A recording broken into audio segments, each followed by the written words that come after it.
Alright, are we good? I think we're good. Excellent. Welcome everybody to a stream that's totally dedicated to a first-person shooter. Or the first stream that isn't. Amazing.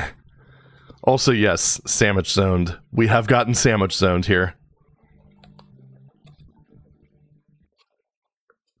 And I do have this quite lovely frappe shake, so that's kind of nice. Got a local sandwich shop local coffee shop that actually happens to make good sandwiches, so I guess you can kind of consider it to be a sandwich shop as well. But yeah, it's quite nice. So let me just go ahead and have a little sip of my little coffee-ish drink. The Doom mods are getting wild. You know, I'd be kind of surprised if there wasn't like a VVVVVV Doom mod. I don't know, I assume that's possible with C-Doom. Alright. Let's go ahead and get started. So this is going to be a full shiny orb playthrough. Uh-oh. Is everything okay? I'm totally going to forget the accents, by the way. It's going to be great. Something's wrong. We're going to crash. Evacuate.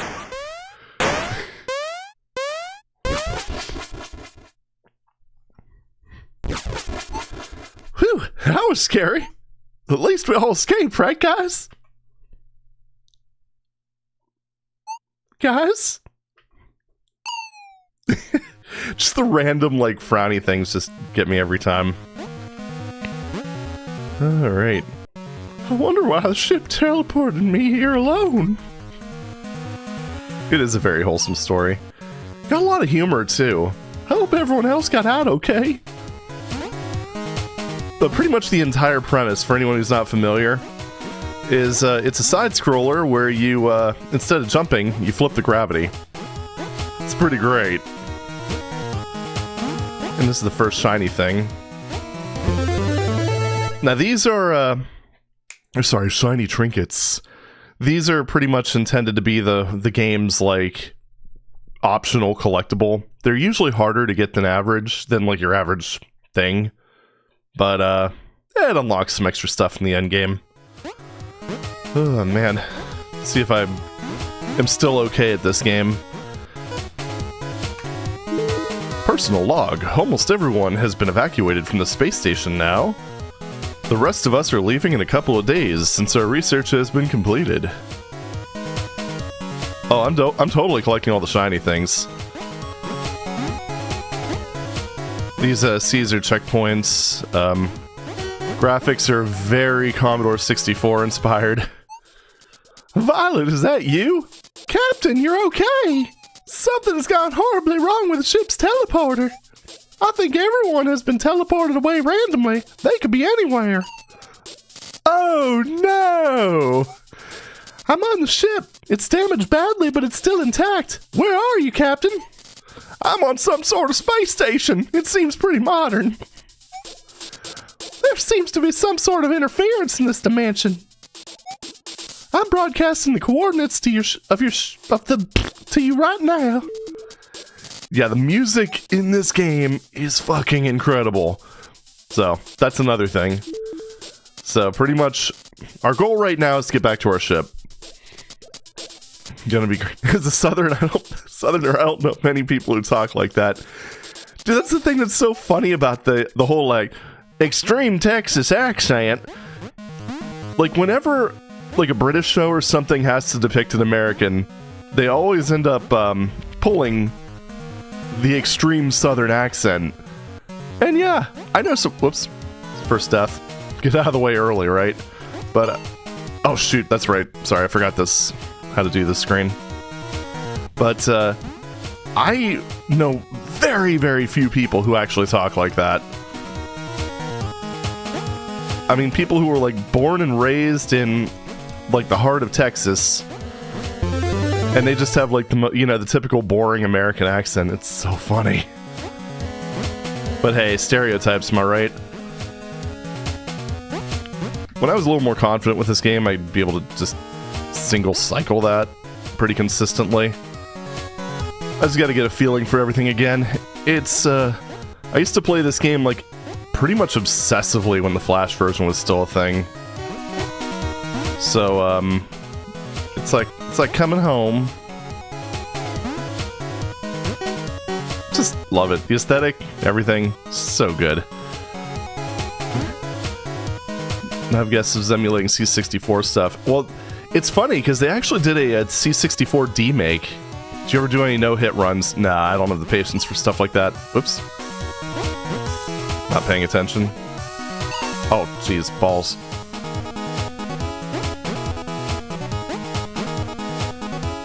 Yeah, it shouldn't be too much of a problem as long as I don't derp too much, which, yeah. Back to the ship with this. Heck yeah. Teleporters. Yeah, and the funny thing about the C64 demake is, yeah, they took some liberties with the graphics. You know, obviously the C64 wouldn't be capable of this directly, but it looks so similar. But you are the derp. Exactly. So, Doctor, have you any idea what caused the crash? There's some sort of bizarre signal here that's interfering with our equipment. It's caused by the ship. It caused the ship to lose its quantum position, collapsing us into this dimension. Oh no! But I think we should be able to fix the ship and get out of here, as long as we can find the rest of the crew. Looking at the screenshots, it's almost exactly the same as the original game. Yeah, it's, I think the main differences are, I think the original game, like, overblows the sprite limitations and stuff like that. Few things like that, I don't know. But, nothing too major. I think most of the changes in terms of, like, overall aesthetic are going to be palette related. Because, I don't know, I haven't messed with the C64 too much, but these colors seem a bit on the over-vibrant side for what that video hardware is.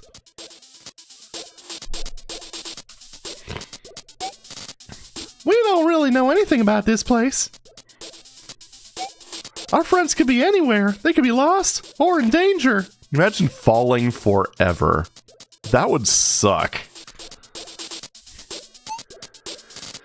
Can they teleport back here? Not unless they find some way to communicate with us. We can't pick up their signal and they can't teleport here unless they know where the ship is. So, what do we do? We need to find them. Head out into the dimensions and... Sorry, I'm saying it wrong. It's dimensions. I don't know. And look for anywhere they might have ended up. Okay, where do I start? Well, I've been trying to find them with the ship's scanners. It's not working, but I did find something. Wow! I think those are all the shiny trinkets. Or teleporters. I don't remember. It's been a little while. But yeah, as I was saying, I used to play the Flash version of this pretty obsessively. Because, weirdly enough, you have to give one of the crew members an Arnold voice. Oh god, yes. Should I change Viridian to the Arnold voice? That'd be amazing.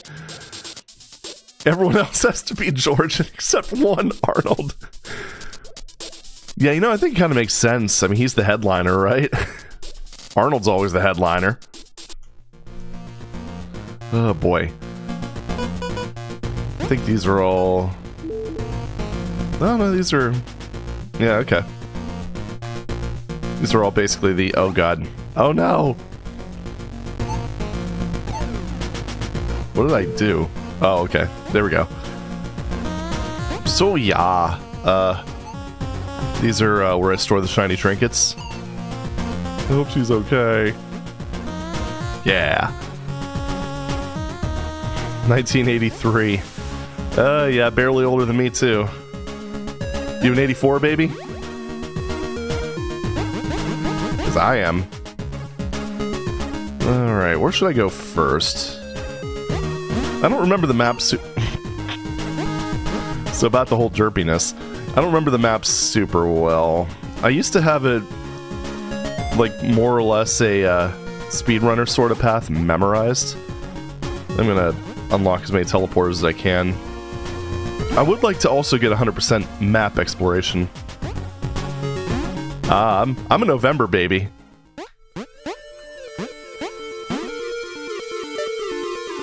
There we go.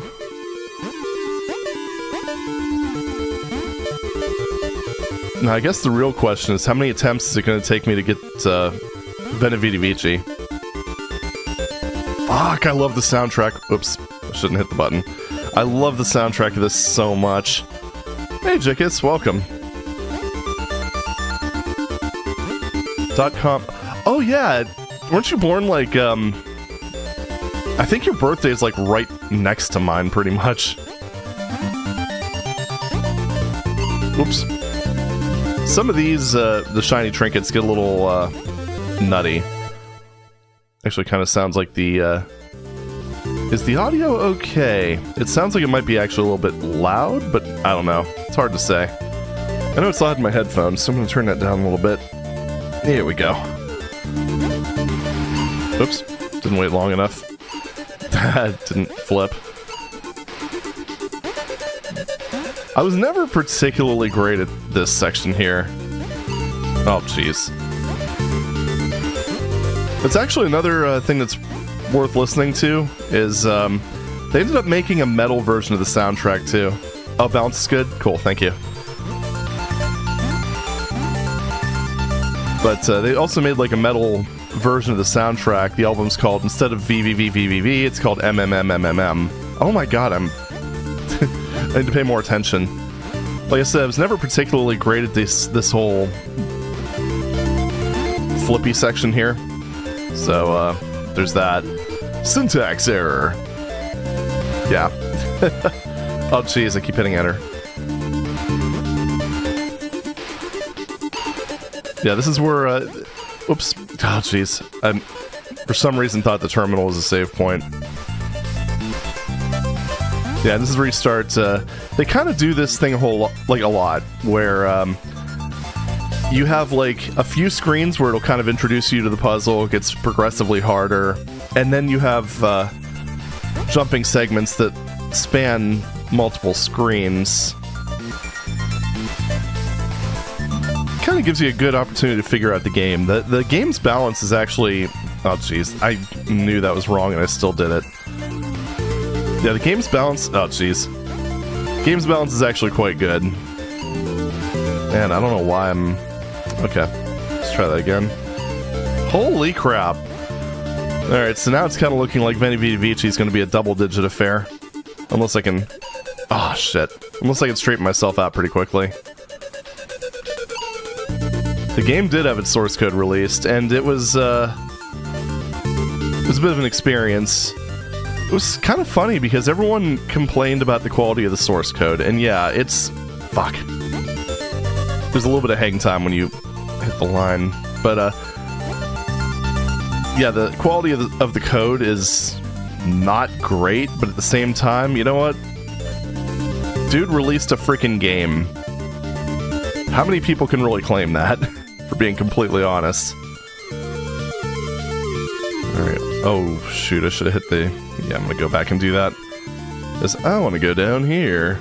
If it works, it works. Indeed it does. So anyway, as I was trying to say a few times, I kept interrupting myself. I primarily played the Flash version of this for a very long time.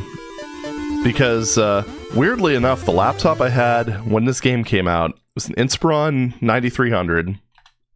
One of them there Dells.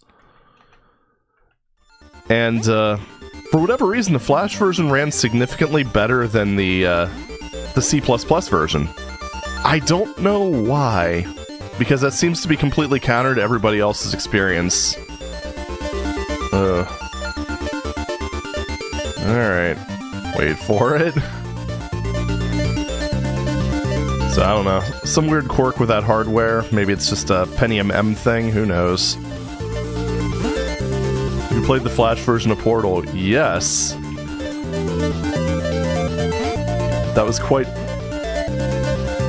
Actually got pretty challenging towards the end, if I remember correctly. Oh, this next screen. Oh, I hate this screen. Alright.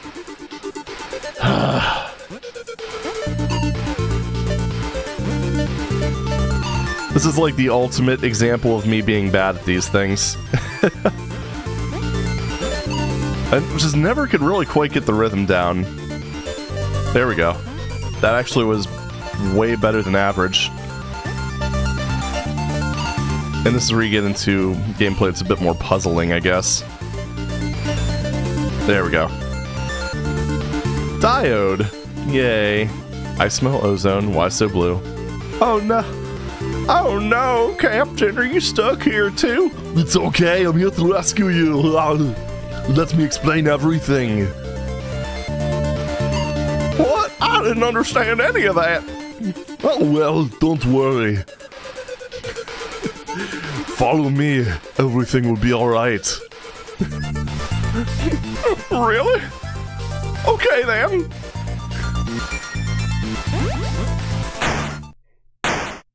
Yeah, the levels for this were actually named by Ben Foddy of Getting Over It fame.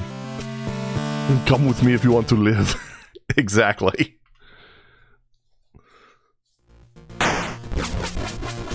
Alright, here we go. Now there was that other teleporter right here. I think I might have missed a shiny trinket by going that way. Well, if this screen doesn't make your head hurt, but it's actually really easy to get through. Access to the control center is still possible through the main atmospheric filters. Damn it, I keep hitting enter instead of the action button. Yeah, these terminals really don't contribute a whole lot, but they do reveal parts of the map, which could be useful if you're not familiar with the game. Yeah. Whee! All the spikes belong to you. Lay on them and take their power. Oh my.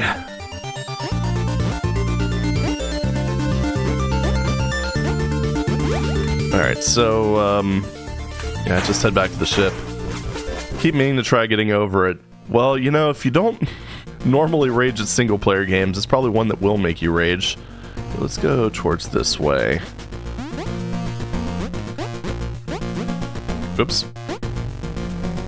Like I said, I do want to reveal 100% of the map, so, this will actually be somewhat useful. Let's go back and cover that.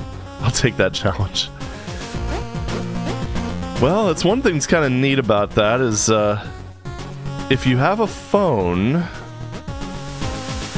I mean, you could even get the phone app and play it literally anywhere. And then you only have just the possibility of breaking your phone. You know, no big deal. Seen the clip of Markiplier throwing his chair? Yeah. Exactly. Yay, falling up. Such an easy way to reveal the map, though. So, I'll take it. Oh, wait. Oh, no, my bad. I thought I was somewhere else. Don't you hate when that happens?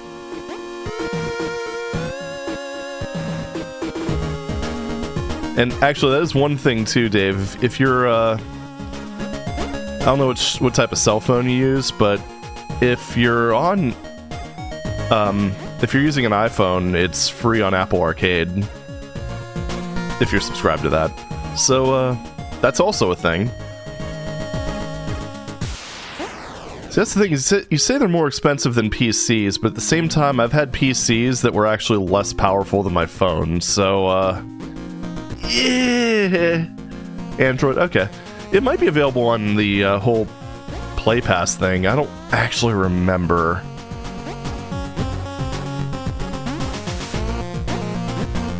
I haven't run Android in probably about a year and a half, so I don't remember for sure. So this is another one of the... I don't think this is Spectre playing. There's a lack of face rockets. Welp.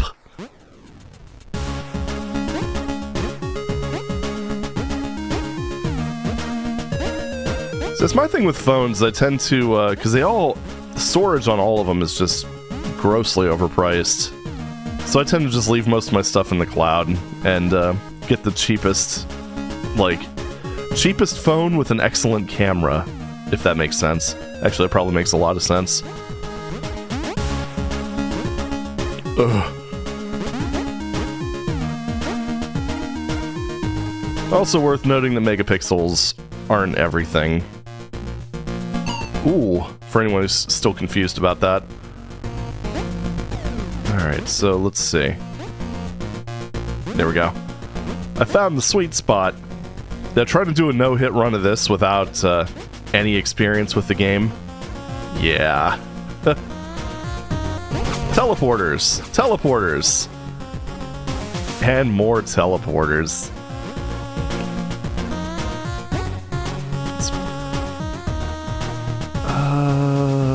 Yeah, this way.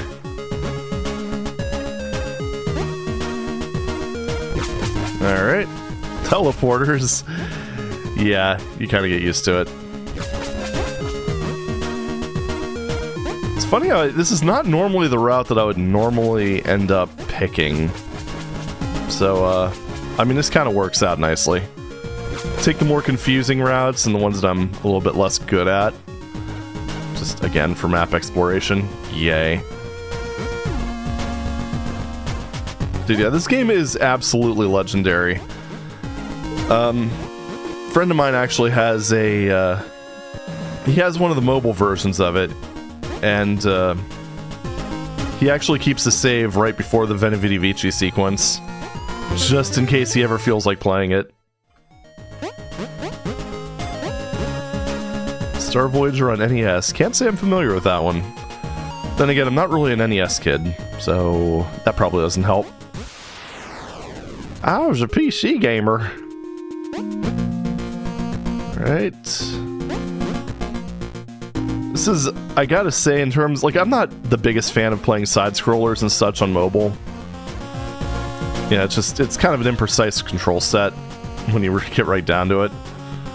But if I were to play a game, something like this would make a lot of sense. So, I mean, the controls are fairly simple. Plus, the other thing, too, is, just, I know with, at least in the iOS camp, they, you also get a TV OS version of this, which can support controllers natively. So, yeah, that's... Oh, right. Yeah. Derp. Open world on the NES. That does sound pretty awesome, actually. Yeah, now we're in this area with all the fancy screen warps.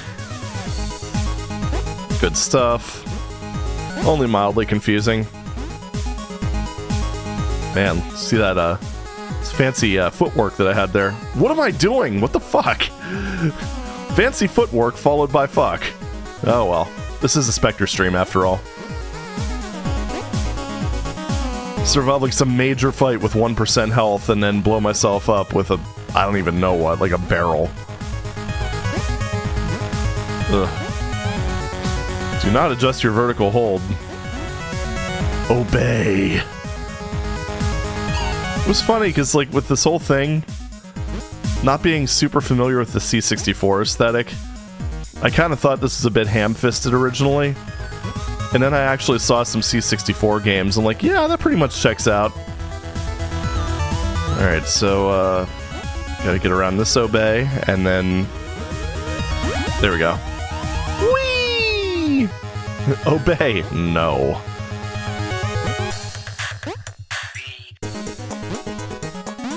God, the soundtrack is so good.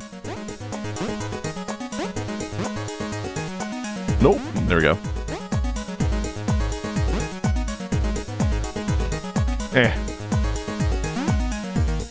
Oh yeah, the ZZT reference.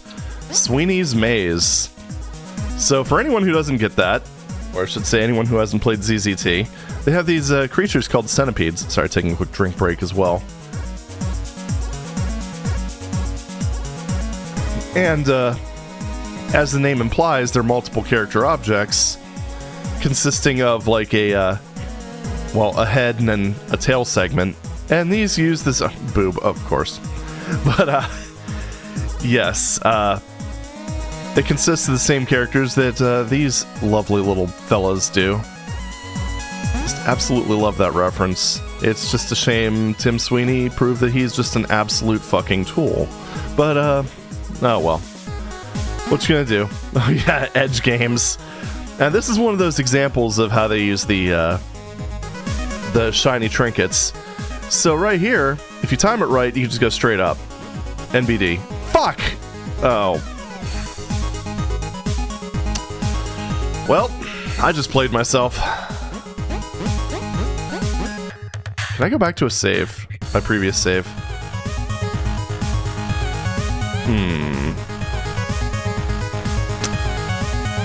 Oh no, saved a teleporter, right. Oh well, we'll just have to go back.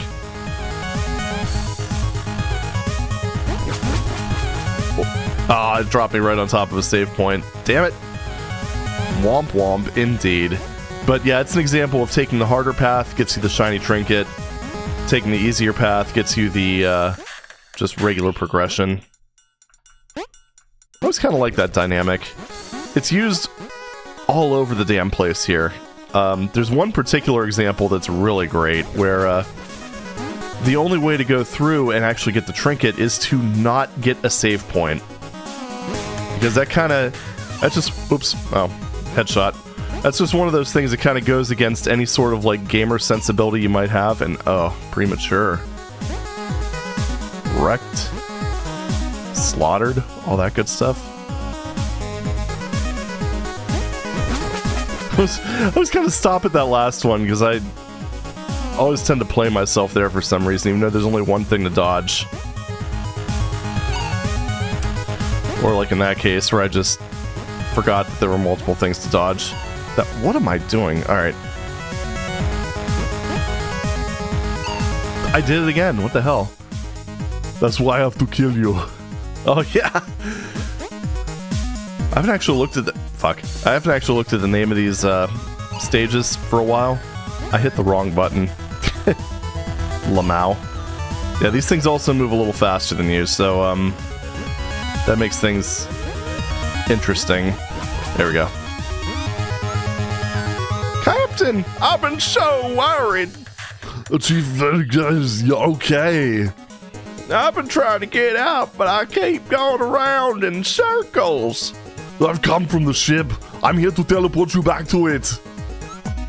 Is everyone else alright? Is Violet? She's fine. She's back on the ship. Oh, great. Let's get going then. It's not easy being green. Yeah, this is one of the escort missions, if you will. Well, it kind of introduces you to the mechanic.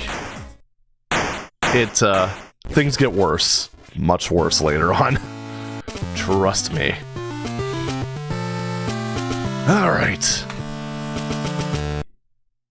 Wait, it's just gonna let me teleport? I keep hitting enter by accident instead of just action. It's funny. Oh, yep, here we go. Huh? This isn't the ship.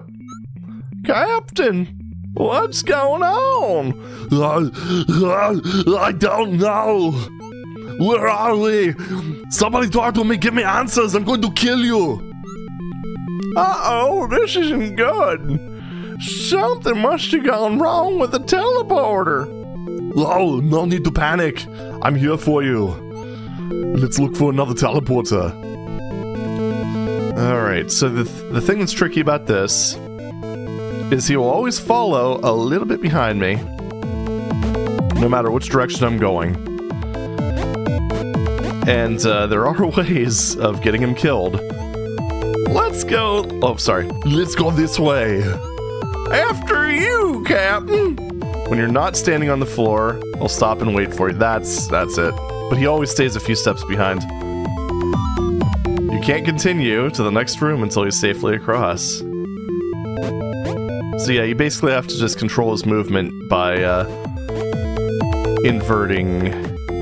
It's very exciting. And as you can imagine, it does get harder. Very good. So Violet's back on the ship? She's really okay? She's fine. She helped me find my way back because she's a badass. Oh, phew.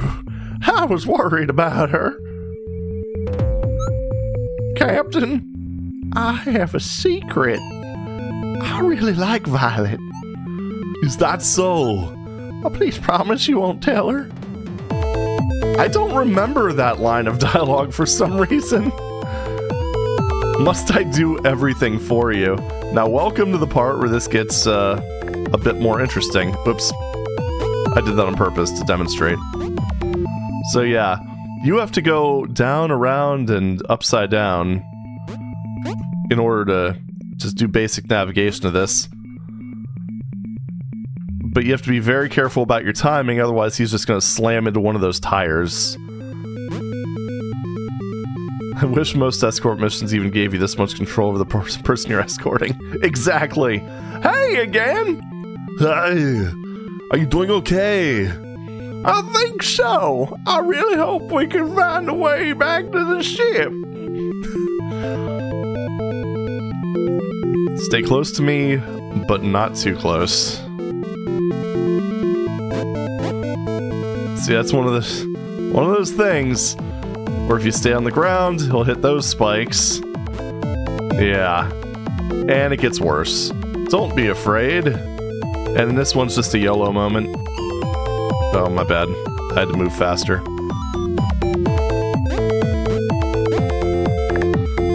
Tires don't kill... Oh, sorry. Tires don't kill people. I do. Yeah, you have to just kind of... I didn't YOLO hard enough.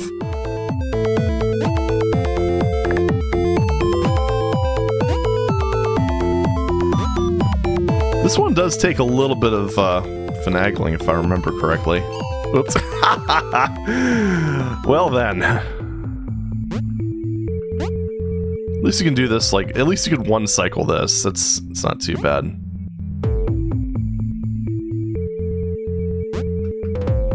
Yeah. Oh, mother of God. Yeah, see, that's one of the reasons it takes a little bit of finesse.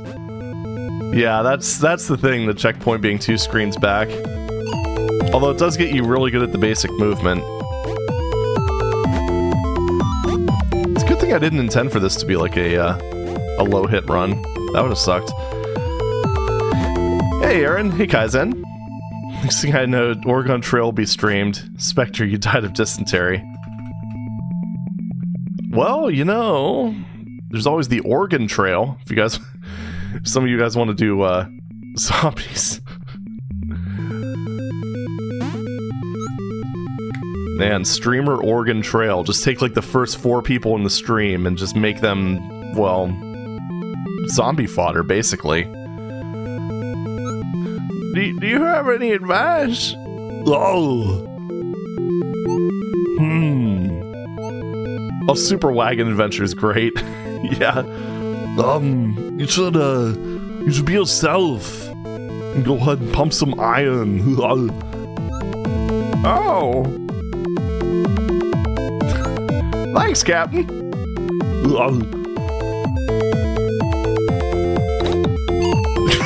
Why did I do that? Alright.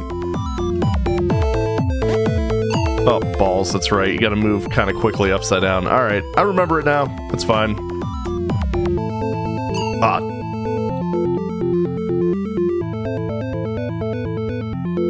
Pronounce Oregon. Oregon. Like a Midwesterner.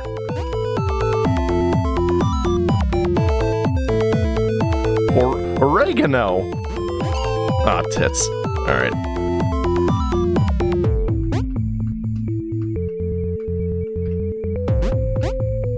No one said this would be easy. Honestly, this is probably one of the harder parts when it comes to Oregano Trail.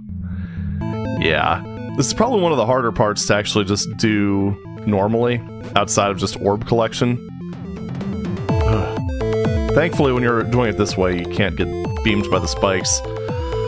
So, do you think you'll be able to fix the ship? All I know how to do is destroy shit. Depends on how bad it is. I think so, though. It's not very hard, really. The basic dimensional warping engine design is pretty simple. And if we can get that working again, we shouldn't have any trouble getting home.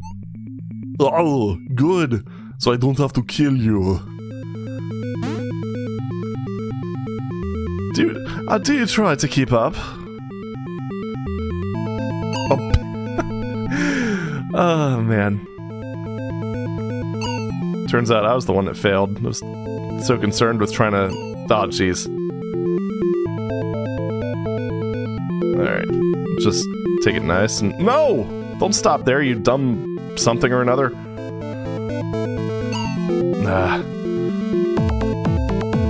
Sometimes he's... Alright, there you go.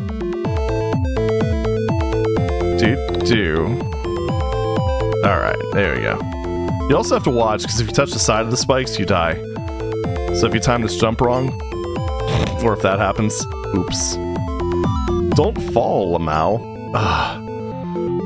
Don't move too slowly either, Lamau.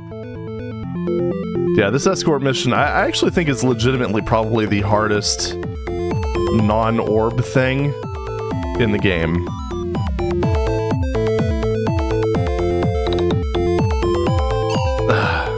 You have to be very, very specific with your movement. Like there's... Because yeah, sometimes it feels like he just... It feels a little odd. I don't know. There we go. Thank you. You're falling behind. And this is just one of those things that's meant to confuse and astound people. It's like, okay, I understand the mechanics. You don't need to do this. Thankfully. Finally, a teleporter. I was getting worried we wouldn't find one. Let's head back to the ship. There we go. Jeebus.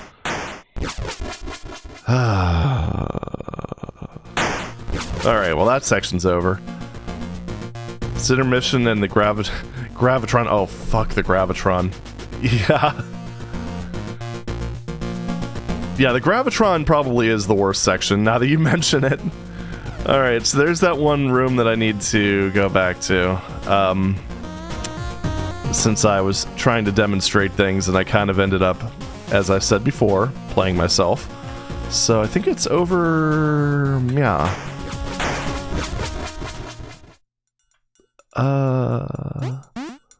Yeah, I think so. Meh. Yeah, I think this, just fall twice, why not? Yeah, okay. It's like... yeah, if you go too fast, you end up hitting its butt. As you know, as you do. Nope, screwed it up. Got it. Yeah, it was this one. So, oh, yeah. And this is also one of those ones where you need to really... oh, dang it. Oh, I remember this now. Ah, no, you don't land on there. Yeah. Nope, didn't time it right. Didn't time that one right. Yeah, this one's more of a timing thing. I remember it now, obviously. Well, sort of, except for the fact that I'm derping hard right now. No, what am I doing? Alright, let me just... It's really not as hard as I'm making it. Oh, shit. I was supposed to go one screen over. My bad. There's one thing, too, with this. One of the things that kind of inherited from the C64 and its various titles are the hitboxes. They are very unforgiving. I keep ending up on that platform. I don't know if I'm getting carried there by momentum. Maybe I'm tapping the key a little bit too hard. Because that's how it works. Oh my god.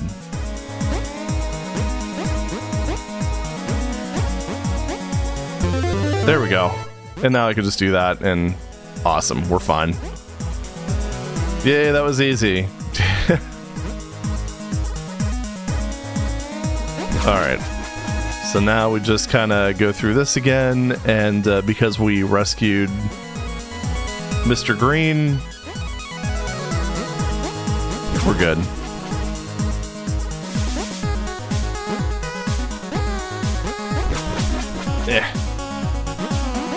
Easy peasy. I probably could have went back to the teleporter, but you know what? This is how we do it. That's how we do it. Too far. Oh. I was looking at the wrong part of the screen. There we go. Oh, jeez.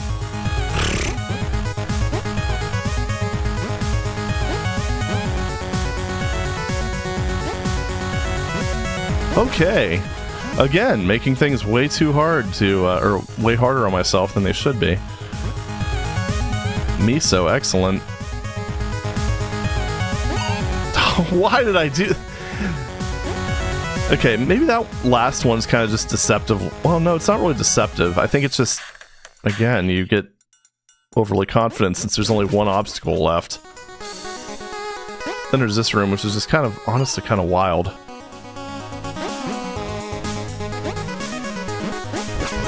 Okay, definitely did better that time. And teleportimacator, awesome. Alright. One of the worst games on the C64 in this genre is Dark Tower. Oh yeah, I've heard things about that one. Yeah, the gravity flipping lines, I actually did better in that section. Well, one, better than I normally do, and two, just better than expected. Yeah, those are kind of rough, though.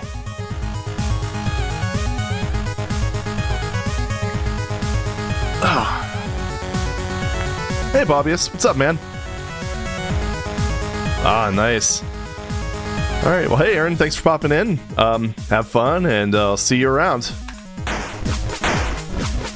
Alright, so let's go ahead and... Alright, I already did the blue section. Let's just kind of backtrack through here and go back to the main part of the map. I guess I could have went back to the ship and just did it that way, but who has time for that? Because I need to go right here. This is the thing that's funny about this game, though, is just a lot of times you do end up having to take the long way around. It's pretty great. And this leads to... Nope, I haven't been to this section yet. Let me just go ahead and explore the rest of this map here. I don't know. This game is a cool vibe, cool aesthetics, cool music. God, it's so good.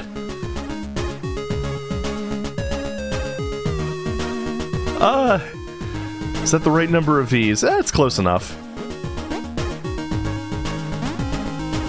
Just all the little zigs and zags and stuff. There we go. I'm gonna go, I think this one? Yeah, here we go. Holy crap, that's a lot of V's. When there's enough V's, it's actually causing the text to wrap around in a little OBS chat window.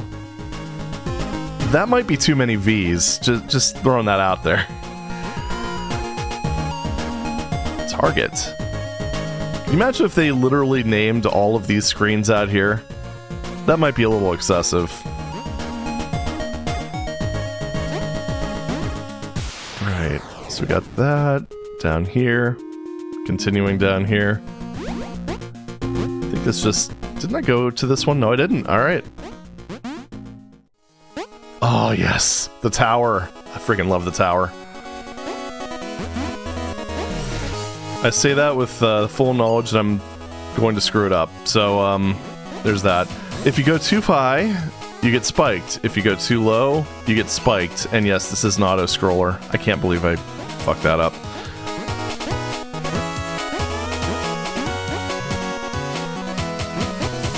This also, in my humble opinion, is the absolute pinnacle when it comes to the music in this game.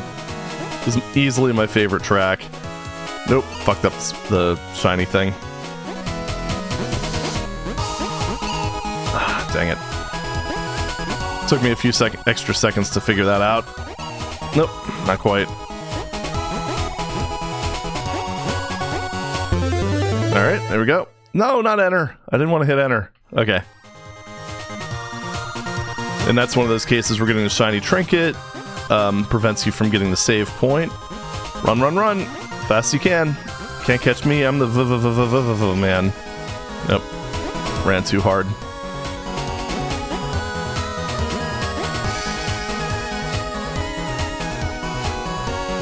And there we go.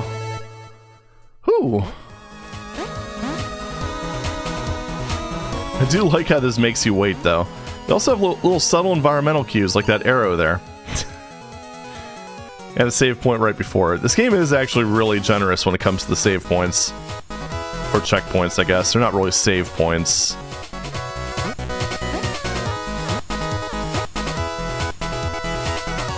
Alright, moving right along.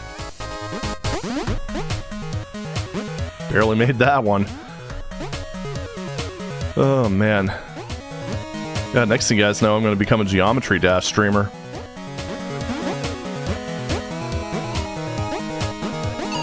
Oh, mother of God.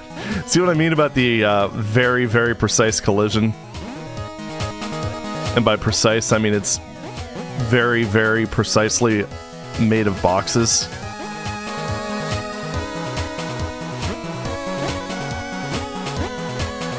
There we go. We made it. That wasn't too bad. Whew.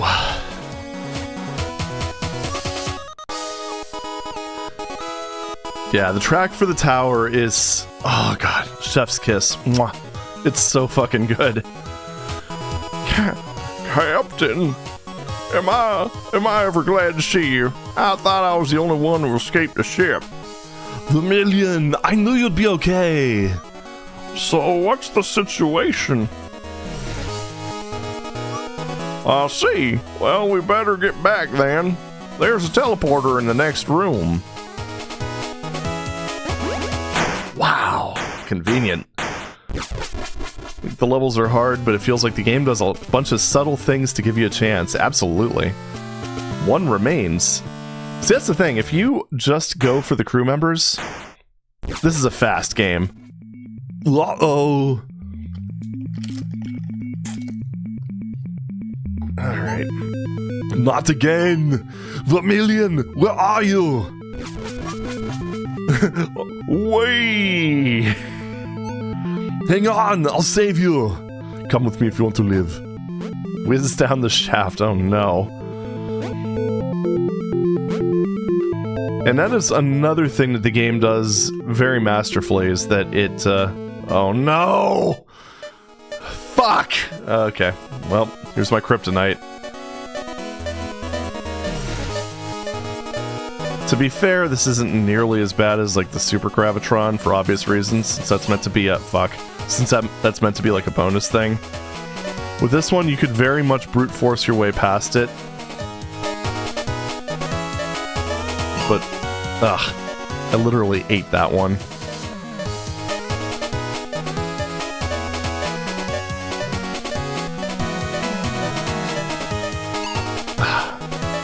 It's just one of those things that I just never really spent the time getting good at it because I never found it all that fun. I don't know.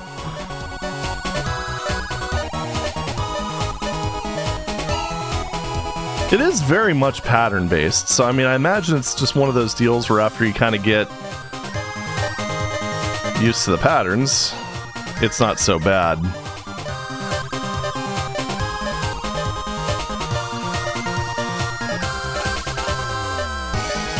Alright. I gotta say, I'm a little surprised I'm making progress like 10 seconds at a time rather than like 5 seconds. So, I mean, I guess that's kind of good. There are people, of course, as with any other video game thing, there are people who are freakishly good at this.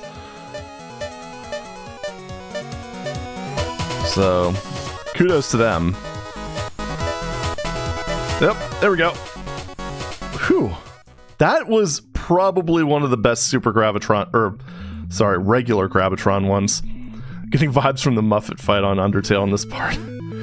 Yeah, pretty much. Maybe that's why I found Muffet so easy. I don't know. The Gravitron not making you completely restart on death is very generous compared to similar titles from the C64 era. Yeah, hell yeah. They have like when you kind of unlock the bonus content in this, you get a Super Gravitron, which, excuse me, it's like basically just survival mode. So, that's probably more along the lines of what you're expecting. Again! Let's go again! I feel dizzy. Alright. Bonk. Awesome. Yeah, let's do go again, red guy. And the Super Gravitron. Right. His last name is Vermilion. That's dope. Yeah, he has a city named after him. Sorry, couldn't resist. So apparently there's stuff that I missed in the blue section. That's interesting. Or maybe I teleport there. Anyway, I'd like to kinda reveal the rest of this left side of the map. So let's start here. Is that it? Really? How the hell did I not? Whatever, alright. Yeah, it's one of those like revealed chunks of map, I don't know. Oh yeah, I guess it is the closest location. So, yeah, we just go down here. And there you go. Muffet was the boss I got stuck on, but I'd been playing for 9 hours at that point, and it was passed on. Sleep made it much easier. Oh yeah, yeah, absolutely. Yeah, very, very much understandable. I was trying to think. I actually think I started playing Undertale like right after work, so I had plenty of yeah, I had plenty of energy at that point. And I gotta say, I was thoroughly unprepared for what I was in for with that game, and I mean that in the best possible way.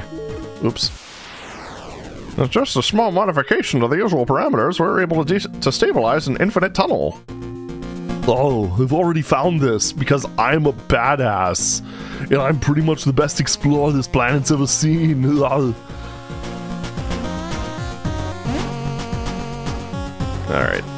Oh, another thing with Undertale that probably helped a lot is that, I've got a decent... Oh, jeez, oh man, what am I doing? I've got a decent amount of experience with, Oh, what the fuck? Holy crap, what am I... Seriously, what am I actually doing here? Okay, there we go. I have a decent amount of experience with Toho, so, a lot of those sections really weren't too much of a problem. Alright, there we go. Got another shiny.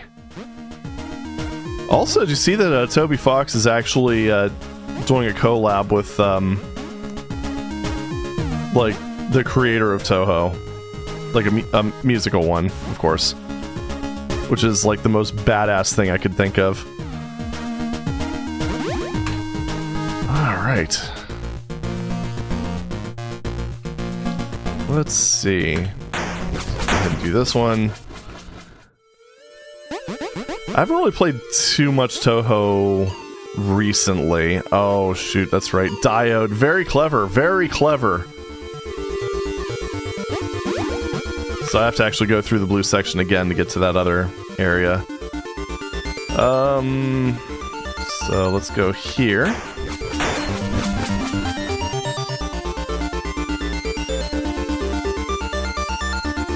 Yeah, I gotta say with Toby Fox, just from everything I've seen of him, if I could point to anybody and be like, yeah, he deserves to be a millionaire, I'd say he's pretty high on that list. It's just like, in spite of everything, he just seems, well, okay, in spite of everything, it's still you. You know, one of those things.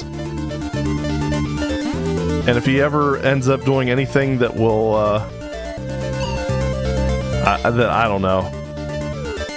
If he ever is implicated in any sort of bad behavior and it turns out to actually be credible, I'm going to be very upset.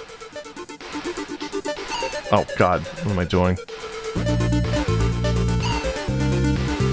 That popular Undertale guy, he might be close to him. I'd be surprised if he wasn't a millionaire, to be honest.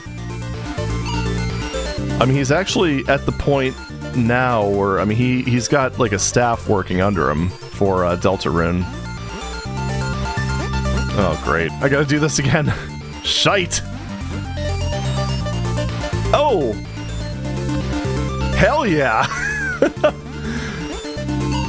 And then I screw up the easy part. Perfect. Wait, no, I don't want to be here. I want to be actually up there. What did I...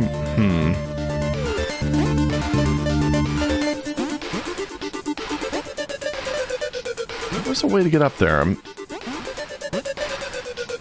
Oh, okay. Do I thread the... I think I thread the needle. Nope, not like that. That's not how you thread a needle. That is... No. That is definitely not how you do it. Oh my god. It's one of those things, it's like when, Doom, when you hit a teleporter. How the controls are just locked for a very brief moment. There we go. This is actually where I want to be.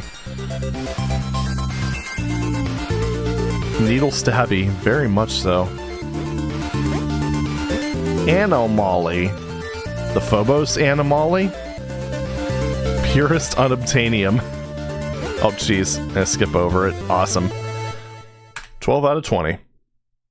Alright, I've got most of this side unlocked.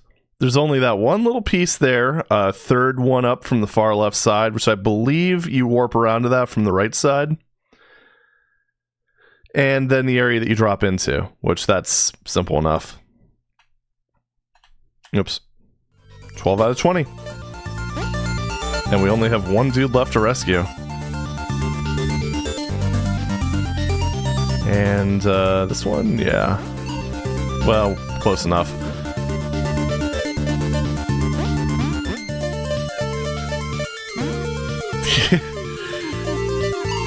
Dang it! I like how I literally got that one 3 times in a row and then screw up on that easier one. You know what it is? I just remembered what where the jump point was. Alright. Right here. So we need to go basically around and then straight down. That is not how you do it. Do-do-do-do-do. And if you guys want to hear real manly tears, I should stream Cave Story one of these days.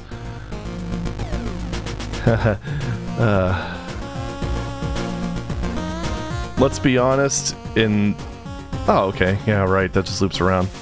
So we need to go to the right side. Epic. Yeah, in all honesty, with Cave Story, it would be one of those things where I'd probably get to the hell section in like about 3 hours. And then proceed to spend the next 4 weeks on it. Excellent.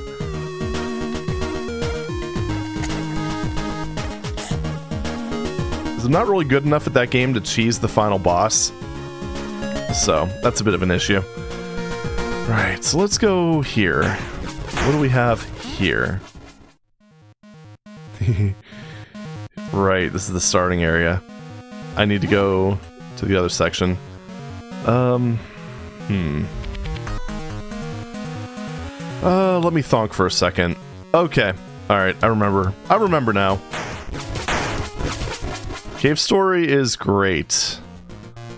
And it also has a great soundtrack. I like how that's just my way of describing the game. It's good. This is why I'm known for my video game reviews. Oh yeah, sometimes they're just kind of around here. It looks like we were warped into solid rock when we crashed. It's gonna be hard to separate from this. Disgaea games have great dialogue. They absolutely do. Disgaea 5 was actually my first Disgaea game, and I found it to be very charming. So... wait a minute. Oh, hell. I already did that whole loop around thing. Okay, thinking. Wait. No. Maybe it is that one yellow teleporter. Maybe I just need to go down a different path. Fuck, I forgot. It's been too long. Cave Story is like earlier 2000s. Yeah, definitely.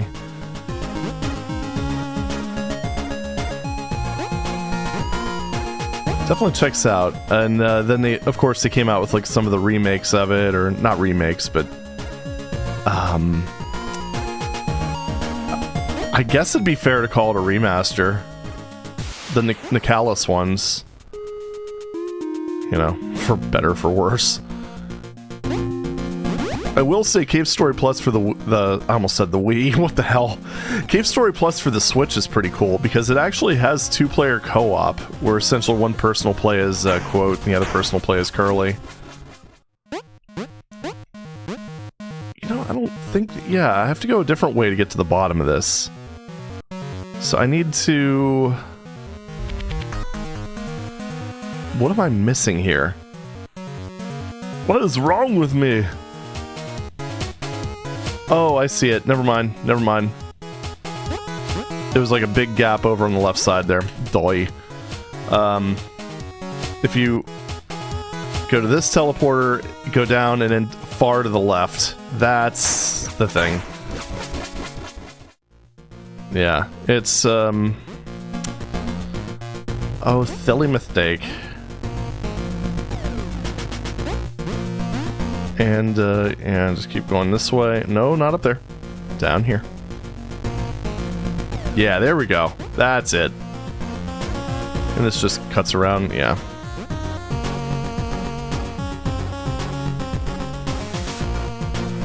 Alright, more overworld exploration, I guess. Ah, that's that one teleporter I was thinking of. It's kind of like right in the middle. Yeah. I like the arrows pointing to it. 0 out of 10, worst game ever. Wee. Oh, sorry. Wee.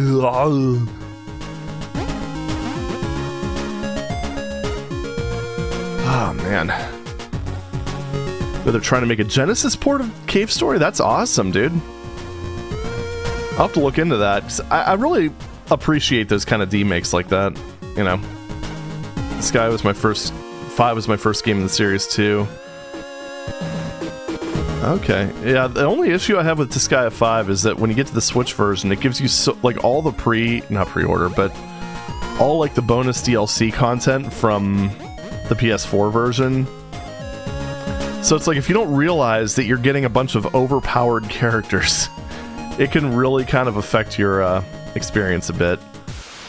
Making good headway on my map, however, I ran into the very silly issue of the map being too hard for me to beat. Its balance is just hard. Oh, man. I would offer to test, but I've got my own map to work on, unfortunately. Oh.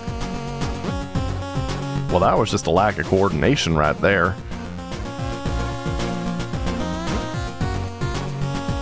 Alright, let's grab this. There we go. They ate my message for the smiley. It still freaking does that? What the hell, YouTube? Oh boy. Okay, I think that... Oh, wait, nope. Got a very important little Easter egg here coming up. I could do a Mario Maker level and put a secret exit just so you can beat it. Oh man, I didn't even realize that was a thing. I stopped messing around with Mario Maker when Nintendo, for literally no reason, delisted all my levels and prevented me from creating more. So, elephant. Sad elephant. That makes you sad. But there is something up here. Shiny trinket. The sadness trinket. 13 out of 20. I keep hitting enter. Oh, boy. RG Belephant. Or wait, Arbogelephant? Oh man. Confused. Also cue epilepsy warning here. Alright, there we go. Oh, it's okay. He's happy now. He got away from the sad elephant, so it's all good now. Right. Oh, there's a little bit of overworld that I still need to explore, Macate.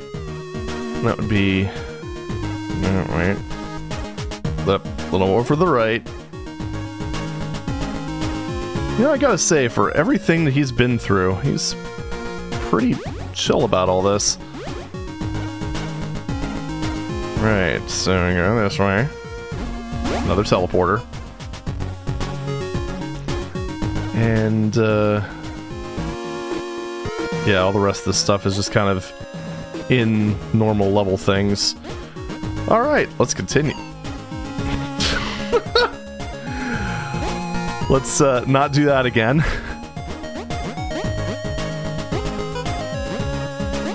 Oh yeah, that's just a thing. Oh, balls, I keep doing that. I've already found this. Yeah, so I need to get into that yellow section here. Rip in peace. Conveyor belts! I'm not even moving right now. Alright, what was that? Chat, tell me what that was. In the most disparaging way possible. There we go. One-way room. Oh, you mean like a diode? Oh wait, you already used that one. Oh, right. There's another thing with this. If you rapidly flip, you can actually move a little faster because you have air control in this game. Nope. What we have here is a failure to communicate. Oh, man. Huh. Okay. That felt really sloppy, but apparently not. Oh yeah, this thing. So you have two paths.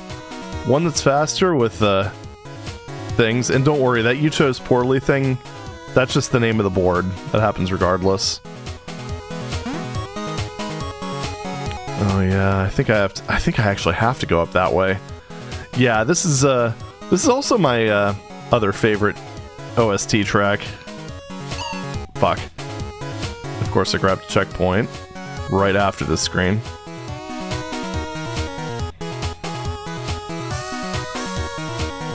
Also, again, highly recommend MMMMMM. If you kind of like more like heavier guitar-focused takes on the soundtrack. It's amazing how well like metal and chiptunes go together. Oh no, that was okay. I could have went either way.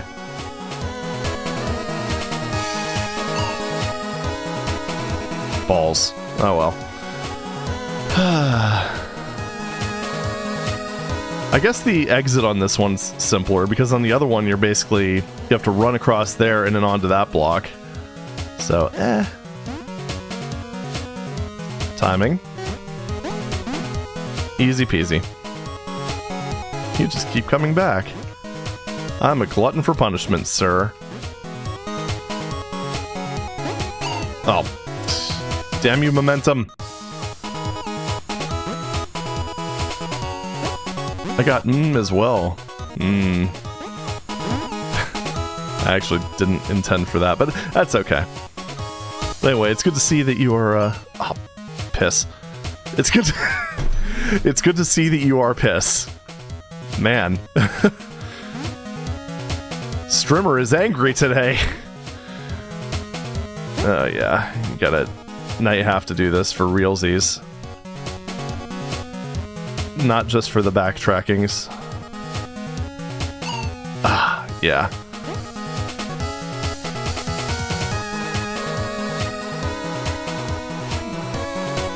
There we are. Okay, we did it. But anyway, as for another example of how, how metal and, chiptunes go together very well, there's always the band Machine Supremacy.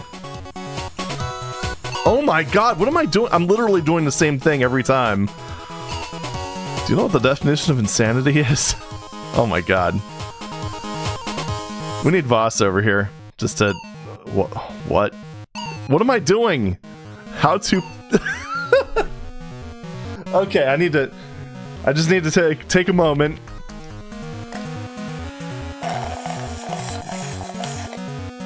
Finish my drink. How too pissed I can't hold it in anymore.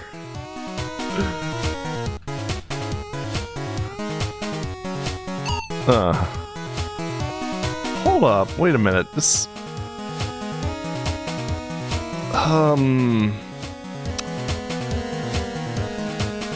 it doesn't seem possible. But it's gotta be. I remember doing it before. There's also a checkpoint right there.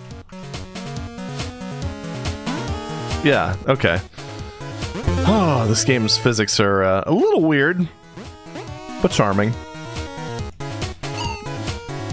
Holy crap.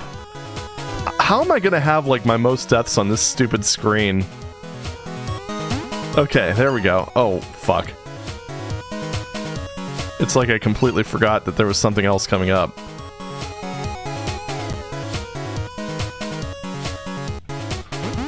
Alright. Lies, lies, lies, lies, lies.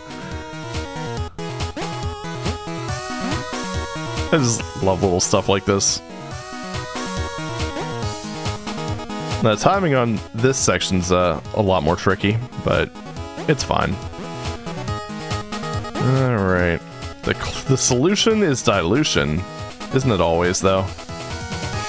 Lighter than air. Sorry, lighter than air. It's the thing you've got to give those people. Do it now. Green Grotto. Hey, Captain. I found something interesting around here. The same warp signature I saw when I landed. Something from the ship must be nearby. Thanks, buddy. Doesn't this kill you? It sure does. Alright. Let's move over this way.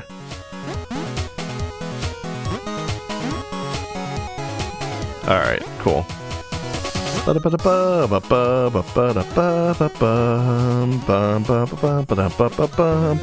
There we go. 16 of 20. 4 left, 1 crew member. How in the world did Vermilion get over here?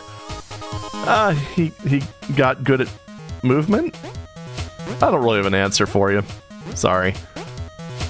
Not a real answer, anyway. Is that also a... Yeah, it is. Okay. Oh, yeah. We're coming up on the best part in the game. I used to have the confidence to do that in just one smooth attempt. Yeah, if I start playing this game obsessively again, I'll get back to that point. Maybe.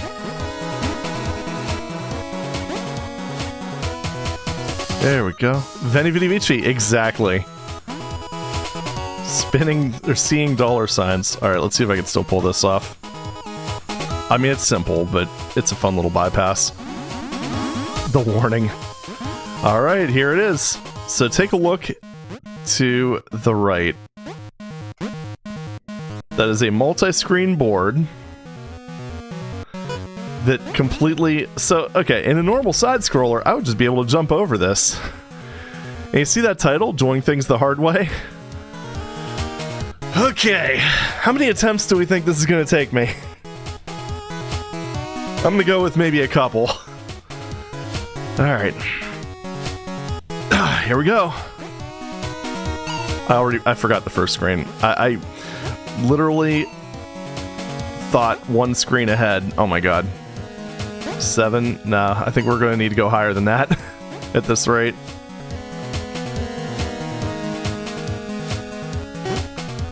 Maybe? Oh, piss. That would have been... Going down that right section's death anyway. You're gonna get it in one go. Well, that's already wrong. 4, also wrong. I think that was 5. That was 6. This is 7. Oh my god. I keep just cutting that corner. It's like after I get past this screen...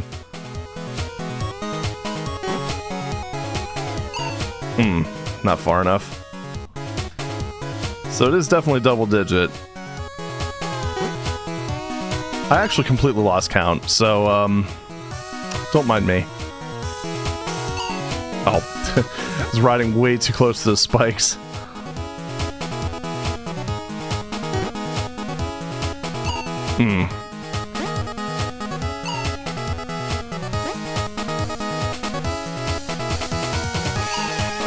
Wow. I keep riding too close to those spikes and then just cutting the corner a little bit too early. Done that like 3 times so far or something. I don't know. Dang it. Anyone keeping count at home? Who does that sort of thing? Okay, basically most people do.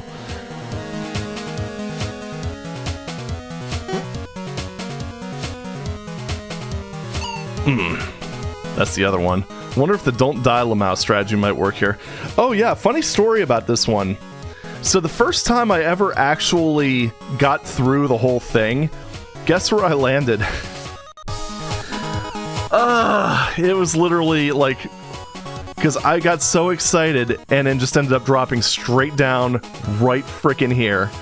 It was amazing. I really should have brought up my death counter. And then we could have done it like that, but I didn't, so sorry.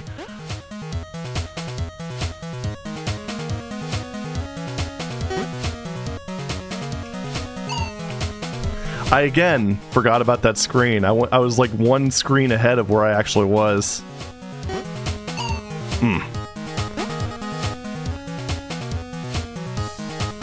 Okay. Dang it. Too early. Now we're at the point where I screw up like the parts that I would get first try before. Oh my god.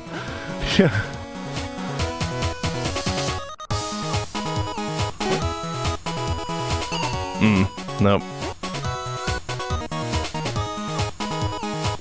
Come on.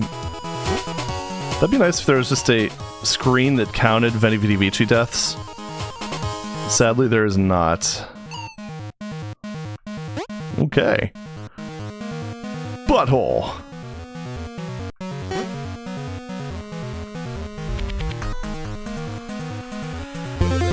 Nailed it. Alright, not bad. See, that's the thing. I never get mad about this section.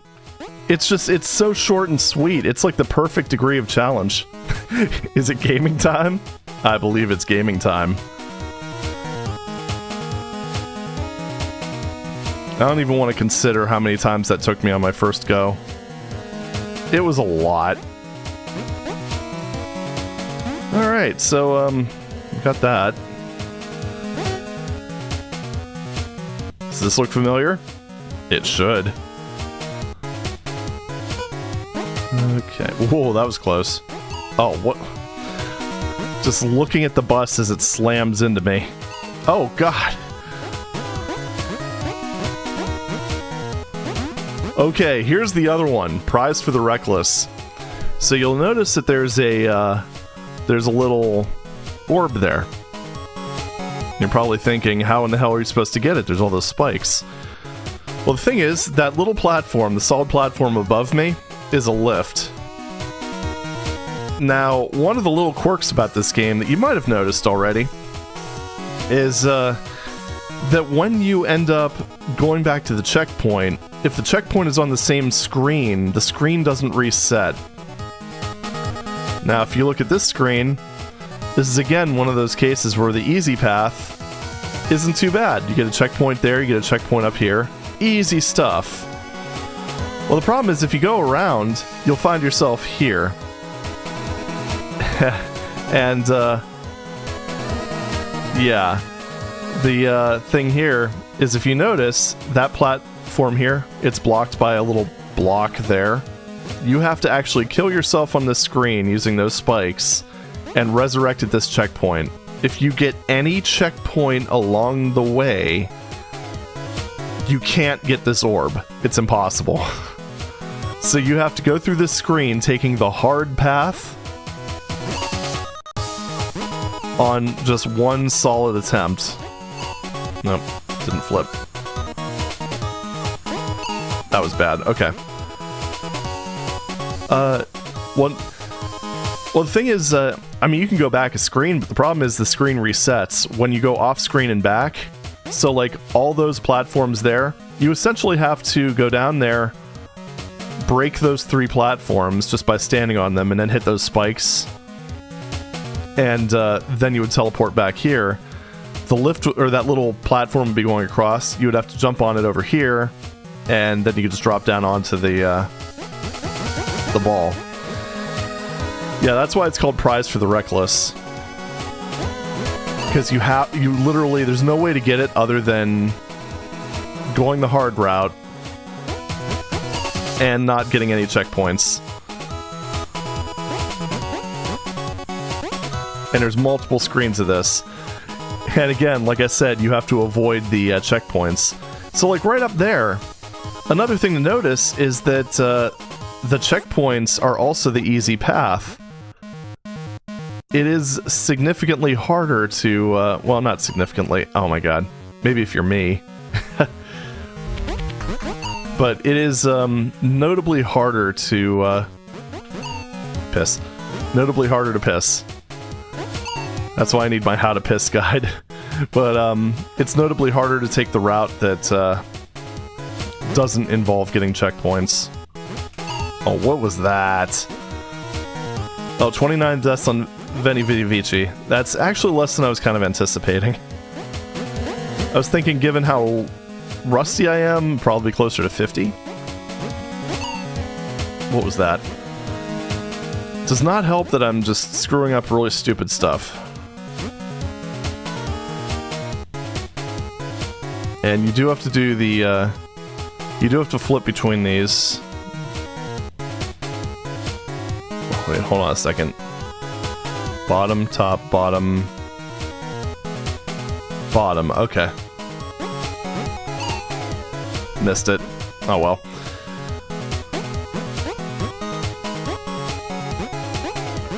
Ah, dang it. Timing was way off there. Falls and dies. Hey guys, my timing was off.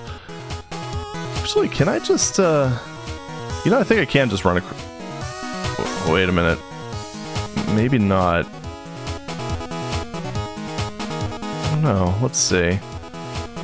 Trying to remember... No, I have to run... Yeah, I have to run from the top to the top, and then I could flip over to the bottom. Okay. What was that?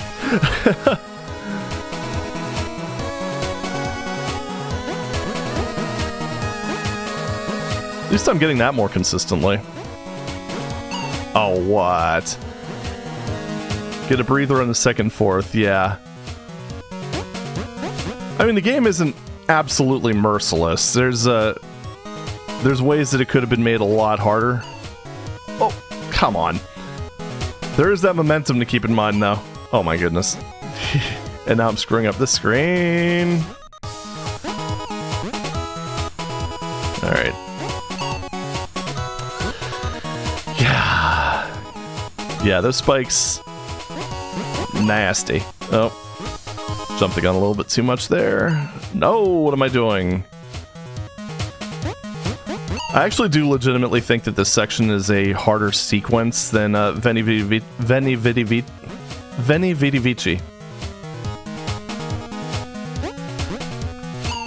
Oh, no, you don't get a break on the second one. So I have to drop down to the third one.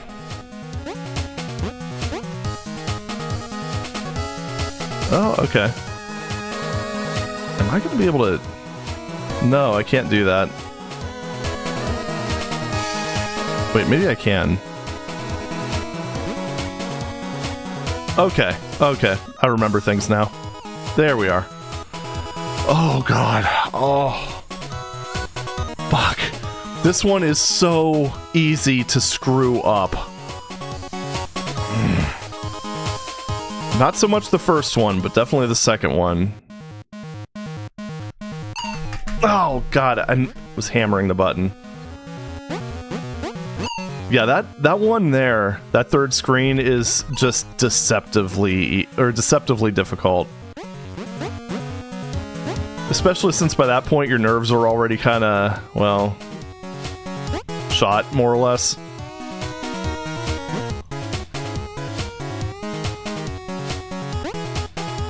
Okay. At least I have like a winning strategy for that one. Woo! Made it. And now the magic. So here's what happens. You hit that platform, and there you go. So yeah, as you can see, the screen only does a partial reset when you die. So, however, if I leave the screen and go back, platform's back. Yeah, so that's a thing. And now for the easier strat.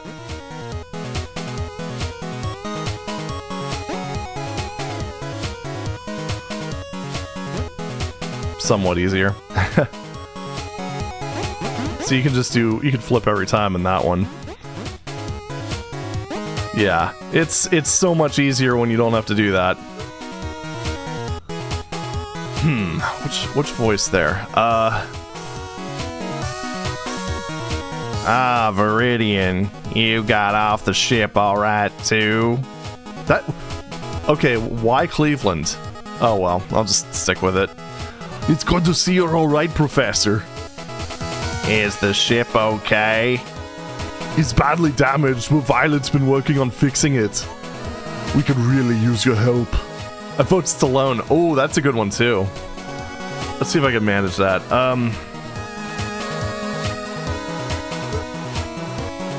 Of course. I can't really do a good Stallone though. I don't know. Mike Wazowski. You know, it's been long enough since I watched that I don't really remember his voice. It doesn't work. Oh well.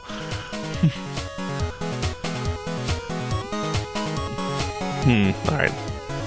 The background interference in this dimension prevented the ship from finding a teleporter when we crashed. Rambo and Stallone. No! We've all been teleported to different locations. That sounds about right. Let's get back to the ship then. After you, Captain. And... oh yeah, we're totally gonna end up back in the ship. Totally. Level complete! Hallelujah. We've rescued a crew member. All crew members rescued. Press action to continue.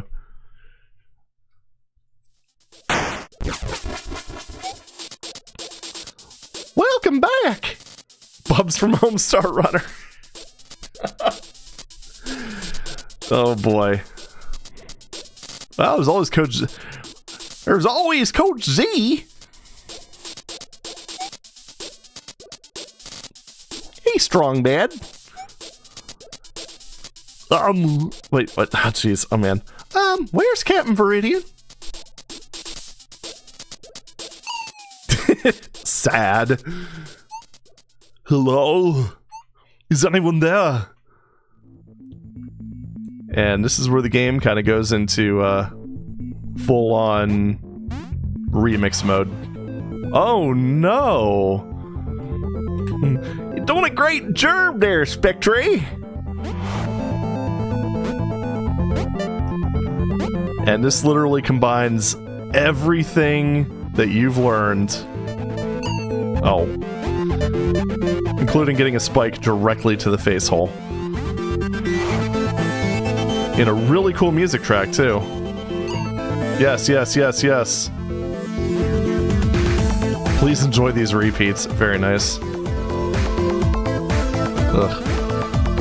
Oh, yeah,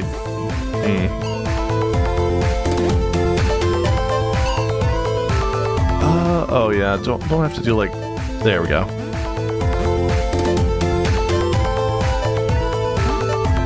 Oh, gee. Well, that was a silly error. Oh my goodness, what am I going? Ow. Oh, I missed the checkpoint, so... holy moly. Okay. What is going on here? How on earth did I manage to do it somewhat acceptably on my first attempt and then just completely butcher it after that point? Oh well. Oh, piss. Alright, hold up. This doesn't wrap. No, it doesn't. Oh, God.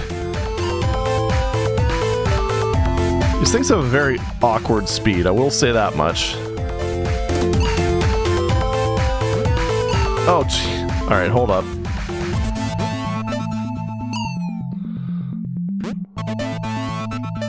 Okay. It really doesn't feel like I should have been able to... whatever. Now, that was just mean. All right. I don't think I can... Oh, I can do that. All right, nice. Nope, let's keep going. Oh, this one. This is a bit awkward. You have to kind of... As you can see, you fall at a different speed. So it's just a matter of kind of getting the timing right on the entrance and the exit. Okay. Nope. And the checkpoint is like a screen behind you, so that doesn't help either. Nope. Oh, why did I do that? Happy to say I used the how to piss guide I saw on TV, and I did it! Congratulations! We're all very proud of you.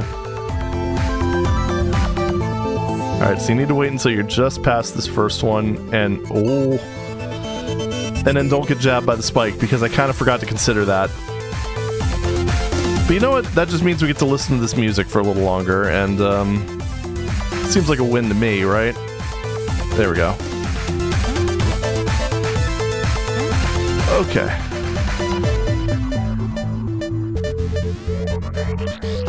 Awesome. Go for it. Go to it. Oh, wrap around. And you get to use the monitor. Dimensional stability generator. Currently generating. Maximum stability. Status online. Ready. Aha! This must be what's causing the interference. I wonder if I could turn it off. Warning. Disabling the dimensional stability generator may lead to instability. Wow, you don't say. Are you sure you want to do this? Yes! Do it! Seriously, the whole dimension could collapse. Just think about this for a minute. Are you really sure you want to do this? Yes! Warning, dimensional stabilizer offline. Uh-oh.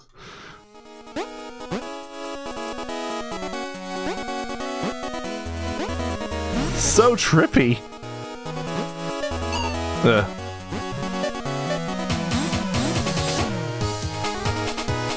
Yeah, the next section is thankfully not timed, but it wouldn't have surprised me if it was. Ah, balls. Oh my god, what am I doing?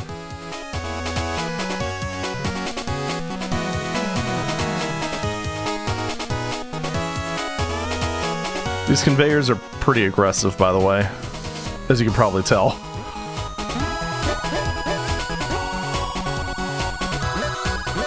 Don't trust myself on those ones. Ah, told you.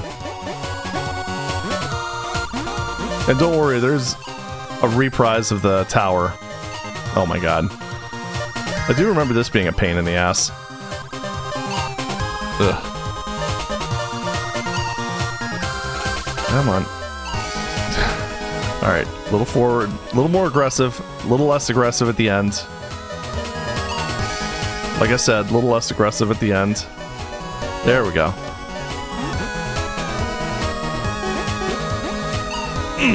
Baby. Barely missed it. Awesome. Oh, tower.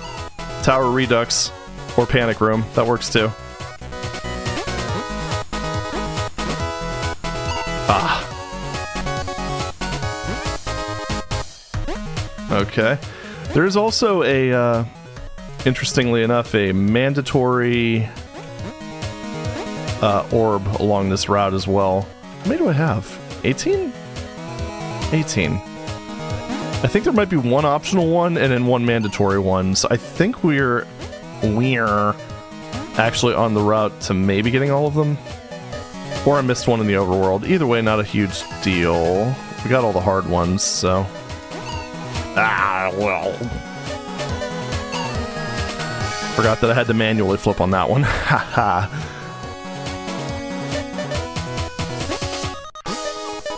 Ugh. Yeah, you really don't have time to fuck around here. Didn't hit the button fast enough. And again. Oh, come on! I forgot about that one. That one's a bit of a mean trick, I think. Death count, we are currently up to 281. A paltry 281. Oh, man. The last roll. Yep, okay, that's the mandatory one. So, there's one more shiny in the overworld that we need to get. This is literally the final sequence. Outer space. Falling upwards. How embarrassing. Game complete! We did the thing! Hallelujah! Warning, you asked for this. I like that. They said the name of the game! Woo! Title drop! Yeah! Hardest room with 19 deaths, Edge Games. But it's not the hardest multi-room. That was an embarrassing number of deaths for that room, though, so, yeah.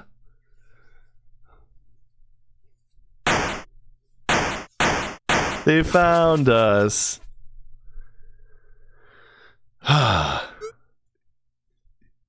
Any moment now. I don't even remember which voice is which now. Hello. You know, that just reminds me of the part in Last Action Hero when he busts through the skylight. He's like, hi, and then just has two of the goons shoot each other with their own guns. It's great. Captain! You're alright! I knew you'd be okay! We were very worried when you didn't come back. But when you turned off the source of the interference, they were able to find you with the ship's sensors and teleport you back on board! That was... Wait, wrong. That was lucky! Thanks, guys! Okay, I'm... It looks like this dimension's starting to destabilize, just like our own. We could stay up and explore for a while longer, but eventually it'll collapse completely. There's no telling exactly how long we have here, but the ship's fixed, so... As soon as we're ready, we can go home. What now, Captain? Let's find a way to save this dimension. And a way to save our home dimension, too. The answer's out there, somewhere. You know, that's the biggest crime, is not giving... Like, not putting Arnold in the lead role of a Star Trek-style exploration sci-fi deal. Man, missed opportunities. Terry Kavanagh! Yay.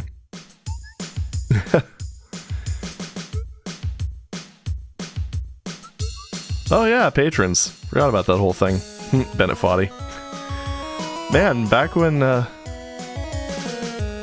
word patron wasn't associated with Patreon. How curious.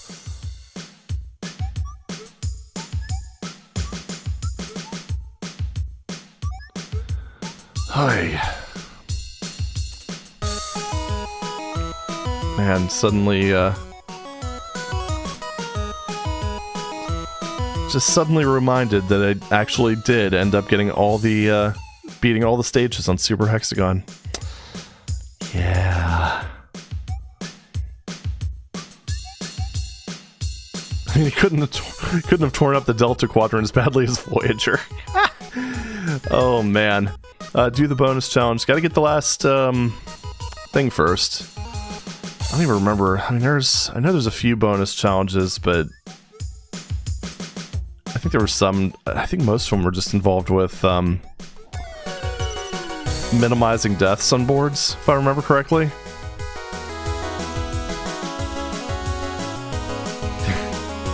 I love this. You got the whole band back together, Teehee. Yeah, this This game is great, honestly.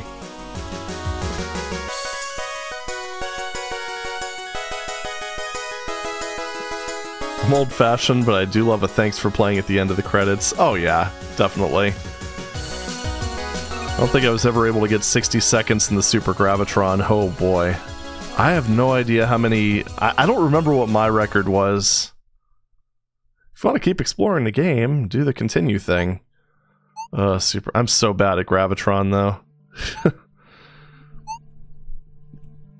Yay, continue. Alright. So what do we have? Yeah, we got that section there. Ah, how do we get to that? Let me think. Let me thinking. Seems like something that I would have to teleport to, because there's no direct path to it. Explorers in a band, they're Hanna-Barbera protects. You know, I can appreciate that. Oh, wait. I see the one thing that I haven't gotten to yet.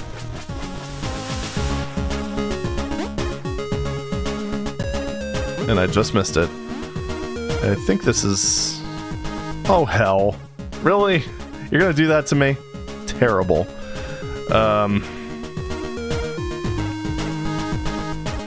Okay, so, I mean, there's that area there. That little strip. I'm trying to think of how to... They don't have a talking animal, though. Well, that's true. We're gonna have to get them to make some changes. God, how do you get there? Trying to find out without the scientist scan. Oh, yeah, I could do that, can't I? I never really think to do that because, oops. I used to have it memorized, so I kind of forgot that was a thing.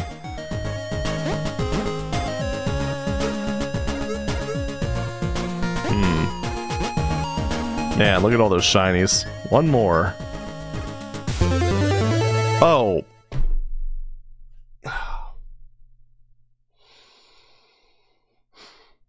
I found the last orb. Oh my god. I completely forgot about that. Alright, well, time to go to the lab.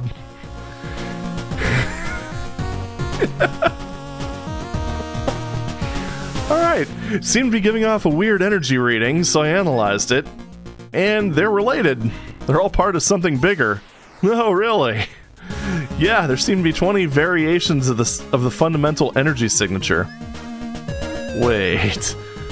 Does that mean you found all of them? Wow, you found all of them! You gave me the last one! Really? Great! I'll run some tests and see if I can work out what they're for. That doesn't sound good. Run! Not this again. Not again! Wait, it stopped. I do like this this part here. This is where we were storing those shiny things. What happened? We were just playing with them. We were just playing with them, you know. They suddenly exploded. But look what they made. Is that a teleporter? I think so, but I've never seen a teleporter like that before. We should investigate. What do you think, Captain? Should we find out where it leads? They are like Hanna-Barbera protags. Let's go!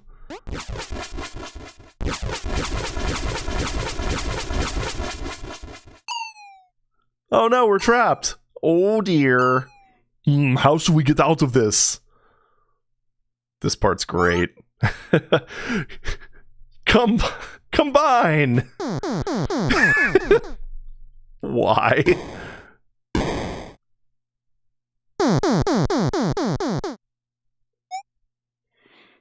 Or, you know, we could have just warped back to the ship. Wow, what is this? It looks like another laboratory. Let's have a look around. Ba-dump. Yay, secret lab, get. And I think that's, yeah, that is this part of the map. And you got the nice little epilogue music. It'll stabilize our own dimension. Basically, this is where a lot of the bonus content of the game is. Oh, Can't save in the secret lab. Of course you can't. These are all various torches. Win with less than 500 deaths. See? Aren't I badass? Complete the game. Doesn't support cloud saves, sadly. Complete the game. Excuse me, in no death mode. Yeah. I wonder if when they say complete, they mean just get all the crew members. I mean, that would still be hard, but... yeah. Wonder why they abandoned this dimension. They were so close to working out how to fix it. Nope, I keep doing that. Sadly, we do not get an answer. Look what I found! It's pretty hard. I can only last for about 10 seconds. The Super Gravitron is intended for entertainment purposes only. Anyone found using the Super Gravitron for educational purposes may be asked to stand in the naughty corner. Let's go to the naughty corner. I love it. Alright.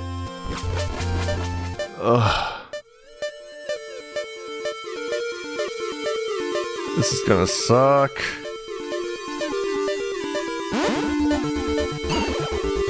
Oh, I got an achievement. A gold achievement for lasting 5 seconds in the Super Gravitron. To be fair, achievements weren't in the game at launch, so, that kind of makes sense.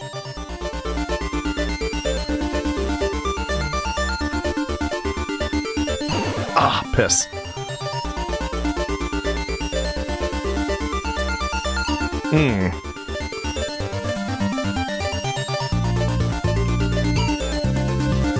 Next trophy at 10 seconds.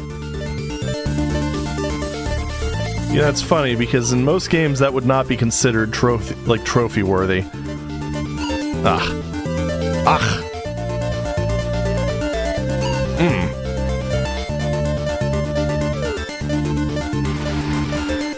I gotta say, this music sounds absolutely incredible in my headphones. Oh yeah, screen wraps. Problem is I'm not sure that I'm necessarily in a position for dealing with a pattern where that would help me all that much.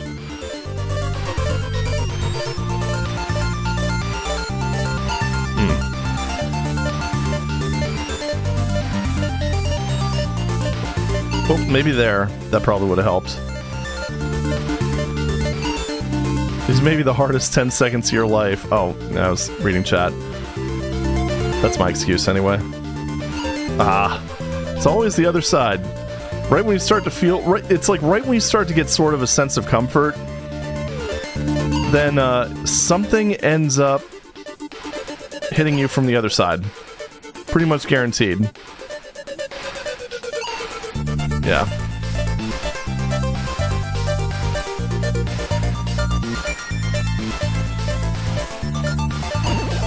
Dang it. Found someone on YouTube who survived for 5 minutes in this thing. Yeah, that's what I mean. There's some pretty... there's people who are freakishly good at the Super Gravitron. And I imagine it's kind of like Super Hexagon, where a lot of it's pattern recognition and responding to said pattern.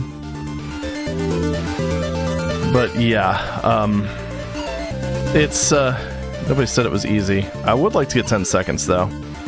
I want to play a game.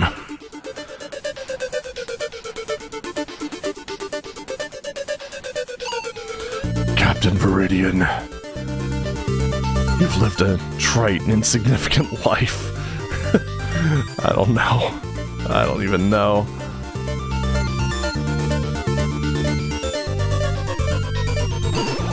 Hey, 856. Yeah. I think pretty much whenever I see like that weird sort of zero pattern, that's gonna be like a mandatory screen warp right there.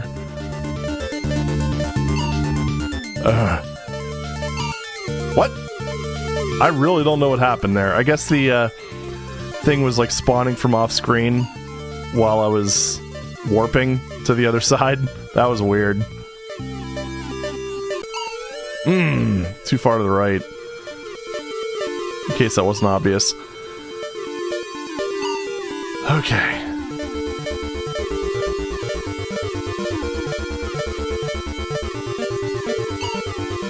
God. I think this is probably one of those things that I could get good at. I mean, I'm going to continue to brag about this, but I did beat Super Hexagon, so... once. I don't mean just the first stage, like... yeah. Okay, now I just sound like an arrogant ass, but that's beside the point. Okay, I'm at the point now where I think I'm kind of at... I think I'm at the point now where my skill level's like in the negatives.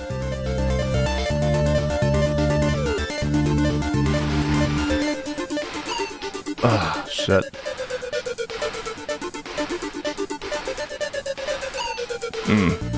It's all kind of just like blurring now.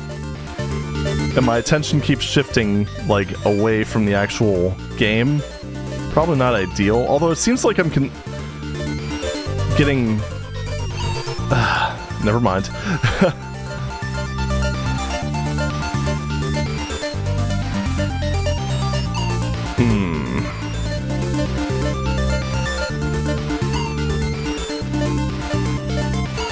Balls.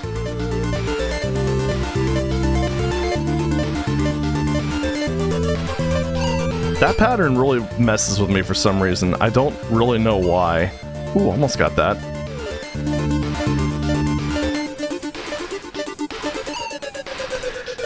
It's like, it's not... that pattern isn't hard in theory, like in... conceptually, it's just... it's, I guess, awkward to navigate through? Damn it. Terry Kavanaugh, you are mad.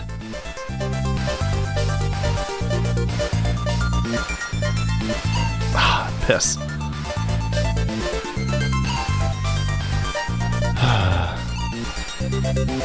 Come on. Okay.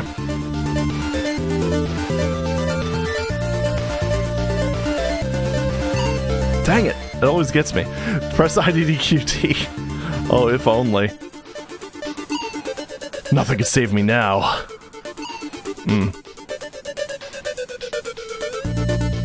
Dang it, I really want to get 10, but I don't know if that's gonna happen.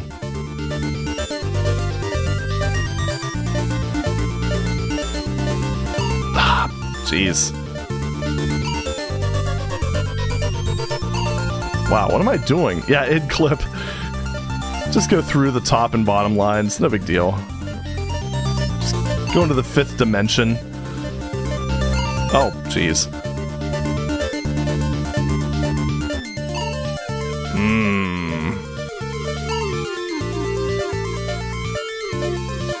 Is there a phone version of the Super Gravitron? I'd be really surprised. Well, okay, I guess there's VVVVVV for iOS and Android. So that kind of qualifies. And I can't see them not including this. Can you imagine if, like, the various versions of didn't have feature parity? That'd be something else. Ah, jeez. Should've slowed down a little bit. Oh, no. At least I'm getting plenty of opportunities to practice that pattern, even though it's not really helping.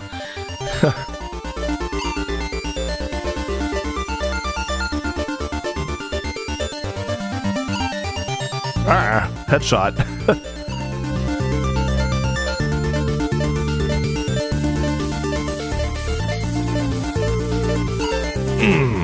Dang it. Just a lot to pay attention to. What if I scoot back from my monitor a little bit? Maybe that'll help.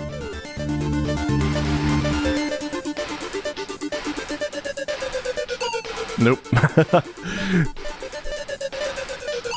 Death counter be like, oh jeez. Can you imagine if this contributed to the death counter? That would actually be cruel and unusual.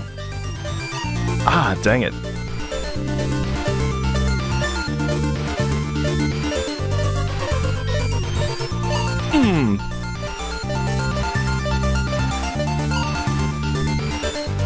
death counter be like integer overflow.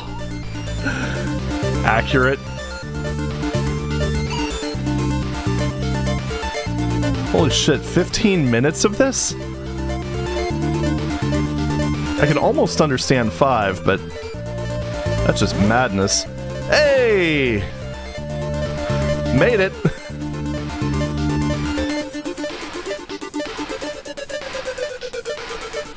Holy shit, I survived that pattern. And then missed that one. And then I got 10 seconds again. What the hell? Okay. Alright, how do we... Press enter to stop. Okay, yes please. Holy shit! Whew. Well, that was exciting. He's starting to believe. 5 seconds, 10 seconds, 15, 20, 30, 1 minute. Oh my goodness. I'm trying to think of which, because I don't think most of the game time I have with this was in the Flash version, and I don't think the Flash version had the secret lab. I don't really remember, actually. It's been like a decade, over a decade. But I know I was able to win with under 100 deaths. Maybe even under 50. I don't know. I'm sure I probably have a screenshot somewhere. Oh, man.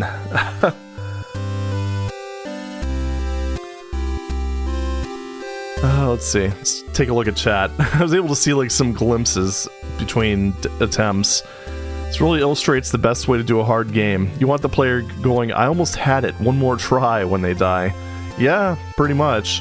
And then 15 minutes, that's just ridiculous.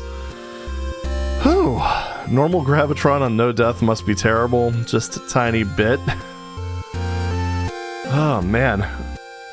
I don't know, I think that's pretty much what I wanted to accomplish with this game. I was actually not expecting to do it in 2 hours. So, that's a thing. Holy crap, it did count that as part of my number of deaths. Ha ha ha. I think. I'm pretty sure. Hold on, 395. Let me, run back here. Embrace me! Okay, I was gonna say.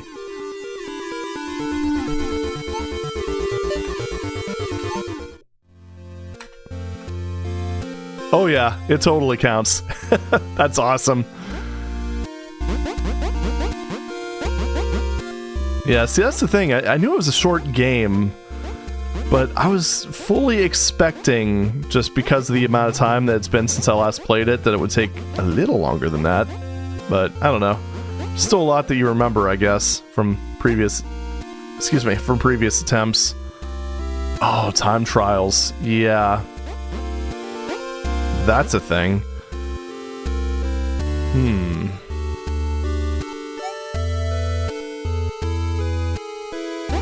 Yeah. So, hold on. Yeah, I think this is the actual... Where are the challenges? Oh, yeah, that's right. No death Gravitron 60-second run when hell freezes over. So let's see. Yeah, they've got so many things. Flip mode. Play the entire game vertically. Or flips the entire game vertically. You know, that's, that would actually be a very interesting way of kind of changing things up a little bit. Oh man, you can't even do no death mode until you've done time trials. Love how absolutely broken the speedrun of this is. Yeah, the, source code for this game is a bit of a mess. Like, the entire thing is just one giant state machine, which, I mean, is kind of true of most games in a lot of ways, but it's very old school, I guess. And again, you know, it's one of those things, not knocking on Terry, because you know what? He did what most of us haven't done, and that's deliver a game that millions of people, well, I don't know about millions, maybe millions, I don't know. I don't know how many sales this game has, but, a game that a lot of people like. Alright. 3, 2, 1. Boink. haven't done the time trials in a minute, so I don't remember exactly what's involved here.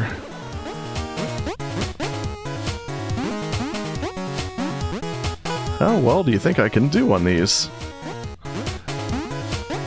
Not sure what the ranks are for these either. Or if you even have to get the shinies. I'm sure that probably contributes. Oh, 115. Oh, just proceed to fall inside the spikes. No big deal. This does definitely... oh my goodness. Confidence level... Nope. Oh my god, what am I doing?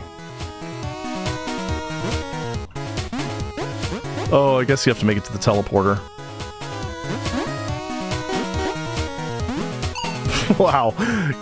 GG. And, yeah, this is not going to be a part-time, that's for sure. Okay. Oh man, I actually went too fast. What the hell? What the hell? That was actually not as bad as I was expecting. Alright, I think I could do that pretty easily, actually. Let's give that another shot. Let's get an X on... An X, yeah. That's what you normally associate with, like, letter grades. The letter X. It's just about, like... dang it. Taking risks. Cutting corners. Oh, right. Shiny. So the shinies do add 1 letter grade, so I'm kind of wondering if we assume that getting... Well, actually, no, I would have gotten a B otherwise. Okay, so yeah, to get an X... An X, there I go again. To get an S, you definitely have to get all the shinies. That's kind of a given. Mountain Pain uses an X for grades. Yeah, he only does it for difficulty, though. Oh, yeah, you know what, if I ran a bit faster... Die there intentionally to... Whoa, okay. Oh, Restart. Can I restart the run? Okay, good. You just hit enter and it works. Alright. So if I make any really dumb cock-ups, I can at least do that. I kind of get the impression that you might be able to... that you might be able to...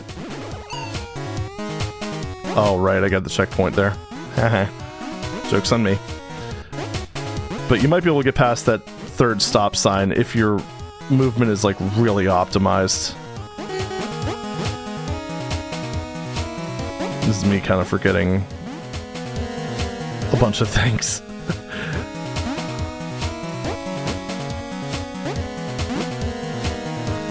Oh, right, just jump. Yeah, okay.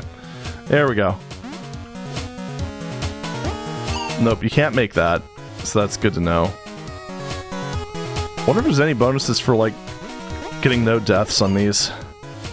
I don't know. Obviously, otherwise I wouldn't have asked.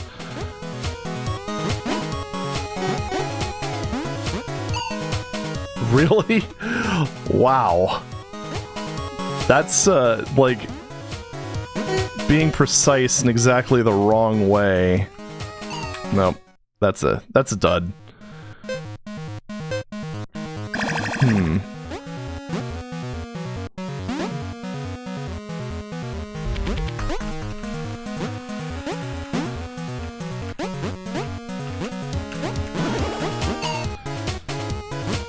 Only 5 deaths, but I do take intentional deaths to save time, so, not sure how to count those exactly. Again, not sure if that really makes too much of a difference here. It doesn't seem to. It kind of seems to be just an intended mechanic. Dying is fun! Said probably nobody ever. And that one, it really feels like you should be able to hit that platform on your first go-around, but then again, that seems to be completely impossible, so,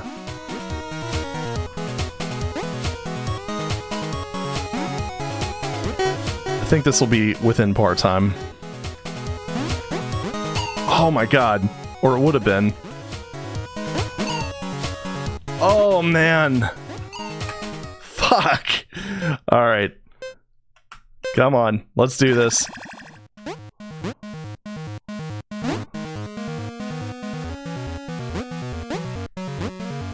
I gotta believe. Oh. Didn't want to hit that. Alright. I gotta believe. Parappa run, or Parappa stream when.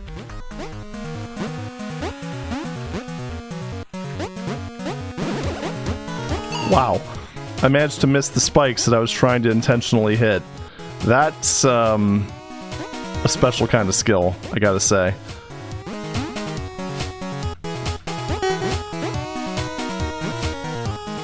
Parappa stream soon, please. Oh! Well. That's sad. It's the only thing that kind of chronically worries me about any sort of rhythm game, though, is just, the whole copyright system thing. Although I guess with Parappa, it's all just original songs, so that's probably not going to be as much of a concern as, I don't know, something like DJ Max, where it's just like a okay. Where it's something like a combination of,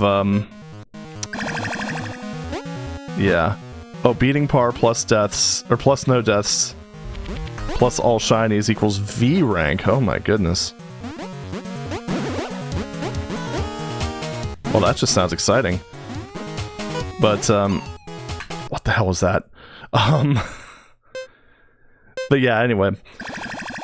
Rhythm games that have, predominantly original soundtracks definitely aren't as much of a concern as something like DJ Max, where it's like, where they have a bunch of licensed songs. I'm just gonna try for S. Nothing too wild. I know there's like a way of speeding that section up, but I definitely don't think I'd be able to take care of that one. Oh, fuck.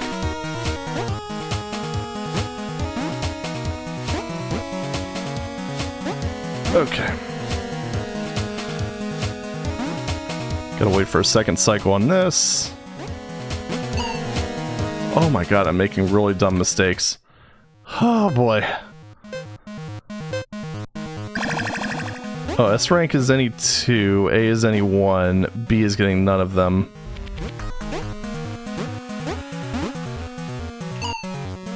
Wow! I'm making really dumb mistakes.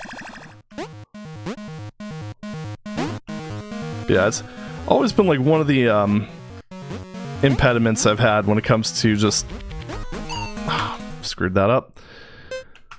Because I love rhythm action games. It's you know, it's always been a passion of mine, if you will. But yeah, that's always the thing that's kind of dissuaded me from doing too much with that.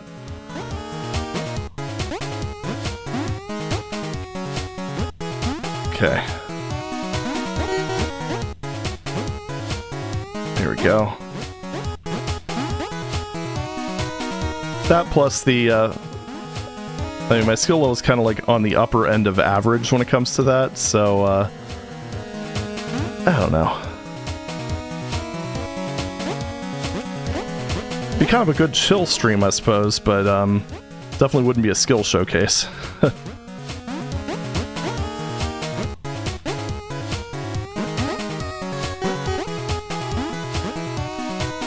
Also, hey Zero, welcome. Sorry, just saw you pop in.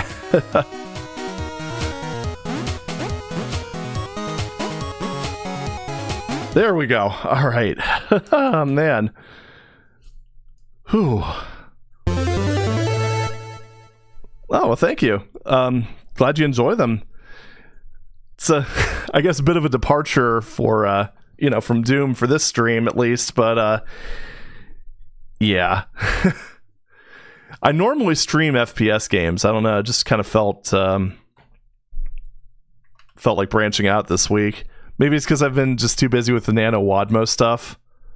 Because, yeah, definitely needed a break from Doom, that's for sure. Let's see, should I keep trying these? Because they are taking me... Oh, I see the +1 rank, etc., etc. That was actually a decent time, and I only took the deaths that I wanted to take, so I wonder... I might be able to squeak out a V. Especially if I manage to bypass all the unnecessary checkpoints that I won't need, because I'm never gonna die, right? I forgot the shiny. Ha! Oh boy. Res Infinite VR when? Oh, that is tempting, man. I actually had that for a while, and I just never got around to playing it, I guess. I did play a fair amount of the original Res, though. Ah, dang it.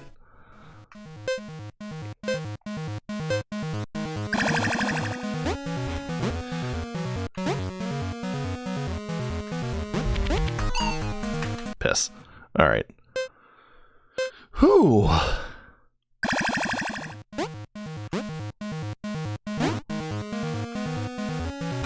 Oh, jeez. What was that? I'm sure there's a way I can pull a MIDI out of a WAD file, send it to YouTube in advance, and go, is this one going to be okay before I record with the music on? One thing you could do with that is if you, I mean, if you're kind of curious about that, the, blah, blah, blah, blah, blah, blah, blah. You could just record, like, the game audio and then upload it as an unlisted video, and then wait a little bit on that. That would,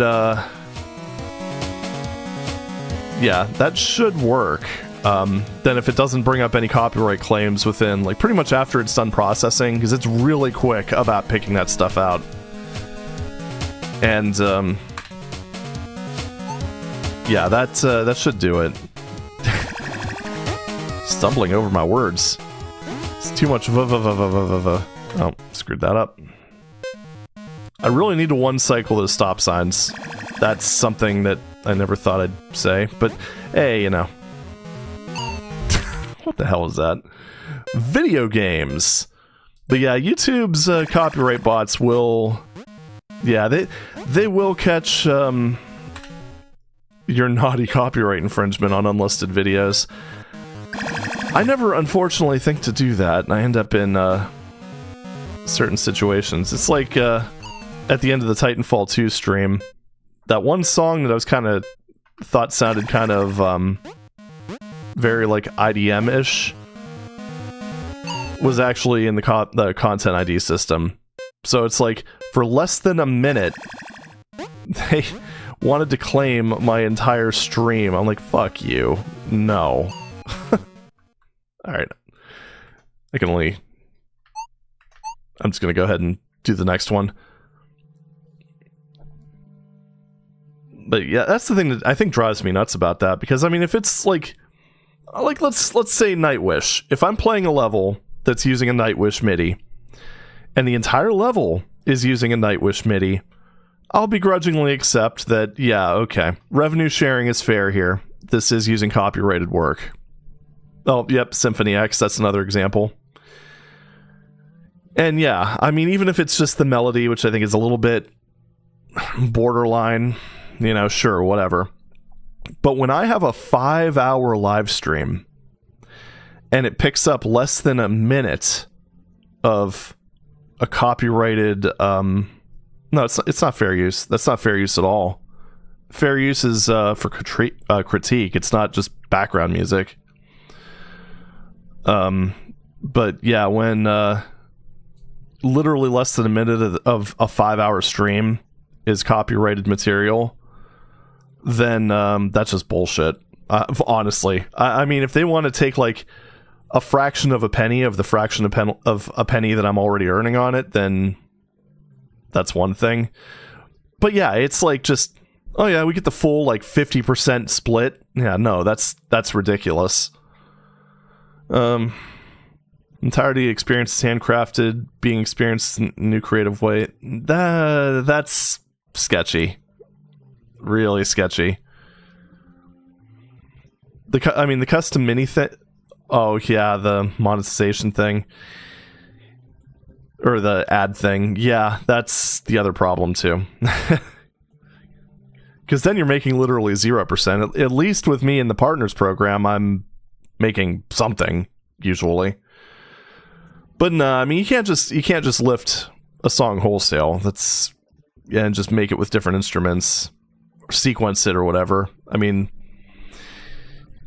legally, it's not fair use. We'll put it that way. Ethically, we can have differing opinions on that. And frankly, I think if it's sequenced, it shouldn't be monetizable. But copyright system says yes, and YouTube doesn't want to get sued by a big company again. Or a bigger company.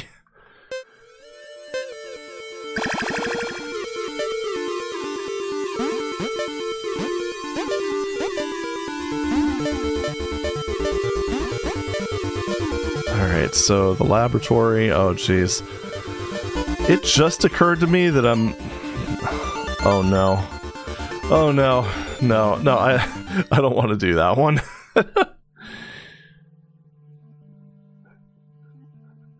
I'm digging most of the time trial modes. I'm not so sure about the bouncy one. The tower? Oh yeah, I could get behind this one easily.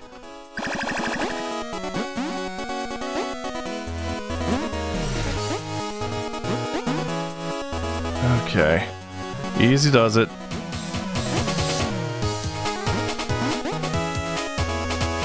See if I can remember the route to the shinies. That's the thing I'm more concerned about. Wow! Amazing! Music Revolution, have your dad beat your senator up. That'd be an interesting slap fight.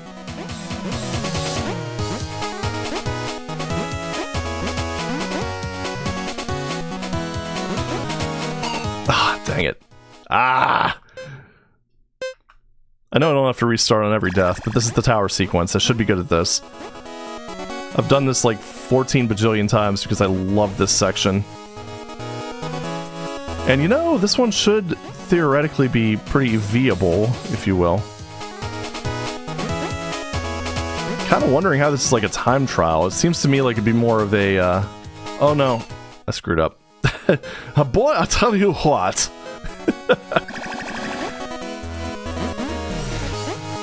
That would be very interesting. I'm just kind of visualizing this, I'm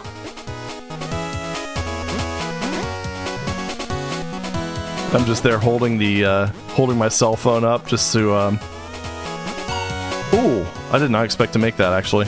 Hold on. What was the... Okay, that's the path. Okay. Just holding up a phone just so I can get a video for the social meds. Alright, so... Yeah, this first orb is actually really awkward to get, just because you have to do a lot of movements in a very short period of time.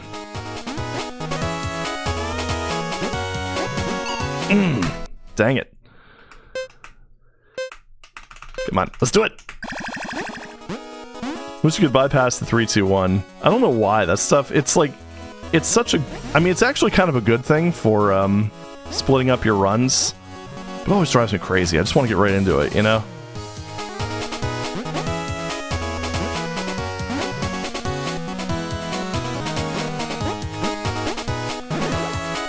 It's like when you're playing DDR and you're grinding for like a AAA or something, and ooh, piss, oh piss, oh piss, oh piss. Ah, dang it. Nope. But it's like when you're like grinding for like full combo or AAA or something like that, and you just have to wait for, are you ready? Go toward the full combo! And you're like, okay, I've heard this like 18,000 bajillion times, shut the fuck up. Get psyched, yes!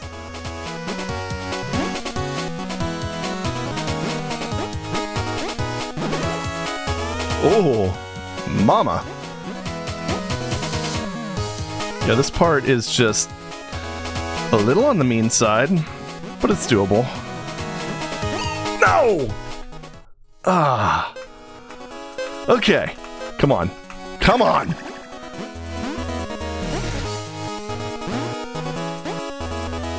So I'm kind of wondering, because I don't want to do all the time trials. I think... what the fuck was that? I think my skill level's kind of deteriorating at this point. It's probably due to that Super Gravitron thing, for being completely honest. I don't know. Still glad I got like 10 seconds out of that though. But kind of thinking of doing maybe a little bit of mapping if you guys wanted to catch that. Do a little bit of bringing the suburbs, Doom Guy's suburbs to life. Wait.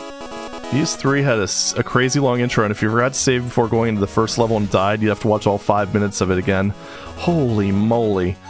That reminds me of Final Fantasy XII. Because, that has an insanely long opening. Or it could be just... my mind could be over-exaggerating it, but I'm not sure. But, yeah, with that one, it's possible to die in the first fight if you get, like, bad rolls. And since I'm very, very good at getting bad damage rolls, I died in the first fight one time. And it's not one of those things where it's like, oh, we took care of it for you, buddy, are you okay? Where they pick you up and everything goes, is okay. No, you actually get a game over and you have to restart the game and watch the intro cinematic over again.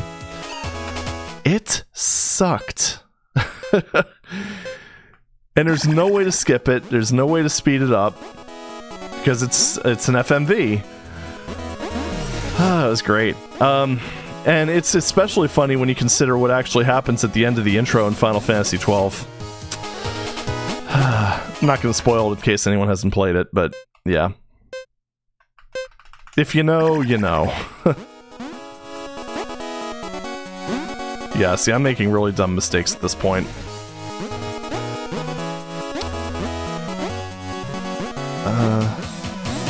Okay. Up here. I just really want to get this tower. No! Too far. Too far. Too damn far. Alright. I believe in something. I believe in the power of love. Nah, who believes in that shit? I believe in nothing. We are nihilists, Lebowski. We believe in nothing.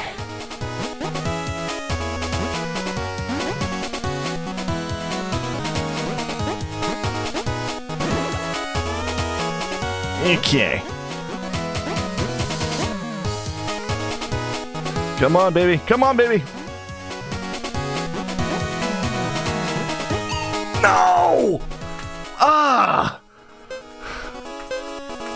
That's the second time I did that. Like, I got to that part twice, and I did that twice. Ah!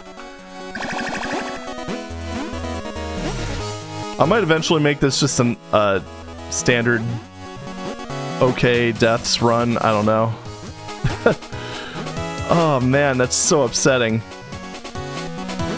Try tapping your arrow keys. No, the problem is that I forget about that part.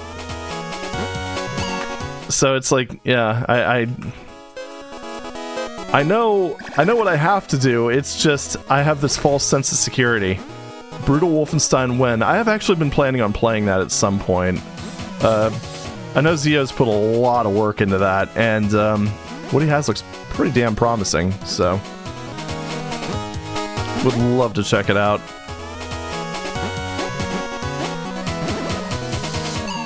Oh my god, I was too fast! Alright.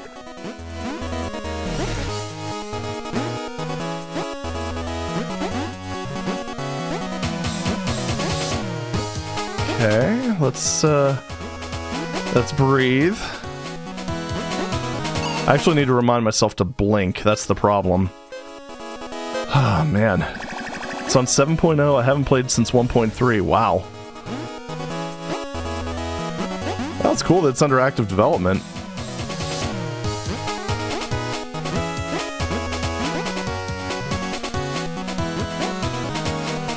Oh, that was...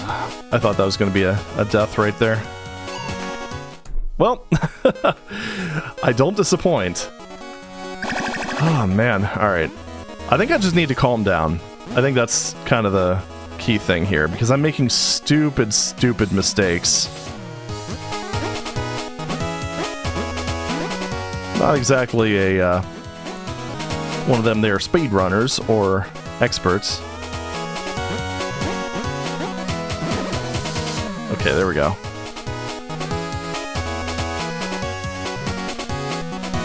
That was good. Oh, got caught. No! Third time! Fuck! Oh, man. Oh, Jedi Engine source port. I remember, well, there's of course the one for, Dark Forces for the... Oh, wait, no. Oh, no, that's right. No, that is the Jedi Engine. Okay. The later games were the Sith Engine. So confusing.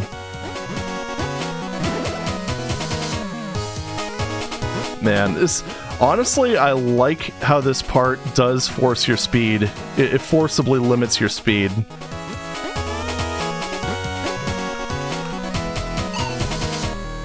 Oh, I did that wrong. Shit. Let me just practice this part.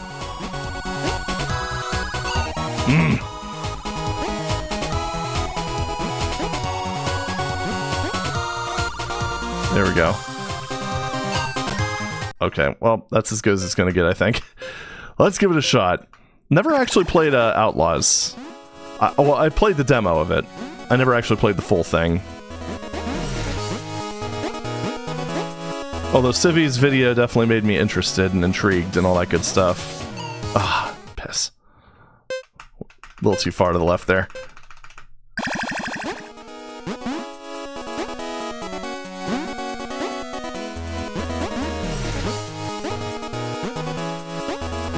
Alright. I gotta say though, I do miss LucasArts. In terms of them just being... Ooh. Felt odd, but it worked, so I'll take it.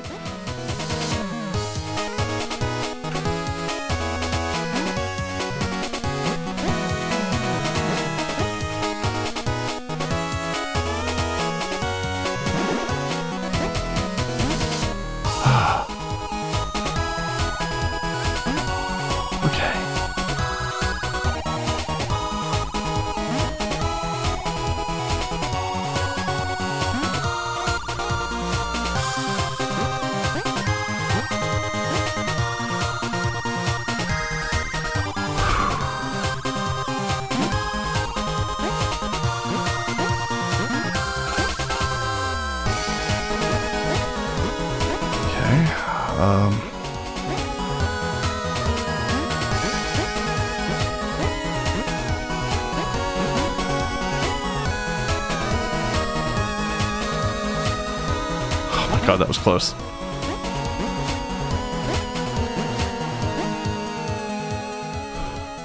No! Ah! Too fast. Too fucking fast. Oh my god.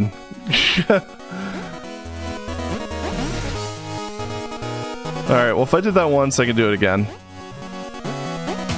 At least that's proof that the orbs are the hard part. Oh, sorry, the shinies. Ooh, that was rough. That was so unfair. I honestly kind of like that, how it forces you to sort of moderate your speed.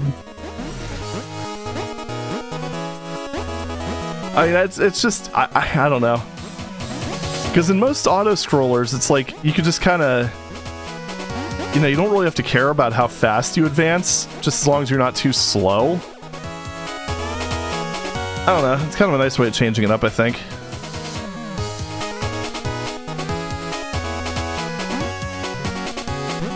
On the bright side, look at how much practice I got with this. No, fuck. Alright. Gonna give this a few more attempts. It was literally the last, like...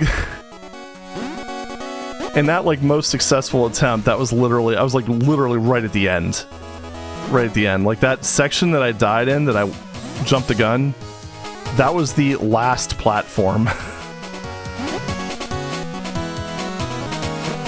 Just my reaction was so dramatic. Oh, shit. Alright. I believe in me, I think. Mostly.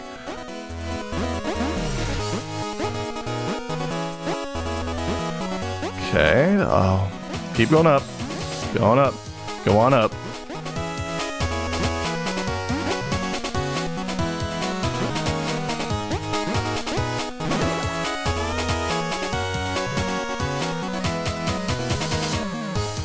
Okay, good, good. Actually, head there.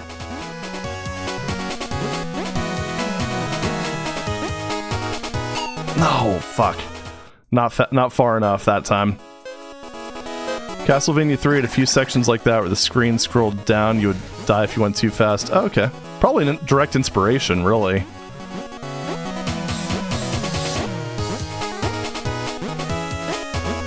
It definitely keeps you on your toes, that's for damn sure.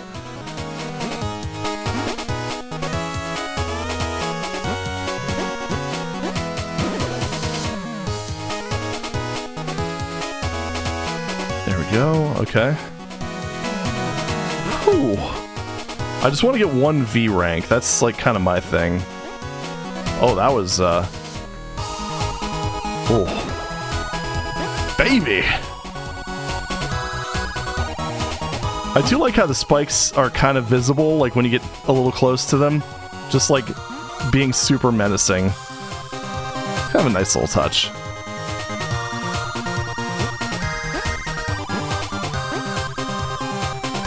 I also really wonder how past me would respond to this, because I remember sections like this taking me a lot more attempts back then. Never thought I'd be better at video games in my 30s than I was in my 20s. But, you know.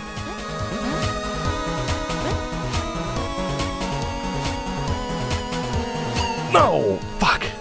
Right in the bum.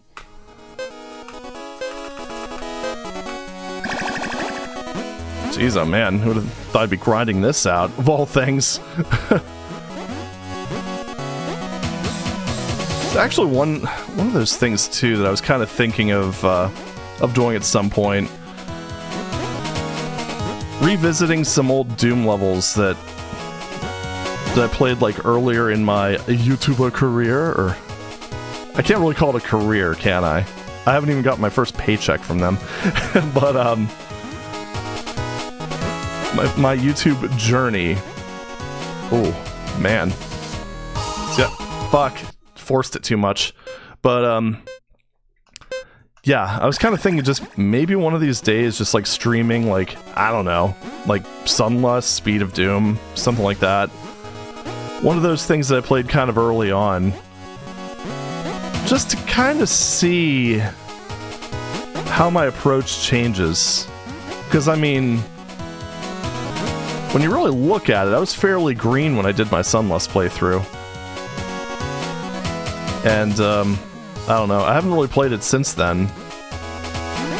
I've been watching Dave the Fox Mage play it, which is... Ah, piss. Which I gotta say, he's got a pretty interesting... Like, if you want to take a look at, like... I don't know, pretty much like Doom as it's played by more of an up-and-coming Doomer. Because that's the thing, you see a lot of channels of people playing Ultra-Violence, but, you don't really see too many people playing the lower skills and kind of building yourself up. So if you're kind of interested in that, just seeing someone's journey, that's a good channel to watch. Or if you know someone who's getting into Doom and you really want to see how something would play on, like, I'm Too Young to Die. That works too. Actually, I had a jerk moment there. Ugh. Yeah, no problem, man. Yeah, I've been enjoying your content so far. It's like I said, I mean, it's just really interesting to kind of see that, because there's a lot of things I kind of take for granted, and plus it kind of helps me find levels for my dad to play too. Because it's like I've kind of been on the fence about recommending Sunlust because I'm not sure how well it scales. And it's kind of nice being able to get a second perspective on that. Whee. Okay, there we go. Ah, dang it, not far enough. Yeah, his channel's actually a lot easier to get to than mine is. It's like, Spectre, did you mean Spectre? Yeah. Downsides of trying to forcibly make your name unique. Oh well, who would have thought back in 1995 that would have would have failed me in 2023? Oh well. I was like 10. Oh my god.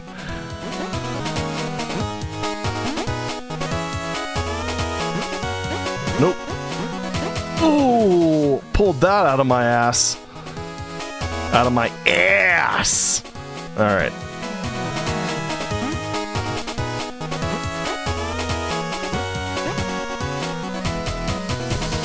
What was I oh man, I completely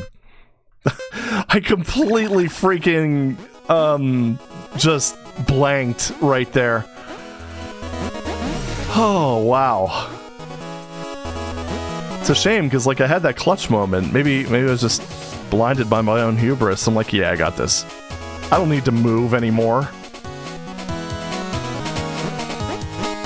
Or it's time to give this a break. One or the other. I'm not really sure yet. I know I can do this. I know I'm capable of doing this. But yeah, it's just all part of that whole like how to make a proper hard game thing.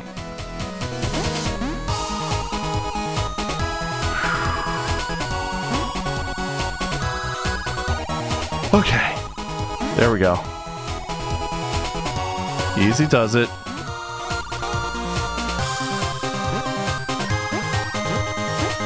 And now the worst thing of all is I kind of feel a sneeze coming on. And I don't like that.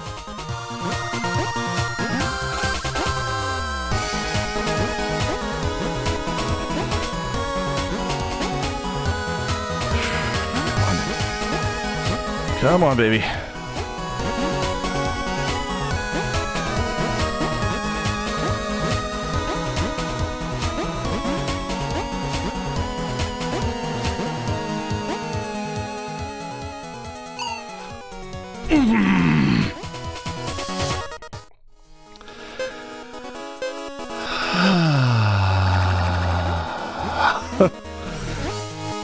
I can't believe I did that twice. I thought I waited long enough, but man, the spikes were just barely there.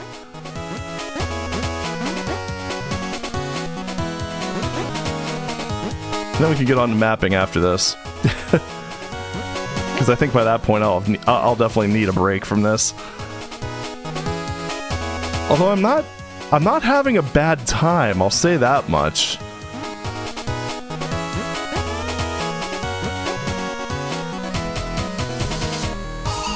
Ah, dang it.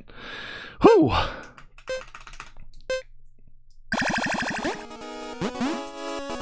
Look at my fingers, a little stretchy stretch.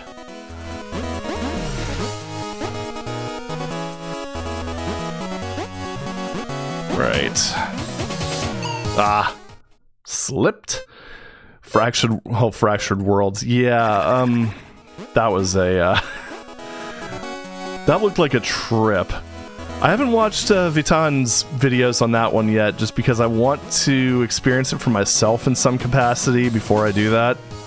I don't know, it's one of the downsides of being doing the whole Doom tubing thing. It's like not wanting spoilers. Alright. Easy does it. Need to get like a heart rate monitor or something. Actually, no. What I'll do is I'll just have something that looks like a heart rate monitor, but just displays random numbers to the screen. Wait, 800 beats per minute? What? Sheesh. That was almost bad.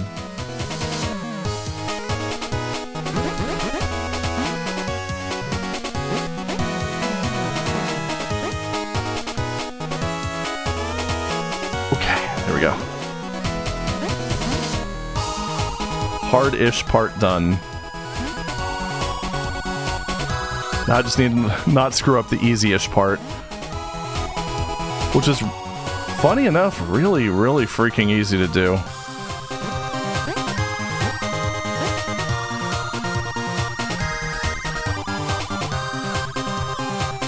Alright. Just relax. Stay calm-ish. Don't want to be too calm, mind you. Just calm-ish.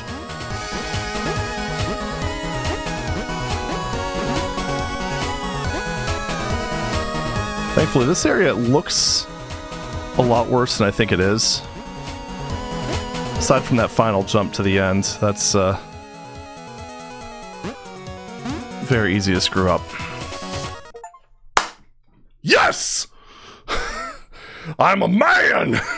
Woo! Okay. I think that's enough for now. Holy shit! No, not A, V. I think that might be the first time I ever got a V rank too in like anything. Oh my goodness. Feels good. Feels really good. I knew the time wouldn't be a problem. You know, at least there's that, I guess. But all right, awesome. So we're just gonna go ahead and man, that I think the funny part about that is I basically had it like 3 times. I was just very yeah. Premature, if you will. Okay, wow. Well, I think that's enough Viridian for one day. My goodness. So also just to show off. Oh! That made me so happy. Holy shit. That's probably one of my favorite Steam achievements ever. YouTube folder reveal. Oh no. Yeah, pretty much. I really need to clean up my video projects on my solid state drive. I kind of edit videos on the SSD and then just transfer them over to my hard drive, and then later on wait, that's Starfield. That has nothing to do with anything.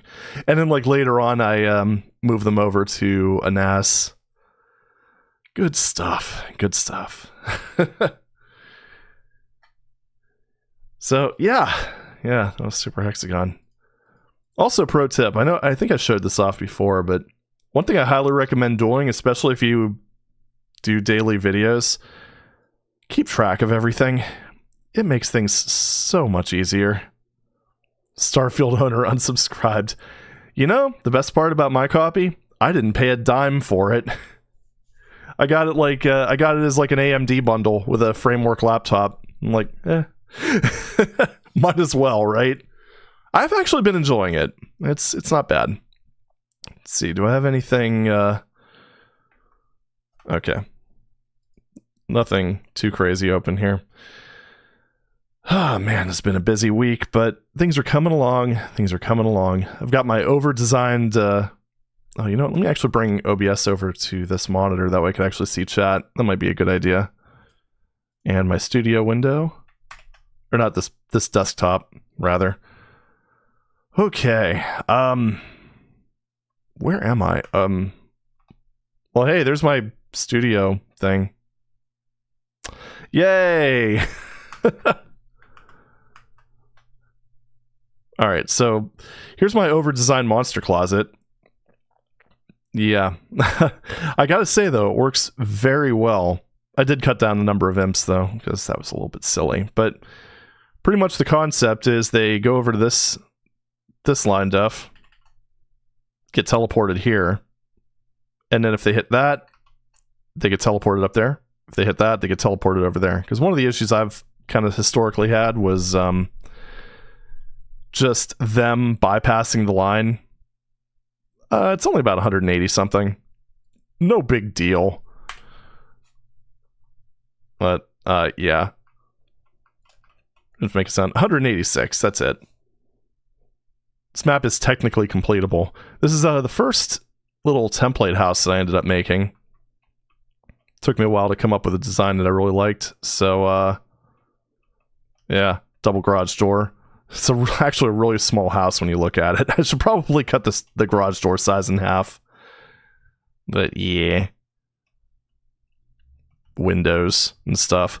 It's funny because I've had to do a lot of little tweaks. Like this, there's not normally a brick texture in OTEX that has just a simple window like this. I'll show you that kind of thing in a moment, but maybe line def skips are part of the intended experience. So one of the things that I like about this is just watching them kind of shoot out of the second line def. Because there are conveyors that kind of push them forward. Back at playing Doom? Heck yeah, dude. See, pretty much the intent here is that you escape the suburbs. And these guys will just wake up and try to prevent that from happening. Technically, the barriers are what's keeping these guys out. But, yeah.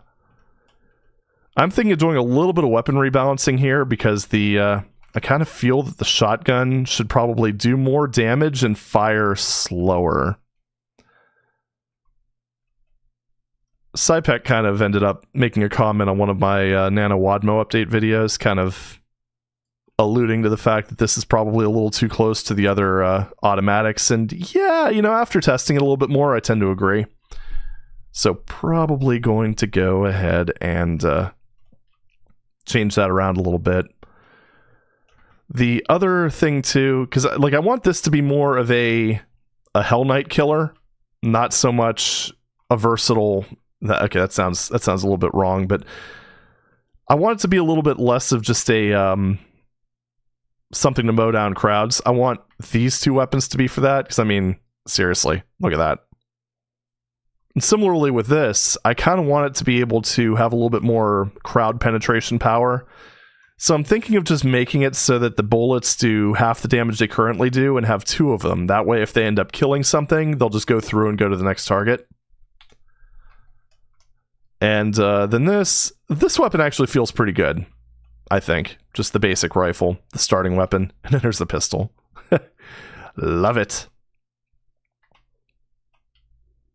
Actually revamped the spread of the auto shotty. It's like a fast-firing SSG.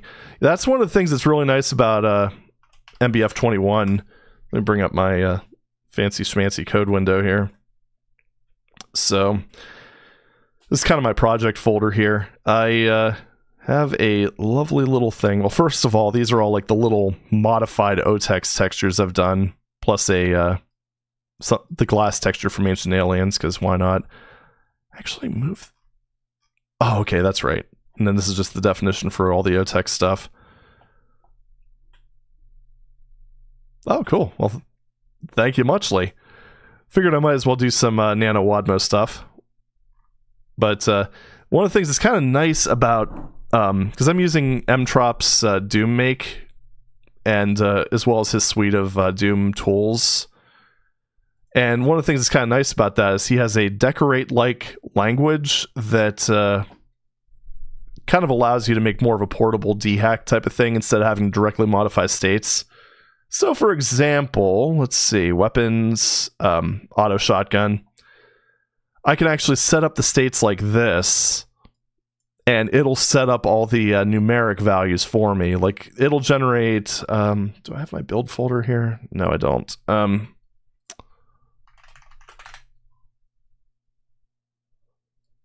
So build, it'll actually create, like, from all these various scripts, it'll make one big dehacked file that kind of looks like this. It saved so much time than having to deal with all these frames and states manually. It's a wonderful system, I gotta say. A little bit of a learning curve. Where did I learn to code like this? Well, back when I was a little boy. No, I don't know. I've been a programmer for a very long time, so I could pick a lot of this stuff up pretty quickly. This one, I've only been messing with DecoHack for, well, pretty much like the NaNoWADMo project, and then a little bit of screwing around I did a few months ago. Some of these weapons, like weapons 1 through 4, or not 1 through 4, 2 through 4, were actually taken from a different weapons pack that I was messing around with. I had to walk to coding school, uphill both ways. Is that TAS? No, this is basically just a way of making a dehacked script or a dehacked patch for Doom. So yeah, nothing that crazy, but pretty much everything I have is made this way. But this thing here, like a weapon bullet attack, that's a nice thing that MBF 21 has. So right here you could set the horizontal spread, which is like 3.0, 3 degrees. Vertical spread's 2.5 degrees. It shoots 12 pellets that deal damage. Basically, let's see. Let me see if I get this right. 6d3. Yeah. So it'll roll a dice from 1 to 3 and then multiply it by 6. Oh, yeah. See, Habonky, I still haven't messed around with the BFG yet. And I've come to realize that it's basically the worst weapon right now. Okay, that's a slight exaggeration, but I do agree. I've been thinking about different ways of doing it. So I think somebody, I think it might have been you actually, made a suggestion about kind of bringing in elements of the beta BFG.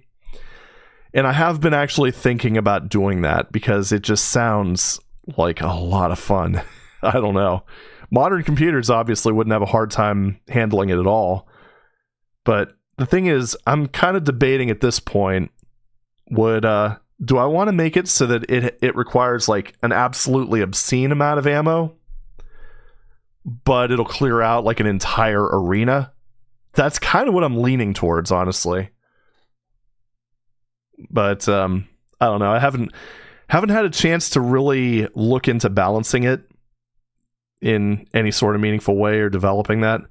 So out of curiosity, does this have a way of doing marathon-style constant plus dice roll damage? It does not, sadly. It only lets you do pretty much the same system as Doom, where it's just a single dice roll, and then you could just put a multiplier on it. And then there's other things too, like for instance, the Revenant rocket. I was trying to look into a way of just decreasing the damage spread on it, but it doesn't seem like that's possible. If you rewrote the code of the game, though, you could totally do it. Oh yeah, absolutely. But I want to make it so it works on any MBF 21 supporting port. The problem with things that use too many resources is that the players end up in that saving it for a rainy day mentality. Yeah, that's what I want to try to balance out, because I tend to be in the same boat. Beta BFG was interesting. They switched to the modern one to attack it where the enemies are instead of spread. They can miss the enemies. Yeah, it's probably a good thing they did when you really look at how effective it actually is. I think with a little bit of tweaking, if the systems of the day were able to handle it, would have been kind of nice. A BFG that is stupidly OP, but firing it requires 100% of your ammo. I'd consider that. But, yeah, I don't know. Then you end up in that situation where, like that Tarami mentioned, with saving it for a rainy day. I'm thinking of having it so it takes a little bit of every ammo type. That way you're not just saving all your cells for the BFG. It's actually a little bit more of an investment. But I do want to make it a hybrid attack. Fires out 100 waves of tracers. I mean, that is possible. I mean, you pretty much just do... Oh wait, there's fire BFG. Yeah, I think that's handled by the BFG ball. But yeah, it's... I had to re-implement the BFG. I guess I could have just re-implemented this state, but I did make it a little bit faster. Just a touch faster. But this is the little bit of magic that makes the weapons raise and lower faster, because if you take a look here...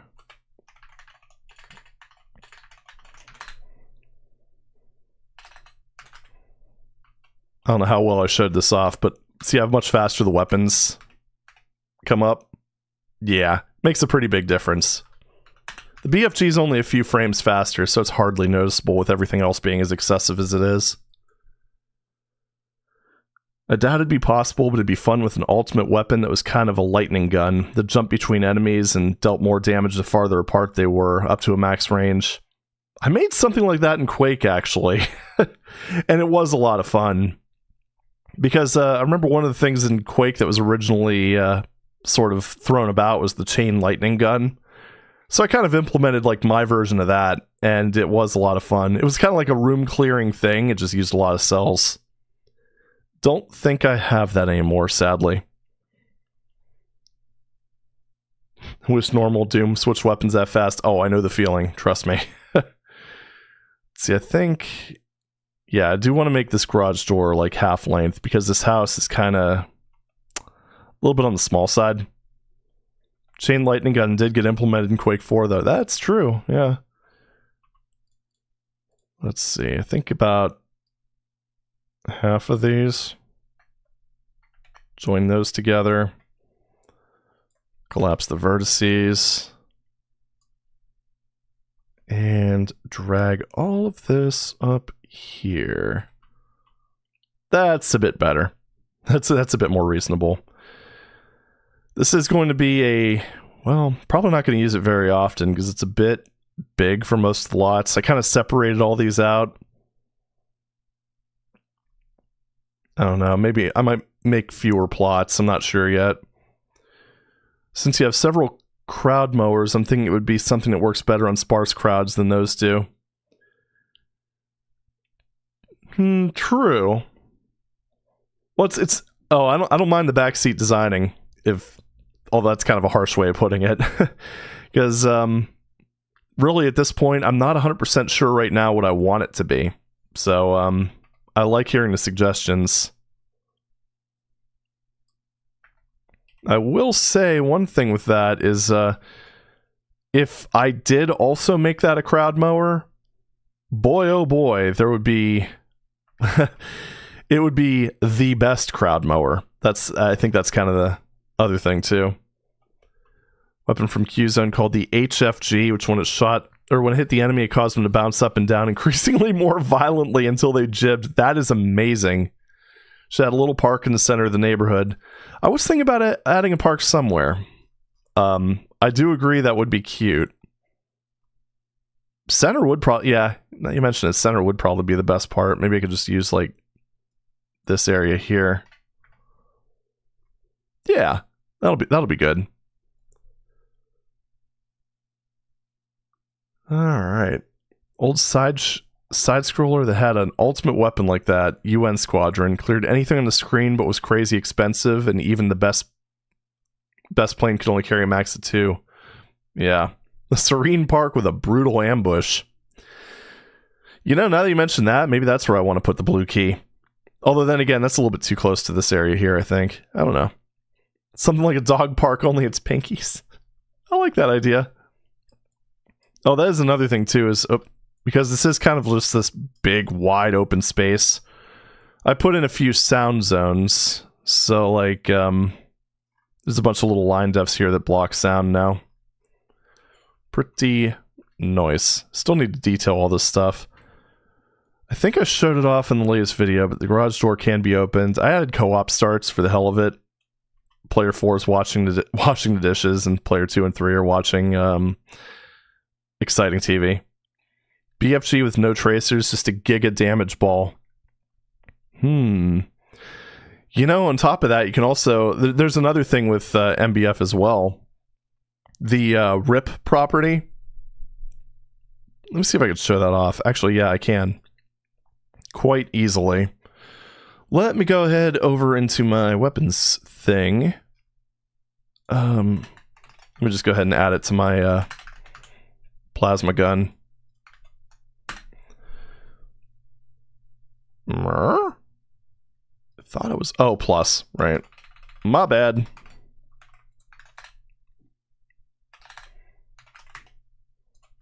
So just fire a shot to get the imps to wake up. Fractal BFG. It's over 9,000. Oh boy. Just make it so the BFG crashes the game every time you fire it. Actually, I'd probably have too much fun with that. Right. So anyway, the thing that's kind of nice about RIP... Yeah, that could make some like really overpowered stuff.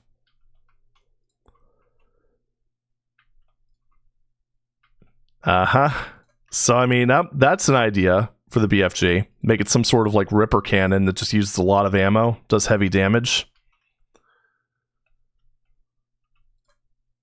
Obviously, the plasma rifle's probably not the best candidate for that, but bowling BFG. Oh yeah, make it like the cannon in Serious Sam. That's an idea. Have the BFG do a large amount of damage, but also a certain amount of guaranteed self-damage. Yeah, I'm not... Well, I mean, I guess the player does have a bigger health pool in this. So, I mean, that wouldn't be a bad idea. I'm trying to remember how you do... Like, if you can do that. I think you can. Where's my... There we are. I've got my fancy list of... all my random resources here. So MBF 21. Where's the spec? I know I have it open somewhere. There it is. Now, weapon pointers. I'm just wondering if... I don't know if you can actually have it so that the player... Well, I mean, I guess if you spawn an explosion on the player or something like that might help. Or might work. Oh yeah, trigger a rocket explosion in front of the player like an arch file. Yeah, something like that probably. Actually, Jump Wad did something kind of similar to that. What it did was, when you fired, it would actually just hit the player with an arch file attack. So, that's a possibility. It would be nice if it can do just more direct damage, because one of the problems with using an explosion is it would push the player. Although pushing them back slightly might not be a terrible idea. So, I don't know. But yeah, all you'd really have to do is call, I think, A explode. Or something like that. Detonate? No. That might not even be an MBF 21 thing. Let's see.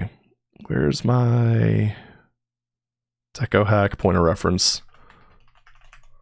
They explode. No, that's a set explosion damage. Detonate. No. Oh yeah, MBF, a mushroom. Let's have it do that. Oh man, that'd be a decent idea for the BFG ball. Just give it like a mushroom cloud explosion of Mancubus fireballs. But there is something here that lets you just do explosive damage, which apparently I don't have anything that does that right now. Dang it, I can't remember what it was. Yeah, that's a lot of tabs. I absolutely love vertical tabs. Everybody needs vertical tabs. I still find it really interesting how the only web browser that supports it natively, well, there might be other ones that do it, but the only one I know of that has it natively supported is Edge, which is the only reason I use Edge at work, because I just don't feel like dealing with Firefox and a whole ton of plugins. So, yeah, because I've got my big extension list that I like to carry around with me on my personal systems. Vertical tabs are what sold me on Vim. Yeah.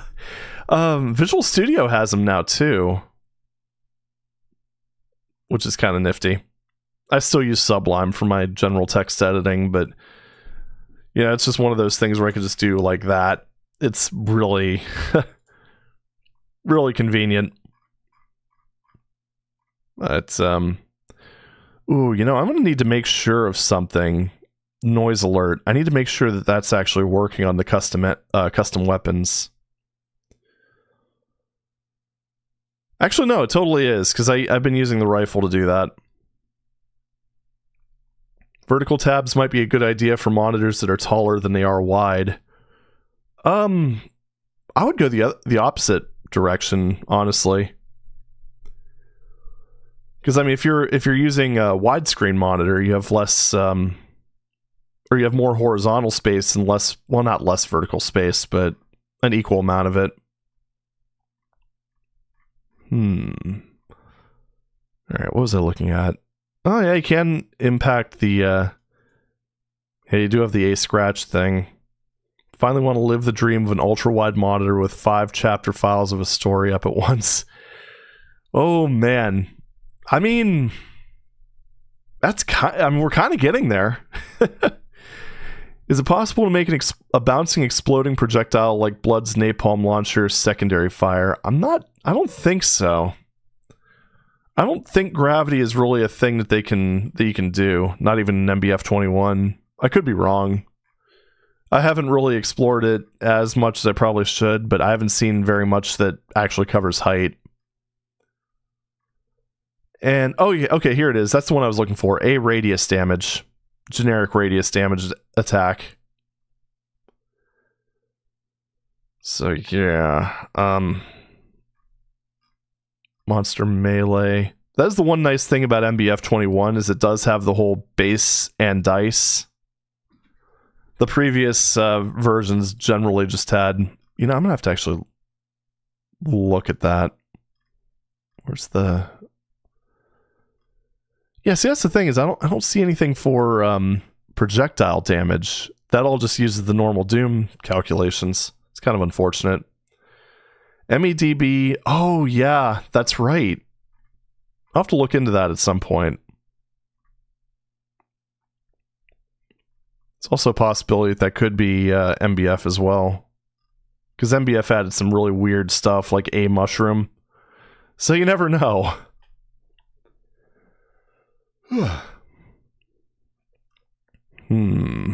Or boom. That's always a possibility. Actually, I think this is just... I think this is all just original stuff. I'll have to look into that. But yeah, that'd be kind of interesting. So, I mean, a grenade would... I mean, even just being able to implement a grenade launcher in Doom would be kind of nifty.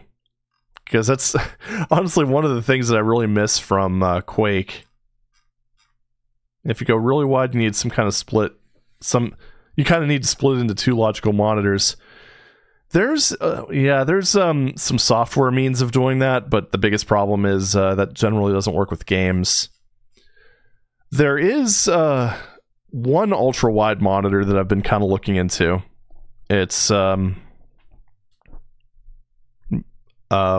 do you call it? The Samsung Odyssey Neo series, where it's an ultra-wide. Essentially, it's oh my gosh, what's the resolution? I can't math right now, don't mind me. But basically 2 1440p monitors jammed next to each other on one panel. But one thing that's kind of interesting about that is it has ways where you could use it as just one ultra-wide monitor, but then it has another mode where you could use you could split it into 2 monitors with half the refresh rate. So normally it's like a 240 hertz display, or you can have 2 independent displays on one panel at 120 hertz. And I think there's another mode where you can have 3 displays. You have like one 16:9 dead center, and then 2 reduced aspect displays off to the side, and I think that locks it to 60 hertz. If I were to get that, or if I were to get an ultra wide, I think I'd have to get something like that. I wouldn't really have a choice, because with one of the nicest part about having 2 independent 1440p monitors is it makes my fancy OBS stuff so much easier to deal with. So don't have to really mess around with it. And yeah, Doom actually does use dice rolls for literally everything. It's basically X, D, Y in all situations. Like, for instance, a Revenant missile or a Hell Noble attack is a 10... Or wait, hold on. Am I getting this right? It's an 8d10, for example. In fact, yeah, I think all the enemy attacks are 8d damage number. I don't think there's any deviance from that. Oh no, well, bullets are different. That's a little different. But yeah, they were all like D&D nerds at id, so there's a lot of little quirkiness like that. It's a little unfortunate because it does lead to a very, very high amount of deviation. But it works, I guess. I'm kind of thinking with these lots, I think I split it up too much because I'm not going to be able to really design much of a house. So I think I want to make these a little bit wider. It's kind of... Yeah. I don't want anything super huge, but at the same time, let's go to a more appropriate grid size, probably 64.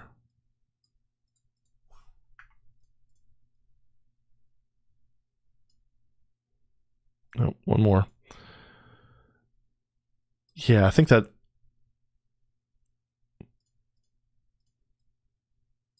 Okay, 960 there, 896 there. Okay, that's a bit better. I don't know. 3 houses on one little block is a little bit unrealistic for something resembling suburban America.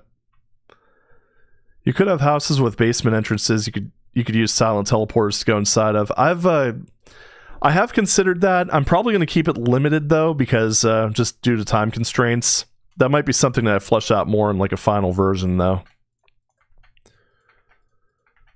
Because I do want to have like some elements of exploration to the suburban area where there's like a lot of little bonuses and stuff. Nothing too wild, but you know. What? Why am I in vertices mode? I guess I hit C or V instead of C. Let's do one more. Okay, yeah, that's a bit of a better split, I think. So let's just go ahead and kind of do that.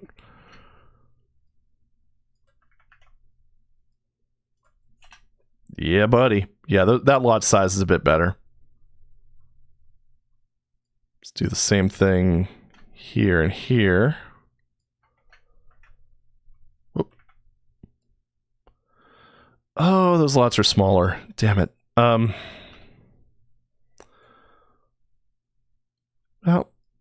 is it the size of this one? How did I make that asymmetrical? Well, whatever. I generally make things too symmetrical as it is, so that's probably a good thing. Let's clean up some of those. Oh, it already did that. Perfect. Now with these, I'm kind of thinking of just doing it vertically like that. It's not going to be a super realistic suburb, but you know. Them's the breaks. Huge math nerd who also plays D&D. Oh no. That just sounds scary. D&D's always been one of those things that I've always kind of wanted to get into. I've always been interested in it, but I never just... Well, one, I've always been a little socially awkward, but 2, never really had friends that were really into that so much. Not a big enough group to get a game together anyway. 672. I think move that. It'll make the middle a lot bigger on that one.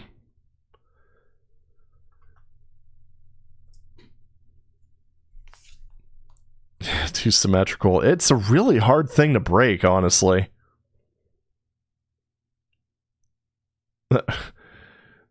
Almost got one-shotted by a single attack. Oh no.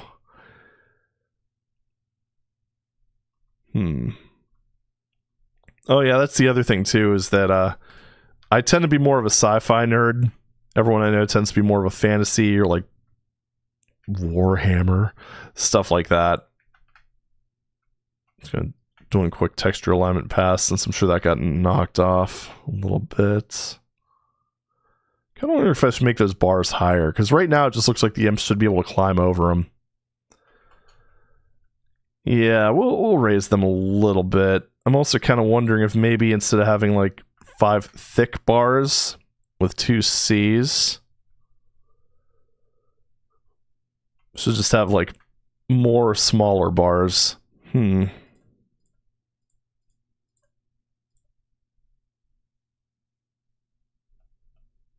just do like, there we go. We'll do that for now.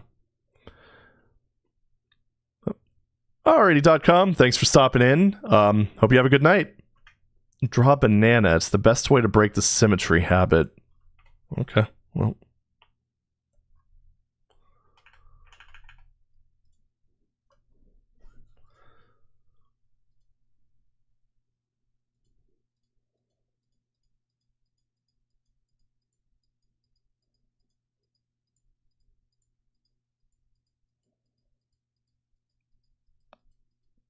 There we go. Suburban, that looks horrible.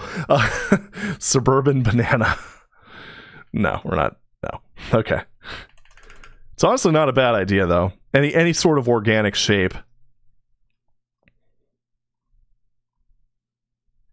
That's an eggplant. Yeah, I know. I'm not very much of an artiste. What can I say?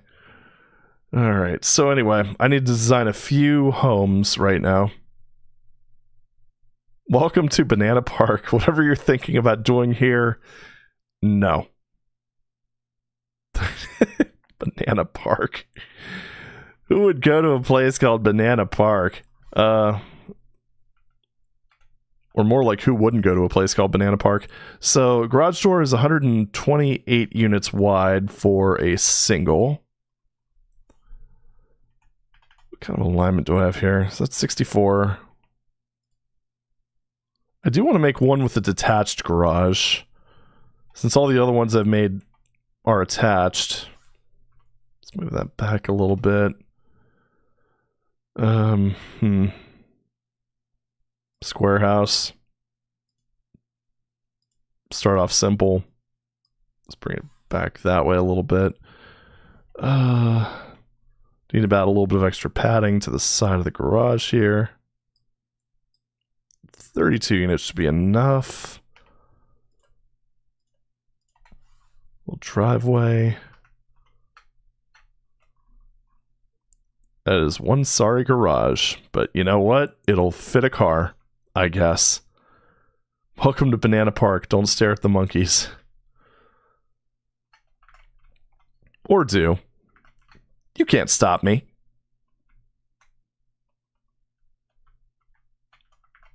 Just blatantly just reusing textures here. Now, one thing is, that's kind of my... the typical solution to making it so it looks somewhat good if you look up. Yeah. Just have a freaking demon tower in the middle of the house, but it's illegal. It's a legal house. I mean, I'd probably live in a place like that if given a choice. So, I mean, that does kind of check out. Didn't make that quite long enough. Oh, bother.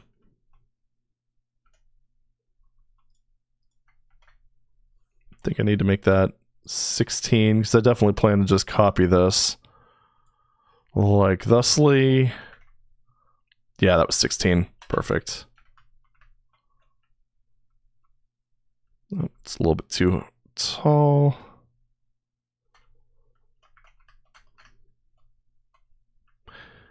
Yeah, that's a pretty El Generico suburban garage if I've ever seen one. Can make that a little bit. Wait a minute. What? Oh, right. That's how you do it. Cool.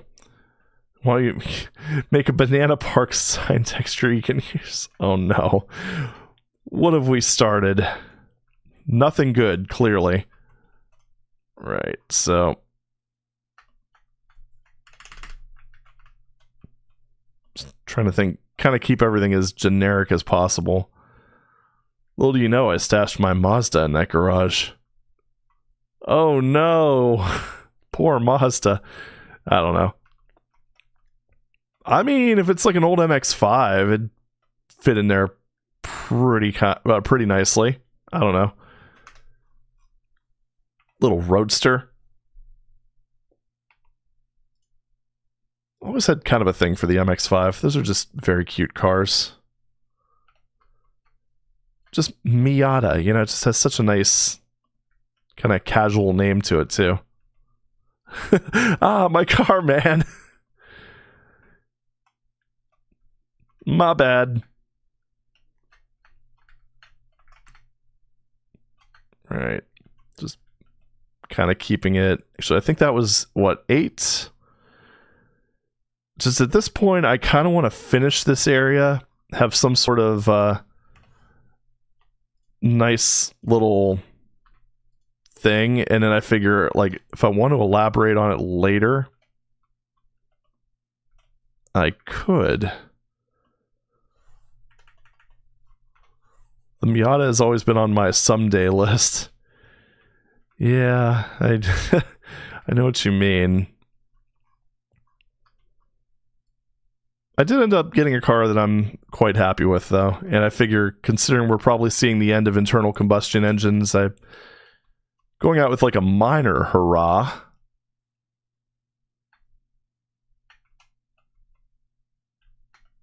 Pretty much my thing is I like driving manuals, and anything that's available in a manual, I'm automatically going to be somewhat predispositioned to. You know, not like dual clutch. I mean, dual clutch is objectively better, but at the same time, you know, there's just something about stick shift. What's the height on these things? Negative 166. Negative 166.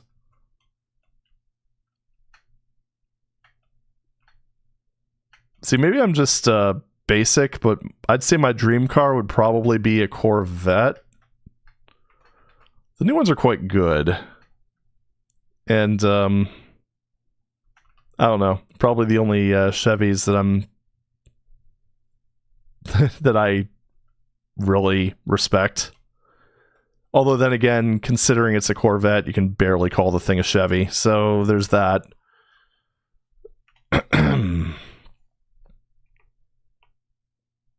Right now, I am quite pleased with my Subaru. It's only 64. I think the window's 128.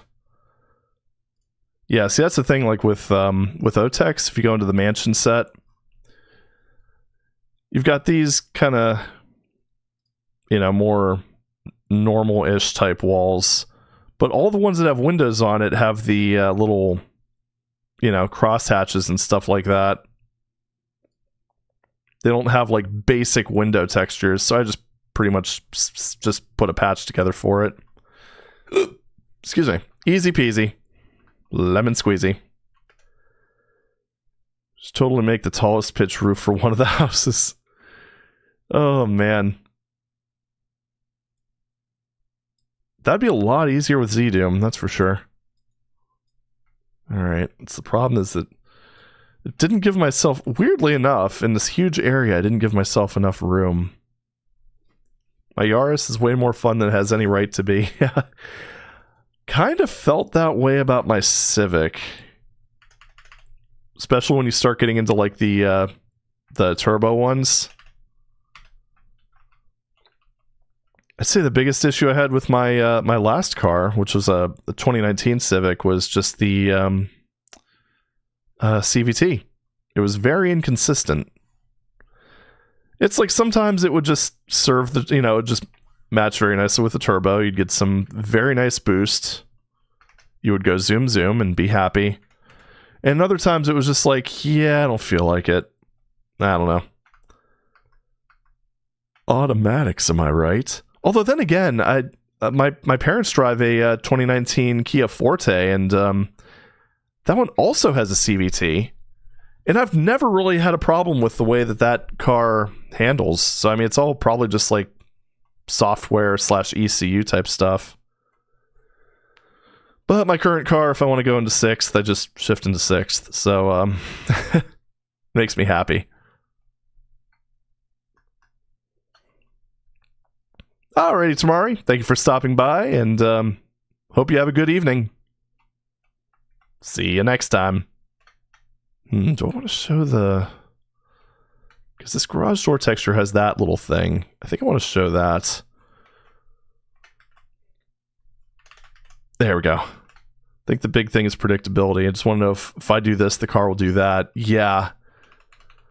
I completely agree. That's one thing you definitely get with stick shift. So, yeah, good stuff. Or any sort of manual, really. Alright, now what do I want to do? I think I want to make another small house with an attached garage. Which, I mean, really kind of makes a bit more sense given this space. But, you know, some people in suburbia do things that don't make a whole lot of sense. And then we all just make fun of those people.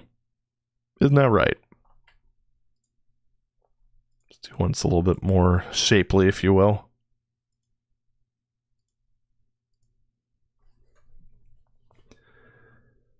I think the most inconvenient car is a white 2017 to 2018 Nissan Rogue, because there are hundreds of them and finding yours is a nightmare. I like that. You know, I have to say, it's almost worse when you have a less common vehicle. Because pretty much throughout my college days, I drove Saturns. And weirdly enough, at my college, like I drove... during that time, like late high school, early college, I was driving a 95 Saturn SC2. So I really love those cars. I miss the hell out of Saturn. But, yeah, with that thing, it was actually... It was all well and good, and then someone else who went to the same college decided to also drive that same exact car. And yeah, it was just really funny. One time when I went out to the parking deck and I saw a 1995 Saturn SC2 parked next to my 1995 Saturn SC2, and they were the same friggin' color. Like, Saturn was never really like a super popular car manufacturer, or a GM mark, whatever you want to call them. So for that to happen, just kind of boggled the mind. And then many years later, because I did end up eventually getting rid of that because those Saturns had kind of notorious transmission issues, the ones with the automatics anyway.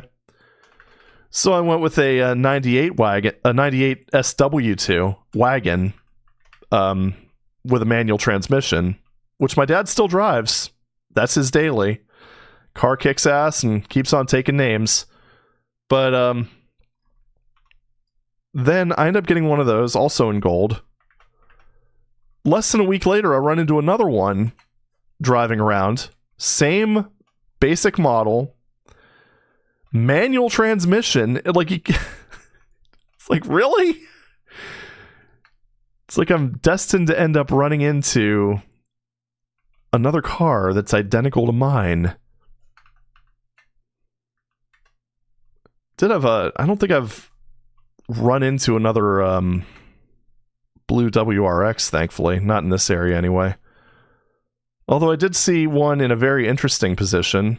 So there was one news article that came out a while ago about, you know, the whole stereotypical thing of somebody trying to carjack someone in a manual and then not knowing how to drive it. And I was very surprised to see in the video that was released for it, it was someone with a VB WRX in sapphire blue. Like, oh my god. What are the freaking odds of that? Oh well. So that's house number 2. I don't know. Not super crazy about the texturing on this, but it'll do for now, I guess.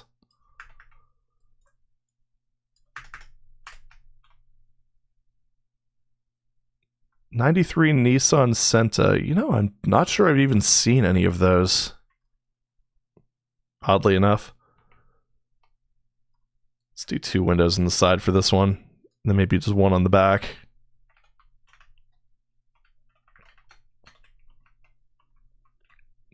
Man. Feeling like a true designer. Oh, wait.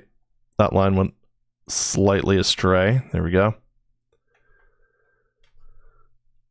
In the last 2 weeks, my old and his team have released 3 32 map megawads. What the hell?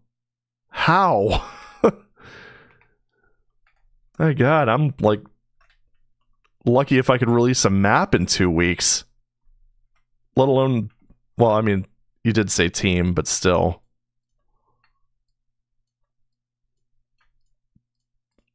I guess it's just like some people just have that speed mapping gene. And it also doesn't help that I do stuff like this, where I just prefer, excuse me, prefer line defs to actually face what I consider the correct direction. Nostalgia 2, Pina Colada, and Obzen.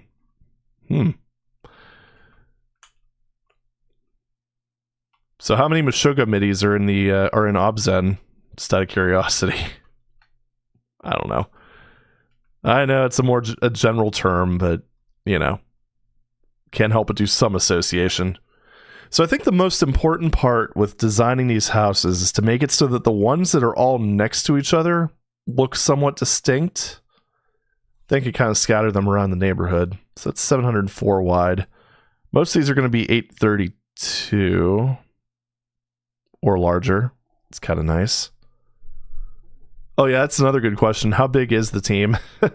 Although even so, even if you had 32 people on the team, for that would mean that each person made 3 maps in 2 weeks. Never mind 2 alone in Pina Coladas with his team.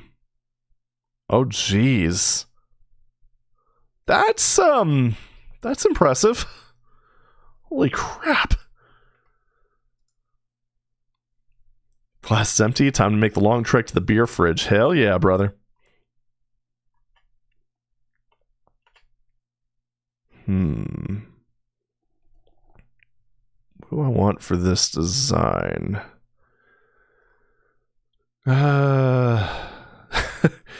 How exciting can I make suburbia? That's the real question. I mean, let's see. I could do a 2-story. Wouldn't that be exciting? Yeah, super exciting. It's one of the things, like, I could technically fake roof textures, or I could technically fake a roof, but it's going to take a little bit of effort. I should probably change the title of the stream, now that I think about it.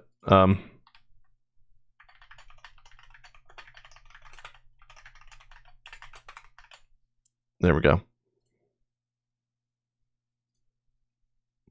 Probably change the name of the game to The Doom 2? Yeah, there we go. Pina Colada is a 24 map with 11 mappers. Jeez. I don't know. Honestly, I think that would be a good way of developing, like, various mapping disciplines. Just kind of learning to let go and just map. Don't even think about it. Just kind of do your thing and that's it.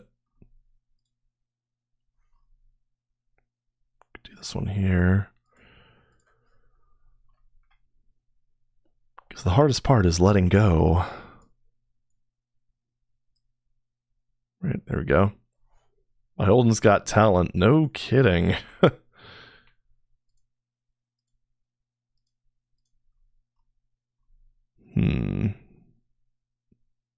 the front door over here.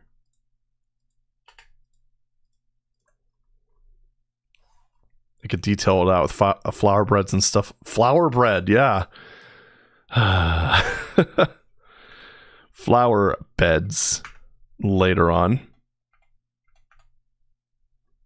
We'll say one of the reasons I do prefer to try to get the line defs to point out in the right direction is just to avoid weird issues with explosions colliding with the sky.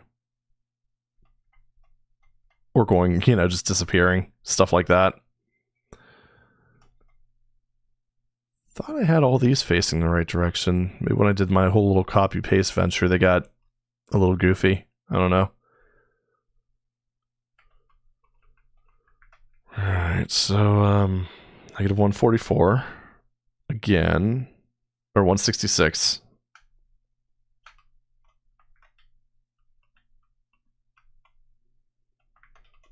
I will say this is going to make things a lot easier when I have a few of these to go and just copy and paste. Probably have a few of them that are kind of just, you know, torn asunder and you could just walk inside of them. I don't know. Whew. And just like learning to make a rough draft, that's a huge struggle for a lot of people. Abso-freaking-lutely. Whoa. There we go. A lot of cases, I mean, it's like even when you kind of compare it with programming and stuff like that, sometimes the hardest part is actually getting started. Coming up with an initial plan and letting it rip. I know it's like with development, it's like I've been a reasonably competent developer for a while, but it wasn't really until I started working professionally that I got good at project management. It's like I could finish things, but it was always kind of a struggle, you know?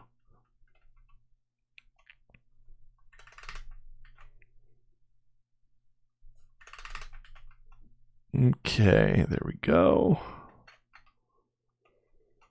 Or Doom mapping. That was another big thing. I actually have a few completed maps under my belt now, weirdly enough. You go play the Pina Colada. Alright, good luck and have fun. Alright,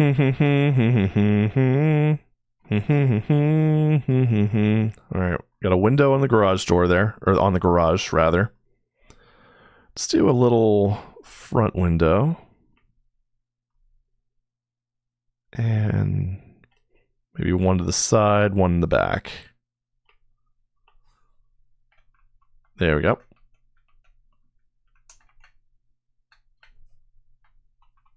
Whoop.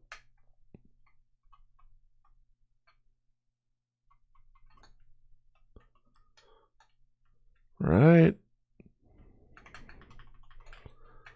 Good, good. Now this one. Alignment's not going to be perfect, but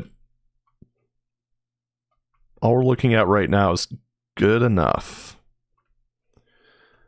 Okay, we have 3 houses, technically 4, although the corner design is not going to be particularly useful in all cases. So, yeah. Yes, yes, yes. Alright, 3 done. Really, this isn't that bad. I mean, I already have, like, the whole texture thing going on. I don't plan to have too much visual variety, at least not yet. So, yeah, just gonna keep on trucking, I guess. Man, oh man. If things don't line up perfectly, just say the contractors built those houses on a Friday. I like that idea, actually. Now, one thing I could do is instead of rotating it, I could just kind of flip it. The other thing, too, is I haven't had a house that was actually a proper rectangle. So, let's see. Yeah, about 128 units away from the street. Let's make this one a little bit more bulbous, shall we? I always just end up drawing the lines in the wrong order and end up facing the wrong direction. Can make a little notch here. Why not?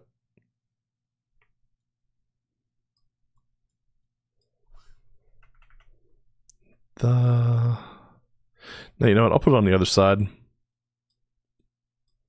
gonna have a full-length thing for the garage. It's probably a classic example of overthinking things, but you know, it's okay. You know, if you did 4 green square houses in a row, it looked like a Monopoly board. Oh man. That would be an interesting little Easter egg, wouldn't it? So I'm trying to think, what was the thing that I was thinking of referencing in this? I don't know. Wait, 16? No, I don't want to be that far in. There we go. Front door here.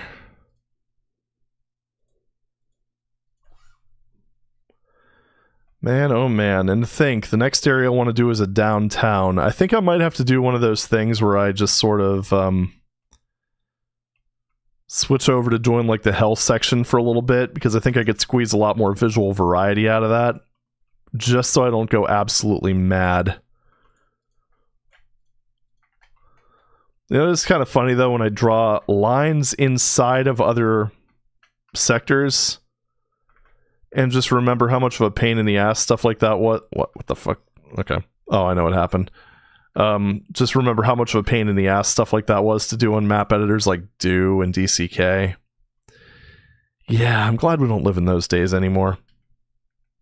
It was cool. It was like a nice little exploratory type of time period, but yeah.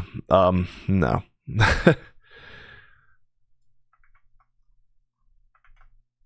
It's nice to reminisce, but I'm glad we don't have to live there. It's like with retro computing. I don't think I'd want to trade in what I have right now for a simpler PC.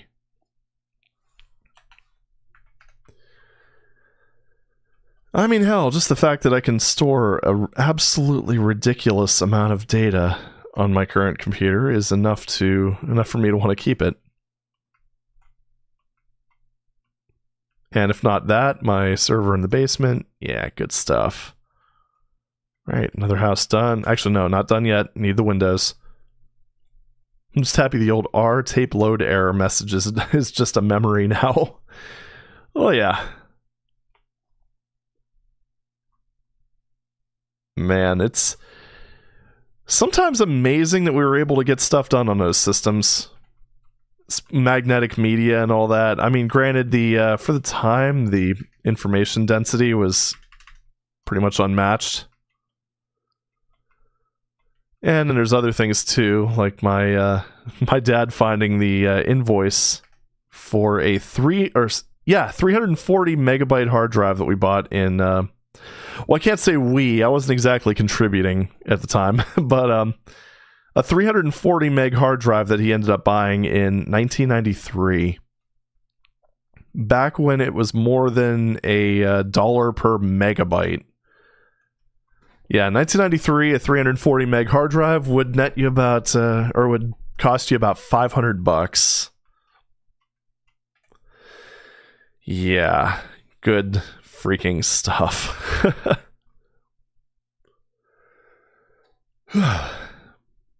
So with getting into LaTeX for writing, it's amazing what used to be cutting edge way back when.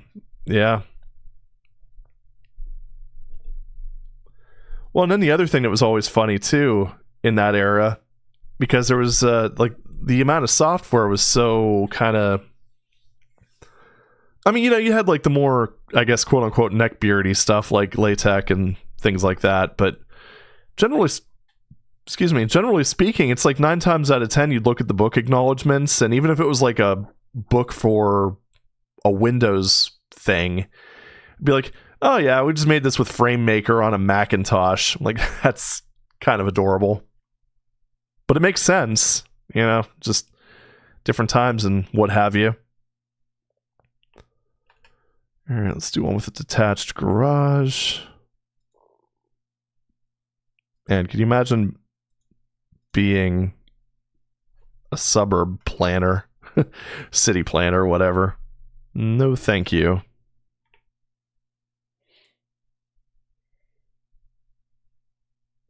I feel that sneeze coming on again. It's one of those cases I just wish that my body would just get it over with. Because it's going to happen at some point. Probably directly into the microphone.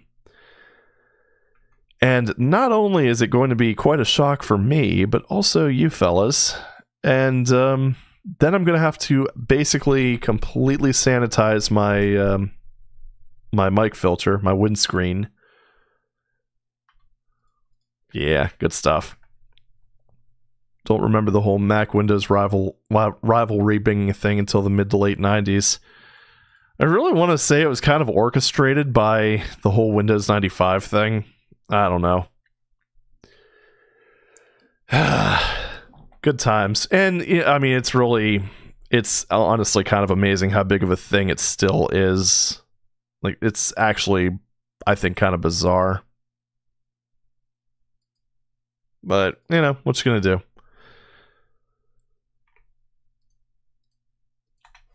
I mean, it's like that, and just like the amount of delusion on both sides, it absolutely boggles the mind. Because, I mean, you still do have, like, the diehard Mac fanboys, obviously. They're never gonna go away. But then you have the people who will just are so relentlessly anti-Apple that it's actually a little bit silly. Generally speaking, it's like the type of people that will just completely, I don't know, undermine everything, regardless of whether it makes sense. I mean, there's plenty of things to criticize Apple for.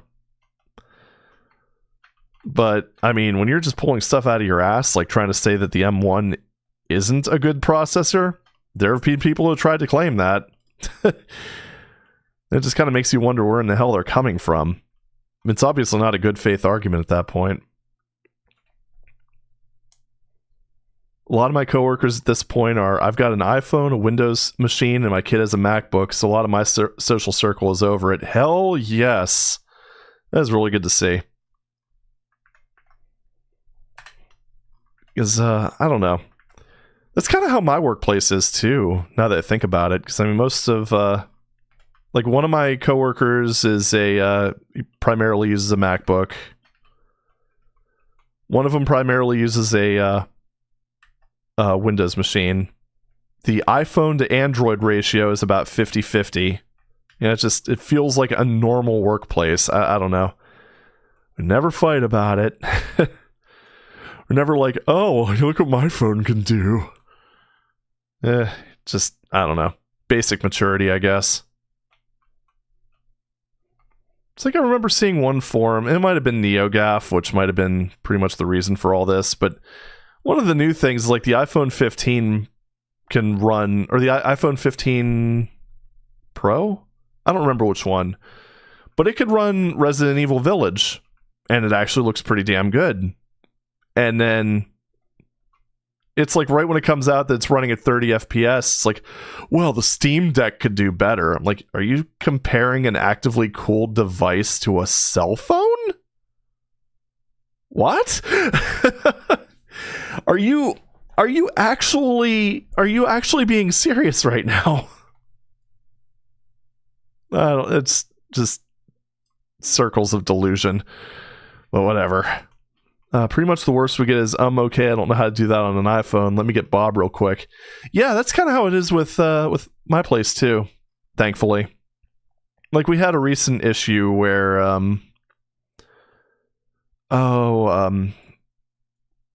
photos with HEVC were not being picked up correctly by certain things.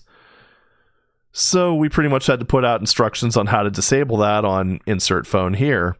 Well, one of the tech people had Android covered, so I just made a quick video on how to do it on the iPhone, and we were all singing Kumbaya in the sunlight. It was great. It was a moment of cooperation. You know, it's just, I don't know, just Doesn't take as much effort to get along as I think people like to admit or like to consider. It's like I have different preferences, you have different preferences. That's pretty much the end of it. And then the world goes round. Or something like that. I don't even know. I'm just drawing lines on a grid at this point and calling them windows. Not to be confused with the operating system, of course.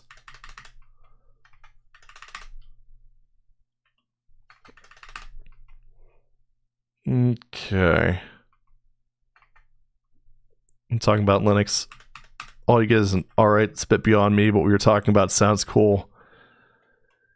Yeah, see, I think at this point, and it kind of seems like it goes with in line with any Microsoft OS that's considered bad. You kind of get that flare up of the Linux crowd, and that's I think the OS at this point that I'm probably have a most contentious relationship with the fan base is probably Linux at the moment, mostly because I don't know. A lot of switchers tend to give off that elitist mentality. Like, buddy, I've been using Linux since, like, the mid-90s. Do you really want to get an attitude with me? I don't mean that out of arrogance. It's just like, buddy, you're trying to, like, preach things to me that, I don't know. I've already gone through all this shit. 90, an alley of all non-orthogonal walls for the player to pinball around in. Well, that'll come in the city center, of course. Yeah, the thing with Linux, I find, is that there tends to be two camps. Ooh, you know what? We're going to do a side driveway on this one. Yeah, it's going to be great. But you get the people who are either fresh converts, who are, in a lot of cases, absolute zealots, because they haven't kind of gotten to the downsides of it yet. They're like, holy shit, you get all this for free. Like, I mean, yeah, but you know, you haven't run into the incompatibilities yet, obviously. But then you also get the other group of people who tried it once, had a bad experience in like 2004, and think that Linux is still like that. Like, no. No. You're both wrong. It's hilarious. I find that if you want to laugh, just like get into the IT industry. There will be something for you to laugh at. Not necessarily maliciously, but you know, poking fun, what have you. My big thing with Linux was I want to run servers. This feels like the best tool for the job. Then as the more you dug into it, started liking it more and more.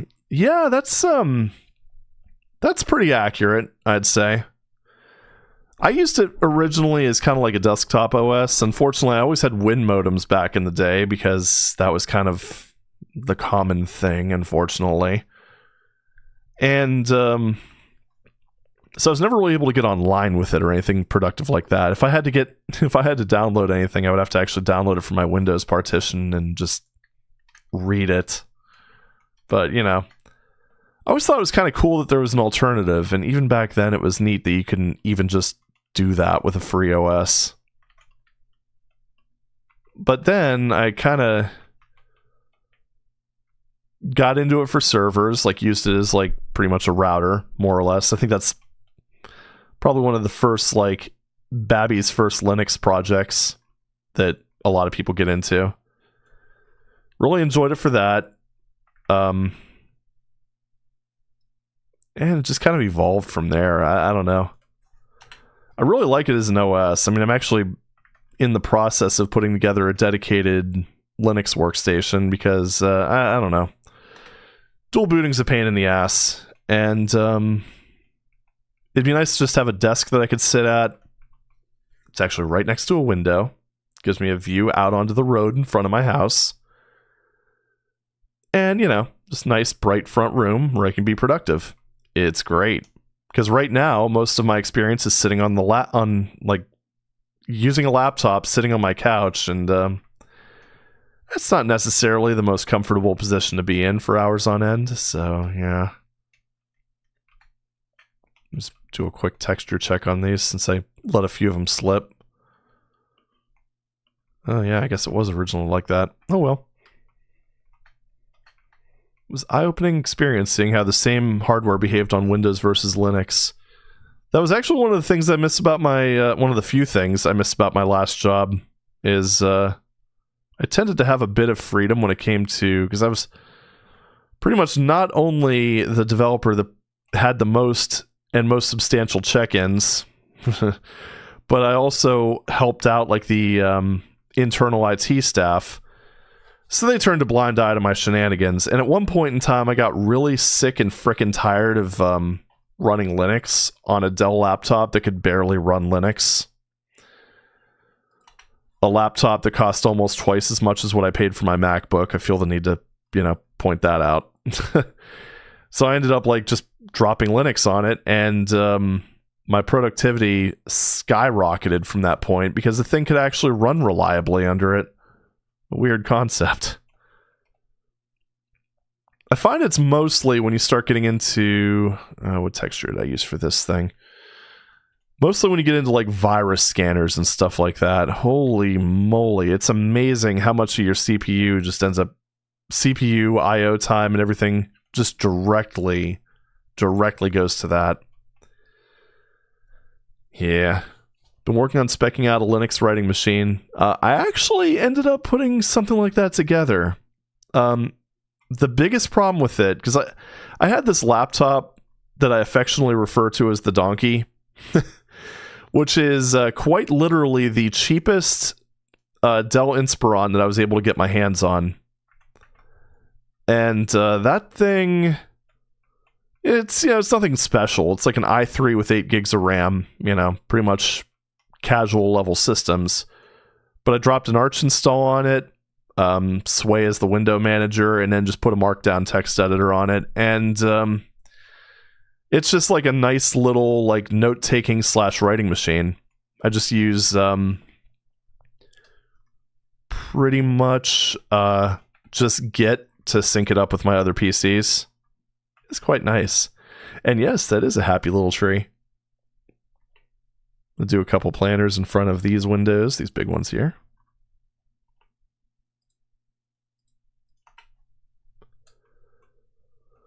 Alright. I'll shake the rust off before building a gaming machine. Yeah. I kind of wish I would have done that, because when I built my current gaming rig, I definitely had some of the rust. Because my last machine was built, well, I ended up buying it like early on in the pandemic when it was impossible to get a graphics card. Yeah, that was exciting. But I ended up just getting a pre-built from Falcon Northwest. Which, I mean, was a good system. I gotta say, if you're looking for a good pre-built, that's the way to go. But, really just wanted to build this one myself. And, definitely did have to shake some of the rust loose. But it all turned out okay in the end, so that's all that matters. That probably isn't going to look right. Yeah, this...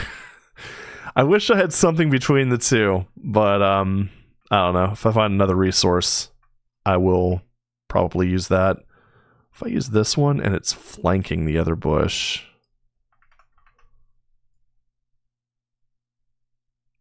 maybe. We'll give that a shot. Right there. Bush B? Yeah. There we go. Well, that one's a little off-center, but you know what? That's easy to fix.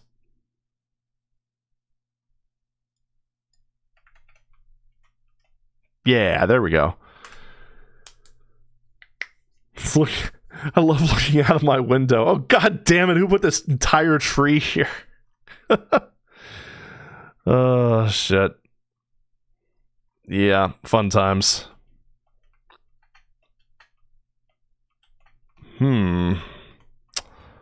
There we go. So, current 2017 rig needs all my needs as long as I stay in 1080p.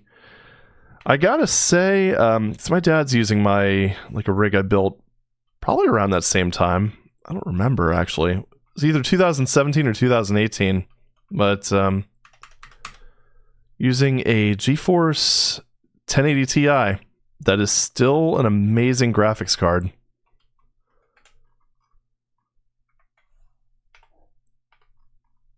The only reason I had a problem staying with it, honestly, is just because of VR. VR is pretty heavy on the system. Not all titles, mind you. But like when I started getting the when I got the Valve Index and upgrading from the Rift S, that the resolution and refresh rate differences were, that became a problem.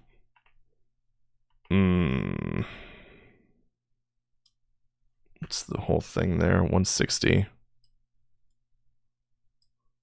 There we go. Window there. Perfect.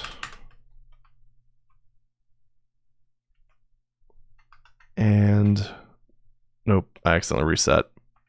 There we go. I love the undo feature. It's so good. Oh, 1060. Yeah, honestly, the VRAM's the biggest problem. But I mean, if you play primarily like indie and retro games, it's not really going to be as big of a problem. But yeah, the whole VRAM situation is, jeez. I mean, that I think has been like the biggest driver for a lot of people to upgrade their GPUs.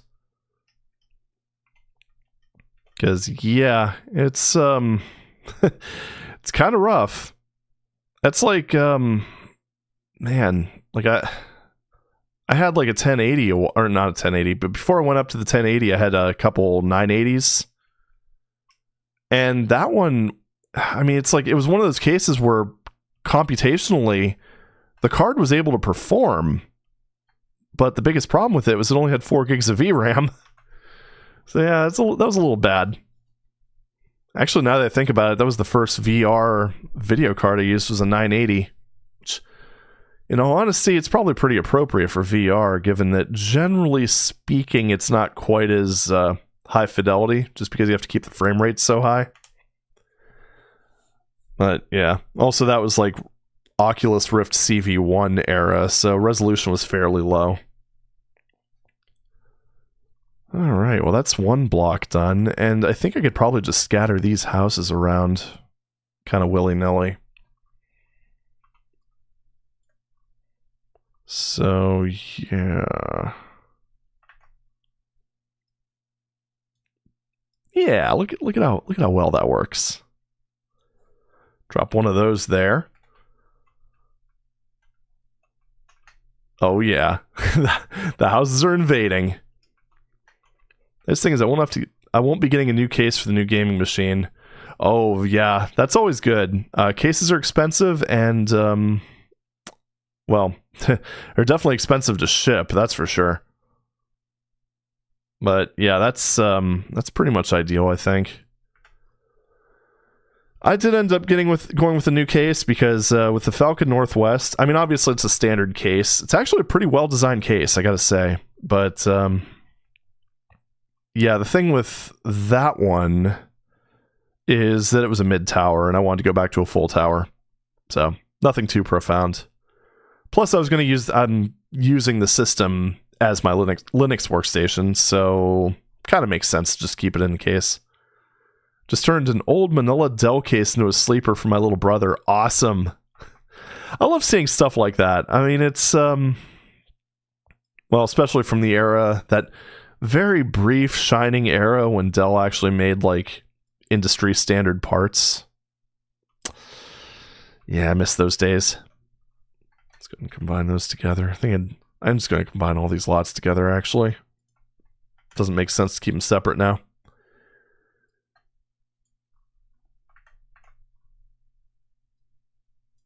There we go. Look at that. It's all working out. Corsair Crystal 570X.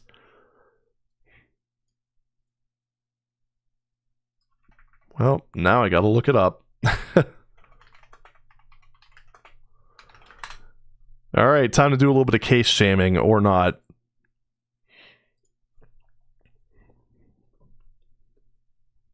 Ooh, that is pretty. That is very pretty.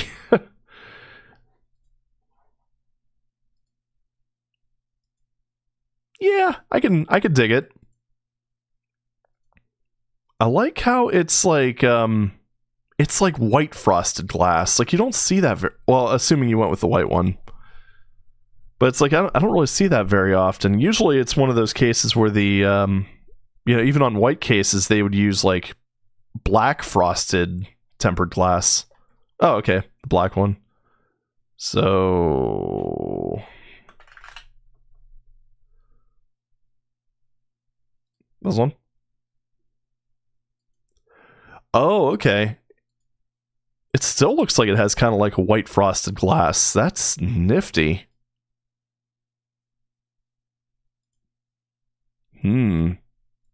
That was quite nice. I went with some white Lian Li one. I don't remember which one it is. Oh, hold on. Let me drag this over here. I'm pretty sure I still have the Micro Center receipt, so oh my goodness, I'm getting a lot of emails. I do have a lot of Amazon orders, I suppose, so yeah. Thing weighs an absolute ton. That's like the case that, the one before the Falcon Northwest, it's kind of like yours, where it has all tempered glass sides. I want to say, like, I actually put that on a scale intended for humans. I think it came up with like something like 75 pounds. It's a little silly, but it looks really cool. That was like I think the only computer that I really actively focused on making a neat RGB setup. 3 cooling fans in each case. Generally that's for either for like really solid air circulation from the front, or you know, a lot of times like a water cooling radiator. Like the 360 millimeter ones will have 3 fans. Yeah, it's kind of ridiculous how much air modern cases end up pulling in. Like with mine, if I run the CPU hot, like if I'm doing anything too wild with it, like the fans all just kick on full blast, and I can actually feel like air circulating under my desk. It's ridiculous. Oh, there's the receipt. So, yeah, I actually ended up going with a white computer case with my current build. Let's see if that works. Oh, there it is. That's the mid tower. Oh, no, wait, no, I did go with the mid tower one, didn't I? Did I? Yeah, I guess I did. Yeah, this is the one that I'm rocking right now. I gotta say, just like the, even just with the default system, or the default RGB layout, yeah, it looks really nice with like the white grill and everything. I think this is probably the first actual like pure white PC I've ever built. Like I've had like silver ones before and beige ones, but nothing like this. I'm liking it. Linux rig has 5 fans, 3 on the radiator alone. Yeah, I'm trying to think of how many I'm going to have in mine. It's probably about the same though, because it's got a 360 millimeter radiator, and so 3 fans there. Fan on the GPU, and then fan on the power supply, and then I think an additional fan on the back. Now is the key area's done, but the final fight's not quite done yet. It's temporary exit at least. Nice. Yeah, we got a little distracted, but I do have a few houses. Yay. You know, and on the map view, it actually kind of seemed like those might be too close together, but then I remember that when you live in suburbia and there's a gap that's like too large of a gap between two houses, they will shove a house between those two. So yeah, it's going to be great. Soon people will need those long ducts connected to a wall like dryers that blow the hot air outside. Yeah. Especially with like modern CPUs and GPUs. Like, dude, those things produce so much heat. It's absolutely insane. And they draw a ton of power too. So I'm kind of wondering about power supplies. Like, I mean, before it always felt like, I don't know, getting a kilowatt power supply was just royally overspeccing. Now it kind of feels like that's just more for just moving up a generation. I don't know. Let's put a little gap between those two. I'm probably going to finish off like this section here. Yeah, you can have a little bit more of a gap between those two. It's very rare that anything's like quite that crammed in. Just kidding. Yeah.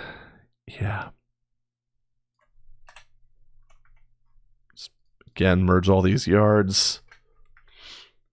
How many watts do GPUs consume these days? Oh my goodness, dude. A lot.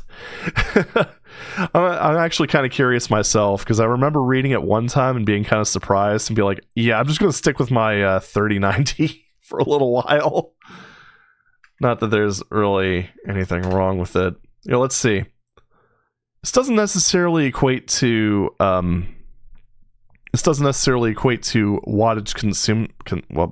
power consumption, but I'm seeing for a 4090 that's recommending an 850 watt power supply. So I'm going to assume it probably draws like 400 on its own. Oh, my bad. Rated power of 450 watts for the 4090. What the hell? Jeez. There are more heftier power supplies than 750. I've seen ones up to 1.2 kilowatts, so about 1200. But yeah, either way, that's just ridiculous. Like I remember like kilowatt power supplies being like this big joke because everyone's like, who's going to use that much? Now it's a reality. Yeah, it's like stuff that you would normally only buy if you were like a heavy overclocker running multi-GPU setups or whatever. Yeah, it's now become commonplace for some reason. I wonder if this house will fit here. That would be a no. Yeah, we'll just assign another corner house for that. So I do have to wrap this up for bed-related purposes. That sounds really wrong, but, you know. Nope, that's the same house. Don't want to have two houses in a row that look identical. Okay, there we go. I could always make like little, very minor changes to them too. Like moving this a little bit closer to that. Yeah, there we go. Perfect. That's how you save time. Remember when 1 kilowatt power supplies came out and it was really only marketed for extreme SLI setups? Yeah, it'd be nice if we went back to those glory days, wouldn't it? I don't know. I guess it's kind of inevitable, really, because we're kind of back at that position where they haven't really made any. I mean, they've made progress with it. Like, yeah, not to diminish anything that AMD, Intel, or whatever have done, but it kind of feels like we're at the point now where it's like, you know, screw it. Let's just make everything hotter instead of, you know, we've kind of stopped chasing that efficiency angle, I suppose. It's a little frustrating, I will say. Because I rather miss when like the core series came out and everyone's like, holy crap, these are ridiculously efficient. Let me split these up a little bit. All right, there we go.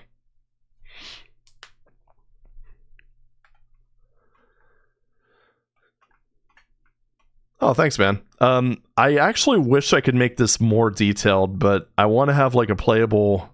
Oh, man, it didn't bring the textures all over right, did it? Oh, jeez. All right, we're going to have to just fix that real quick. At least I'm just copying and pasting, though. That's making it easier. But I would love to eventually do another detail pass over this, but for right now, I want to have something playable by the end of October.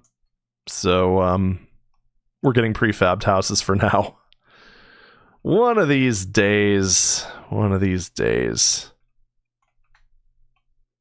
And also texture variety, that's kind of on the wayside.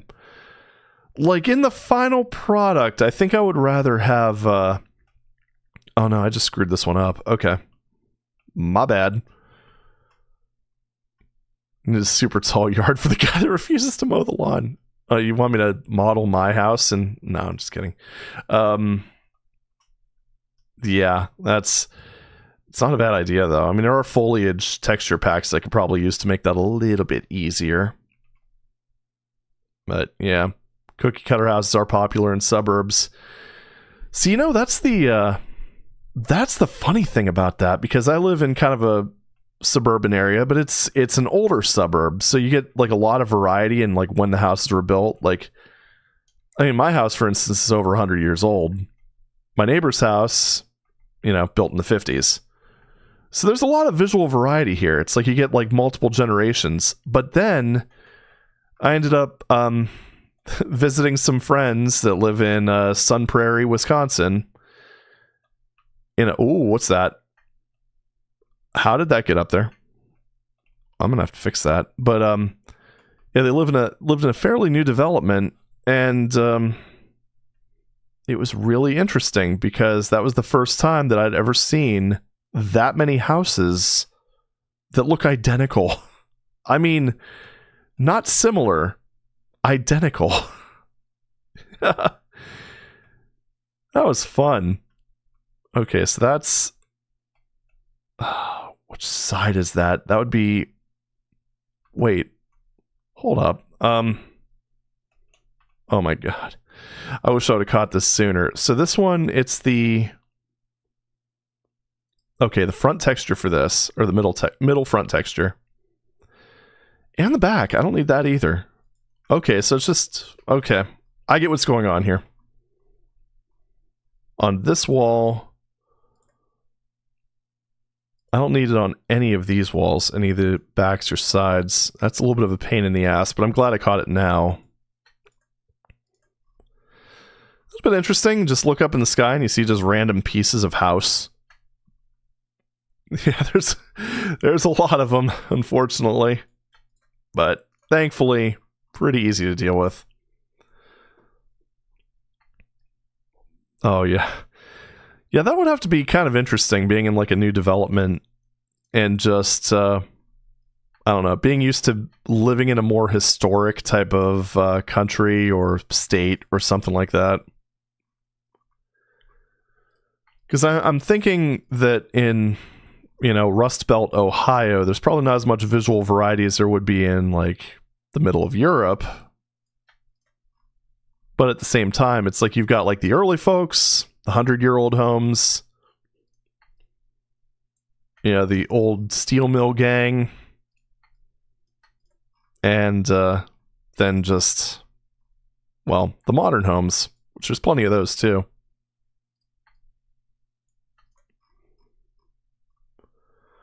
Alright, let me just do that, because with my luck, I'll end up accidentally unselecting these, and...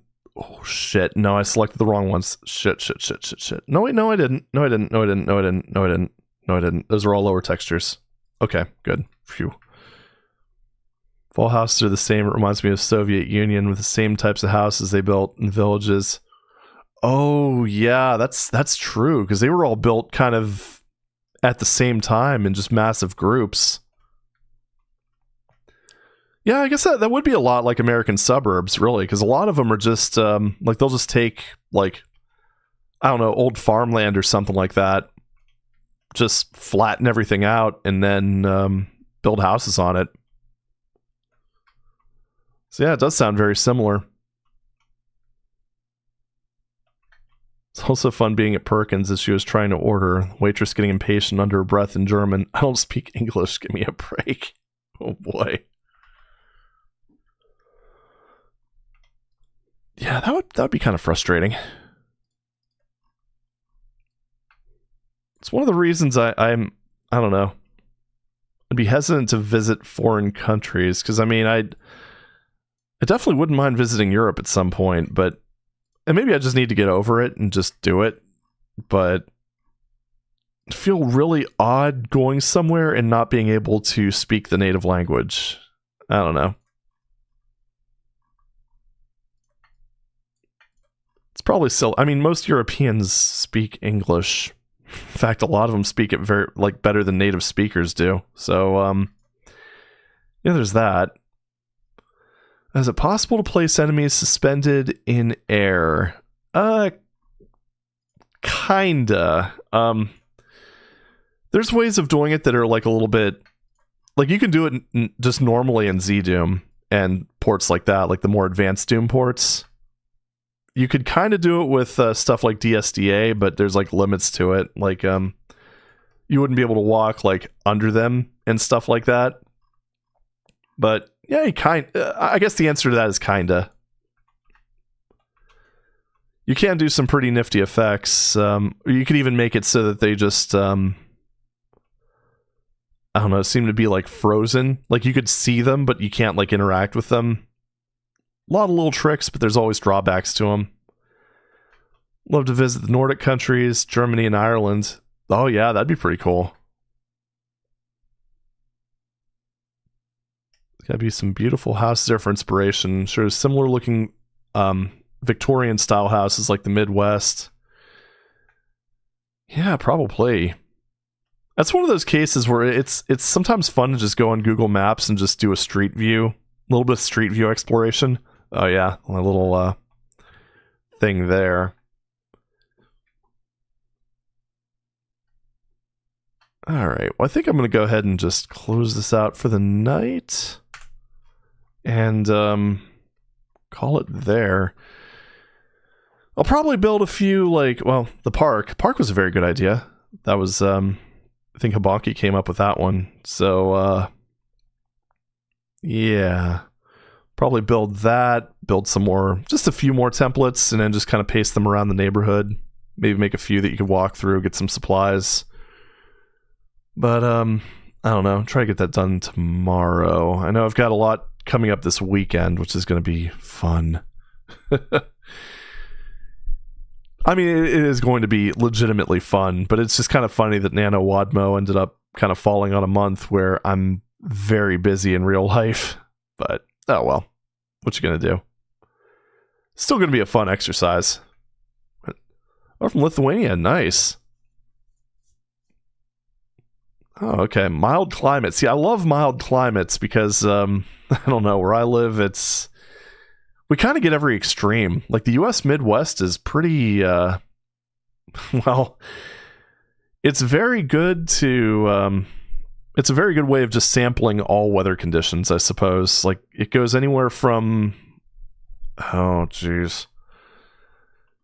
Trying to think of what it is in Celsius. But we have, in my area, anywhere from, negative 10 degrees Fahrenheit to, 90 to 100. Here, let's see.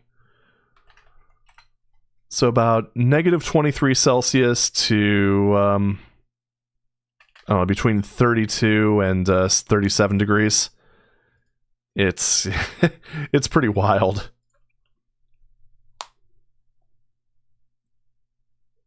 Vilnius. Apologies if I'm pronouncing that wrong. Snowed in August and then been in the 80s Fahrenheit 3 days later. Oh my goodness.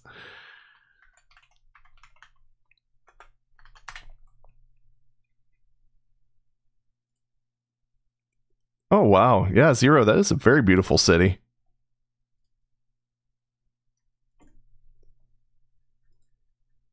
That's one of the things that's so cool about Europe, too, is there's just so much history. I mean, when you look at America, it's like there is a lot to see in America. I think a lot of people underestimate that. But outside of just like Native American settlements and things like that, it's a very new country. I mean, well, okay, maybe not as new as like the founding of America, or the founding of the United States of America, if you will. But yeah, when it comes to actually building up civilizations here, like modern civilizations, there's not a whole lot of history to fall back on. Lithuania is over 1,000 years old. Oh, wow. Yeah. Yeah, that is absolutely kind of crazy to think about. I mean, we can't really comprehend that level of, or that extent of time.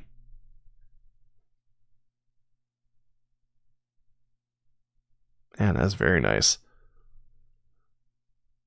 700th year anniversary. Jeez. Yeah, let's see. I live in Ohio. Ohio was founded in, okay, well, it was admitted to the Union in 1803. So yeah, 220 years. Not bad. It's a few generations, I suppose. All right. Well, anyway, I'm going to go ahead and just kind of cut things there. Really need to get some sleep. I'm kind of tired. But thank you very much, everyone, for joining me here. No, it's been a little bit of a different stream than usual, but I do kind of hope to branch into other games periodically. I mean, the live stream's always been kind of just whatever I'm sort of in the mood to play. Out drinking your state since 1848. I like that. I don't know about Florida, though. You'd have a hard time competing with that. But, yeah. I always have a hard time ending these. I don't know why. But yes. Oh, yeah. Definitely give VVVVV a shot. It's a hell of a fun game. And there's a lot to do if you just want to do some, like, post-game stuff. But, I don't know what I'm going to do next week.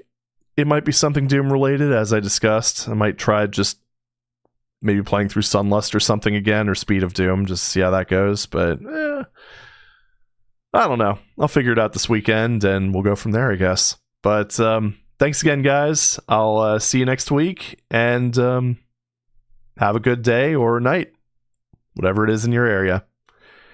Peace out.